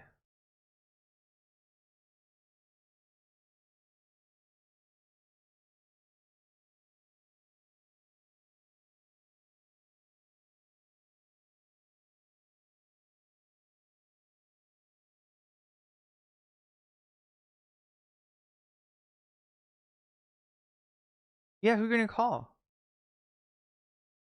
Haven't seen anything yet. Okay, well we'll keep looking out for it. We'll try to see if there's anything going on. Something strange in the neighborhood.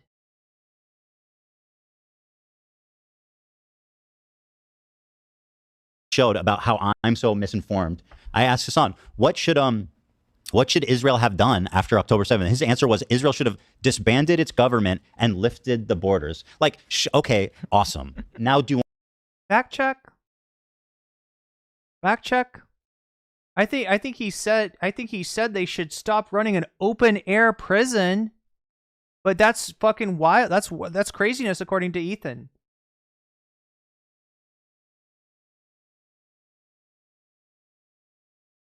want to be serious for a second? Yeah. Like, do you think that any country in the world would react like that? I mean, no, obviously not. So let's actually try to have a productive conversation about this. The best stuff. etc. It's just he's having a gamer moment, which is fair, you know. That's just what we do when us gamers get heated. See, and I'm even being kind to the guy. Yeah, a little anti-Semitism pop out there. However, so he was banned for 2 weeks for this, although Twitch reduced it to 1 week. Here's his Twitter replies. Why would they reduce? Again, I'm sorry. I was about to say, did that really happen? They reduced it? Yes, this is all true. They gave him a 2-week ban for being anti-Semitic, and they said, maybe. Wait, what does that have to do with Hasan again? We were being too harsh. KKK Clancy. By the way, when he was announced that he got banned. Here he goes to Twitter, and by the way, I thought that when you get banned, you're supposed to like show remorse or apology, but he goes to Twitter, and here's what he says. See here. Oh, here's the Twitch streamer bot. It says Twitch partner has been temporarily banned. This is community. I don't know if you guys notice something here that's somewhat a commonality here, but I'll just scroll. Let's see. Okay. Oh, it was Hitler. mobile? This could point out This a one's phenomenon. sensitive. It's totally legitimate. click This that. is not it's you just a doing picture. research for your news. What was that? You're just making shit up. Yeah, I mean, yeah, just take it in. Just take it in. Master, here's a. Is that what we think, chat? Have we got it narrowed down to? Is it an issue on Twitch Mobile? Heil Hitler. A nice man. This one's Now Hasan, a white fucking not Jewish person. Did you know that Hasan is white? By the way, chat. And not. Oh my God. Is telling me, a Jewish person, that it's maybe you fucking need to. You're just overreacting a bit, don't you think? Like, where do you get off? And yeah, didn't you know that Ethan's not white anymore? Didn't you know that? Because we're accepting. God damn it. We're accepting Twitter's definition of Twitter's shrinking definition of whiteness. That's what we're doing. Yeah, how dare you, Hasan, a white man, criticize Ethan Klein, a Jewish man? Jesus Christ. You wanna like tell me more about the anti-Semitism as you accept anti-Semitic logic? And now Ian is saying that because you're just getting your news on Twitter. I'm talking to Ian. Oh, I thought you were talking about Hasan. No, I'm talking about Ian. Yes. Yeah. Yes. I don't even think Hasan told me to I don't even think Hasan said something that dumb that I can recall. You know what I mean? Well, sure he has, but like about okay, I'm not okay. Here I'm defending Hasan. I did defend Hasan recently. What was it? There was something I defended him for recently. You heard Hasan yeah, as a socialist? he didn't justify CPS coming to my house, and I thought that was so admirable. They're investigating you, homie. Anywho, censored. Let's see. Oh, it's Heil Hitler's actually, and this one, oh, it's Hitler again. All right, so it's killing me that some are. Oh wait, you think that worked? What did you do? Did you update your app? Is that what worked? Is updating the app the key? You guys get the it's idea. like a game. At the sort of community he's fostering here. It's a lot of Hitlers, man. Wow. Not this one. Oh, this one was actually really nice. It shows IDF girls dancing and doing TikToks and stuff. Again, these are mandatory. We're past the Hitler. You see, it would be I'm kind of done seeing images of. Okay, nope, we're not done with Hitler yet. We're not done with Hitler. I don't send Ethan shit about this. Let me make that perfectly clear.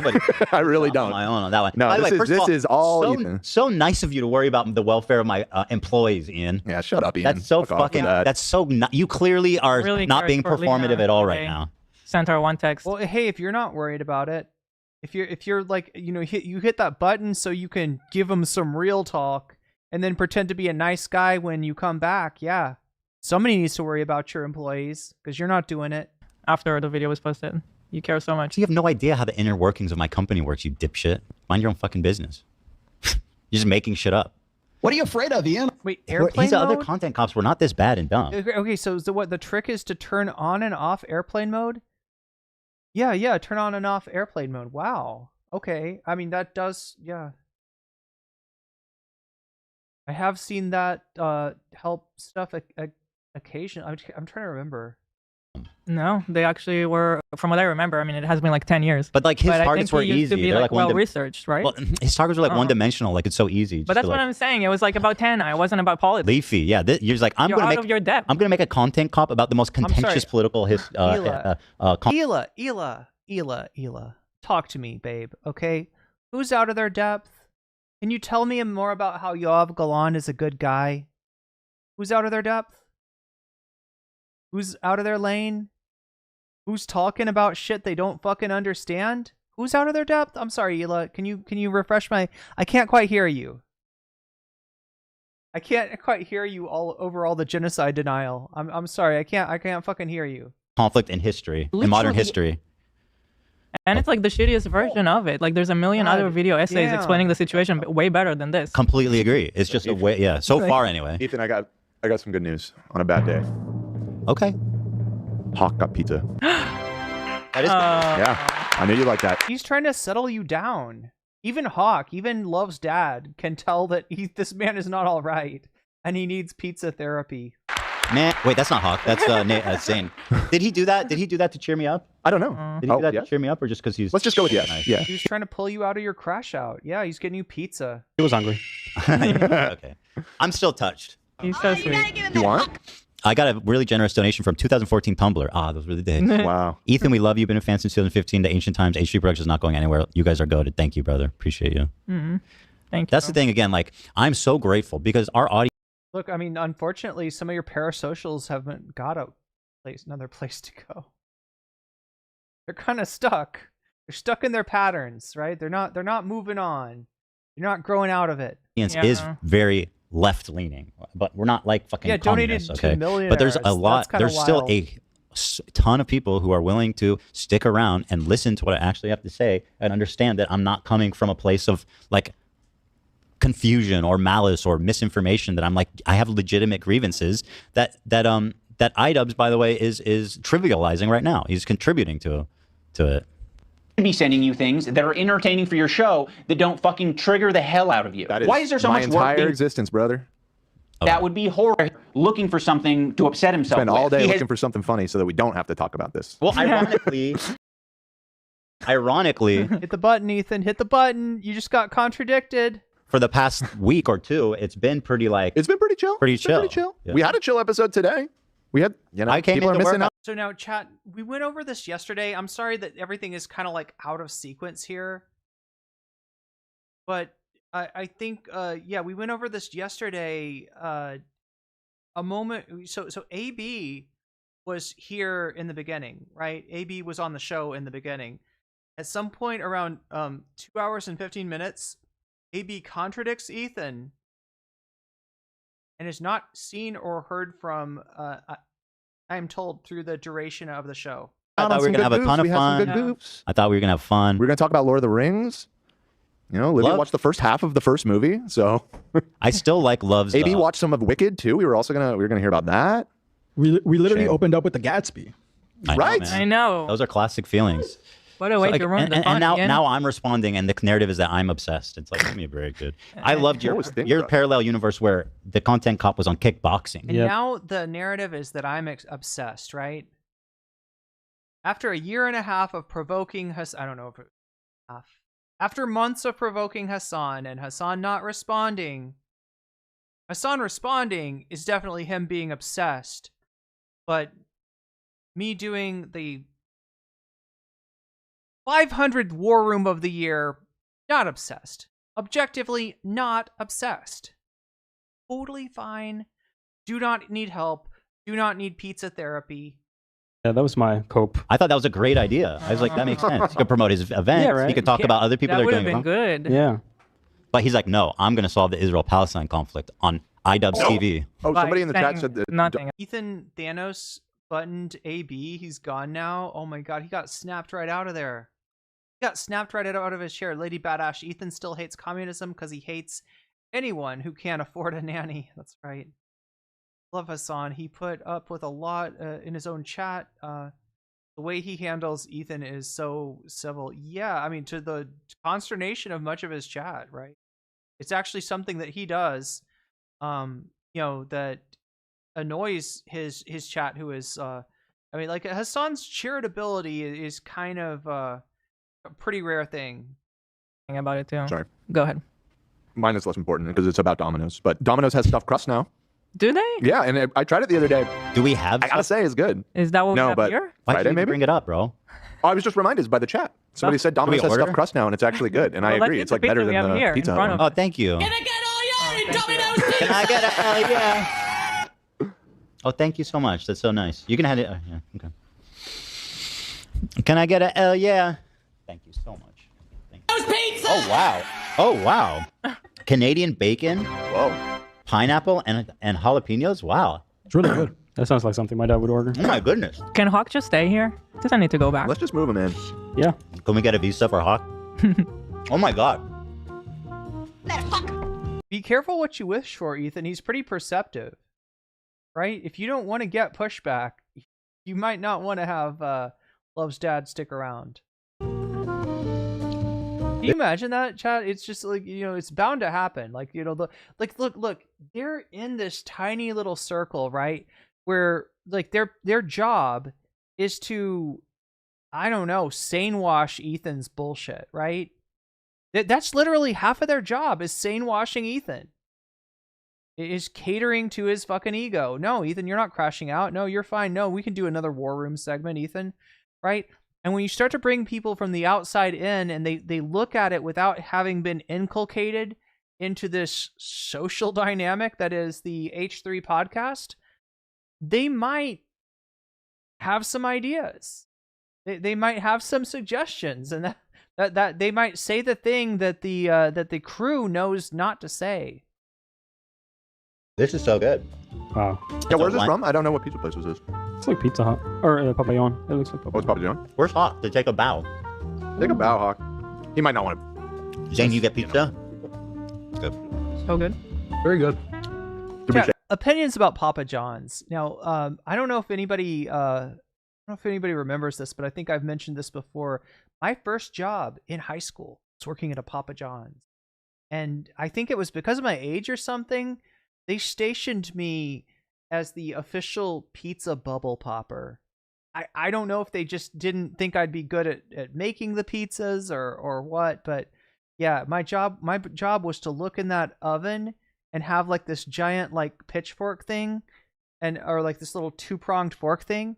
And when I saw a bubble starting, to just pop that bubble before it kind of, because once the bubble inflates, then the pizza kind of cooks weird. And even if you pop the bubble, it's still kind of weird, right? So I had to get in there, watch it. When the bubble comes up, go pop.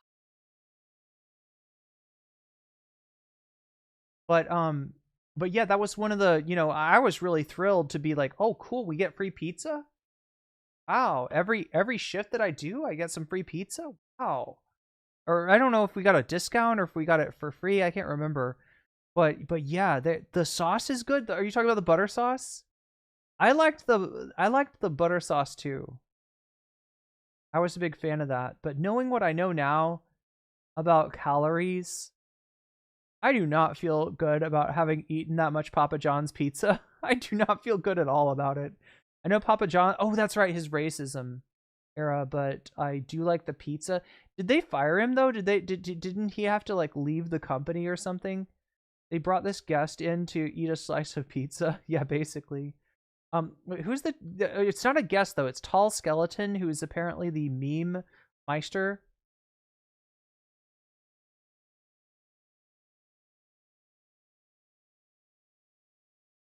A place by me called Curry Pizza House. That sounds good. Ooh, Indian dishes. In what form?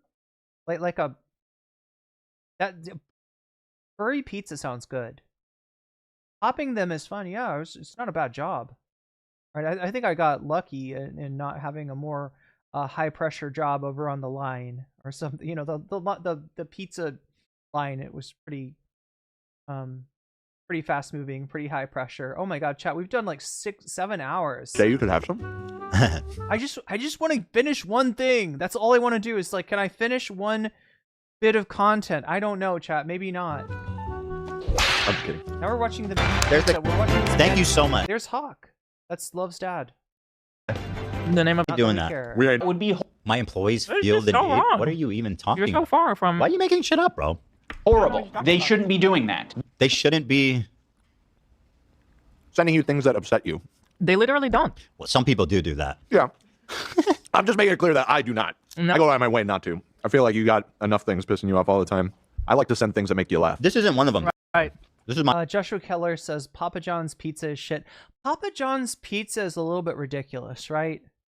I can't speak to the quality of it because, like, I don't eat cheese anymore, and so I haven't had Papa. I don't know what maybe Papa John's is different than I remember it, right?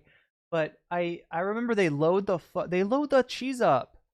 They load the cheese up. There's like a ton of oil. They're just like, it feels like at every single step of the pizza making process, including adding that fucking butter sauce to it, right? The garlic butter sauce, right? It feels like they are just like, can we put more calories in it though? I feel like the pizza doesn't have enough calories. Is there any way that we can include more calories in this pizza? This is a solo journey. This is on the Ethan Klein channel. Your point makes no sense. Right. I did this on my personal channel. Right. It didn't include the crew at all. When Ethan does this, I literally have never seen that video. Dan, I didn't even know. I didn't even watch that one. Thank I you, by wasn't the way. joking earlier. I usually watch them. Earlier I said I don't watch the Ethan Klein videos. It's not totally true, but that one I've never seen. No, apparently. You don't have to. Yeah, apparently. Side project. They should be sending you things that are entertaining for your show that don't fucking trigger the hell out of you. Why is there so much work being put into discovering this guy on Twitter who's barely getting any interactions? Bro, are you trying to defend yourself by saying he's small and therefore we shouldn't have to tell him to fuck off? His tweets were getting a ton of traction on our subreddit, like thousands of likes. Yeah, if you want to come for people, it's our What does that say about your subreddit? fans that post it to the subreddit that try. There's someone on Twitter has a negative opinion about our parasocial daddy. Send in the Fupa Troopas. Send in the Fupa Troopas. Let's dox him. Let's harass him. Let's do other bad stuff. Piss you off all the time. But I don't even. No hate to our fans, you know. No disrespect, but They're not trying to piss us off. I mean, listen, if something is happening in the world, we should know about it. yeah, right. If something is happening on a section of Twitter where how many fucking wait. Oh, we can't see. I would love to just see how many likes this has. I would love to see how many likes, not how many updates the And remember, this is the one that's just drowned Icarus, right? This is literally a DDGer as confirmed by somebody earlier in chat, right? Or Icarus drowned, I think is their name, right? That's trying to provoke another crash out from Ethan because it's fucking entertaining. And then the Fupa Troopas just updoot. But the actual post itself, the actual post on Twitter, I think iDubbz is right, was not getting that much traction.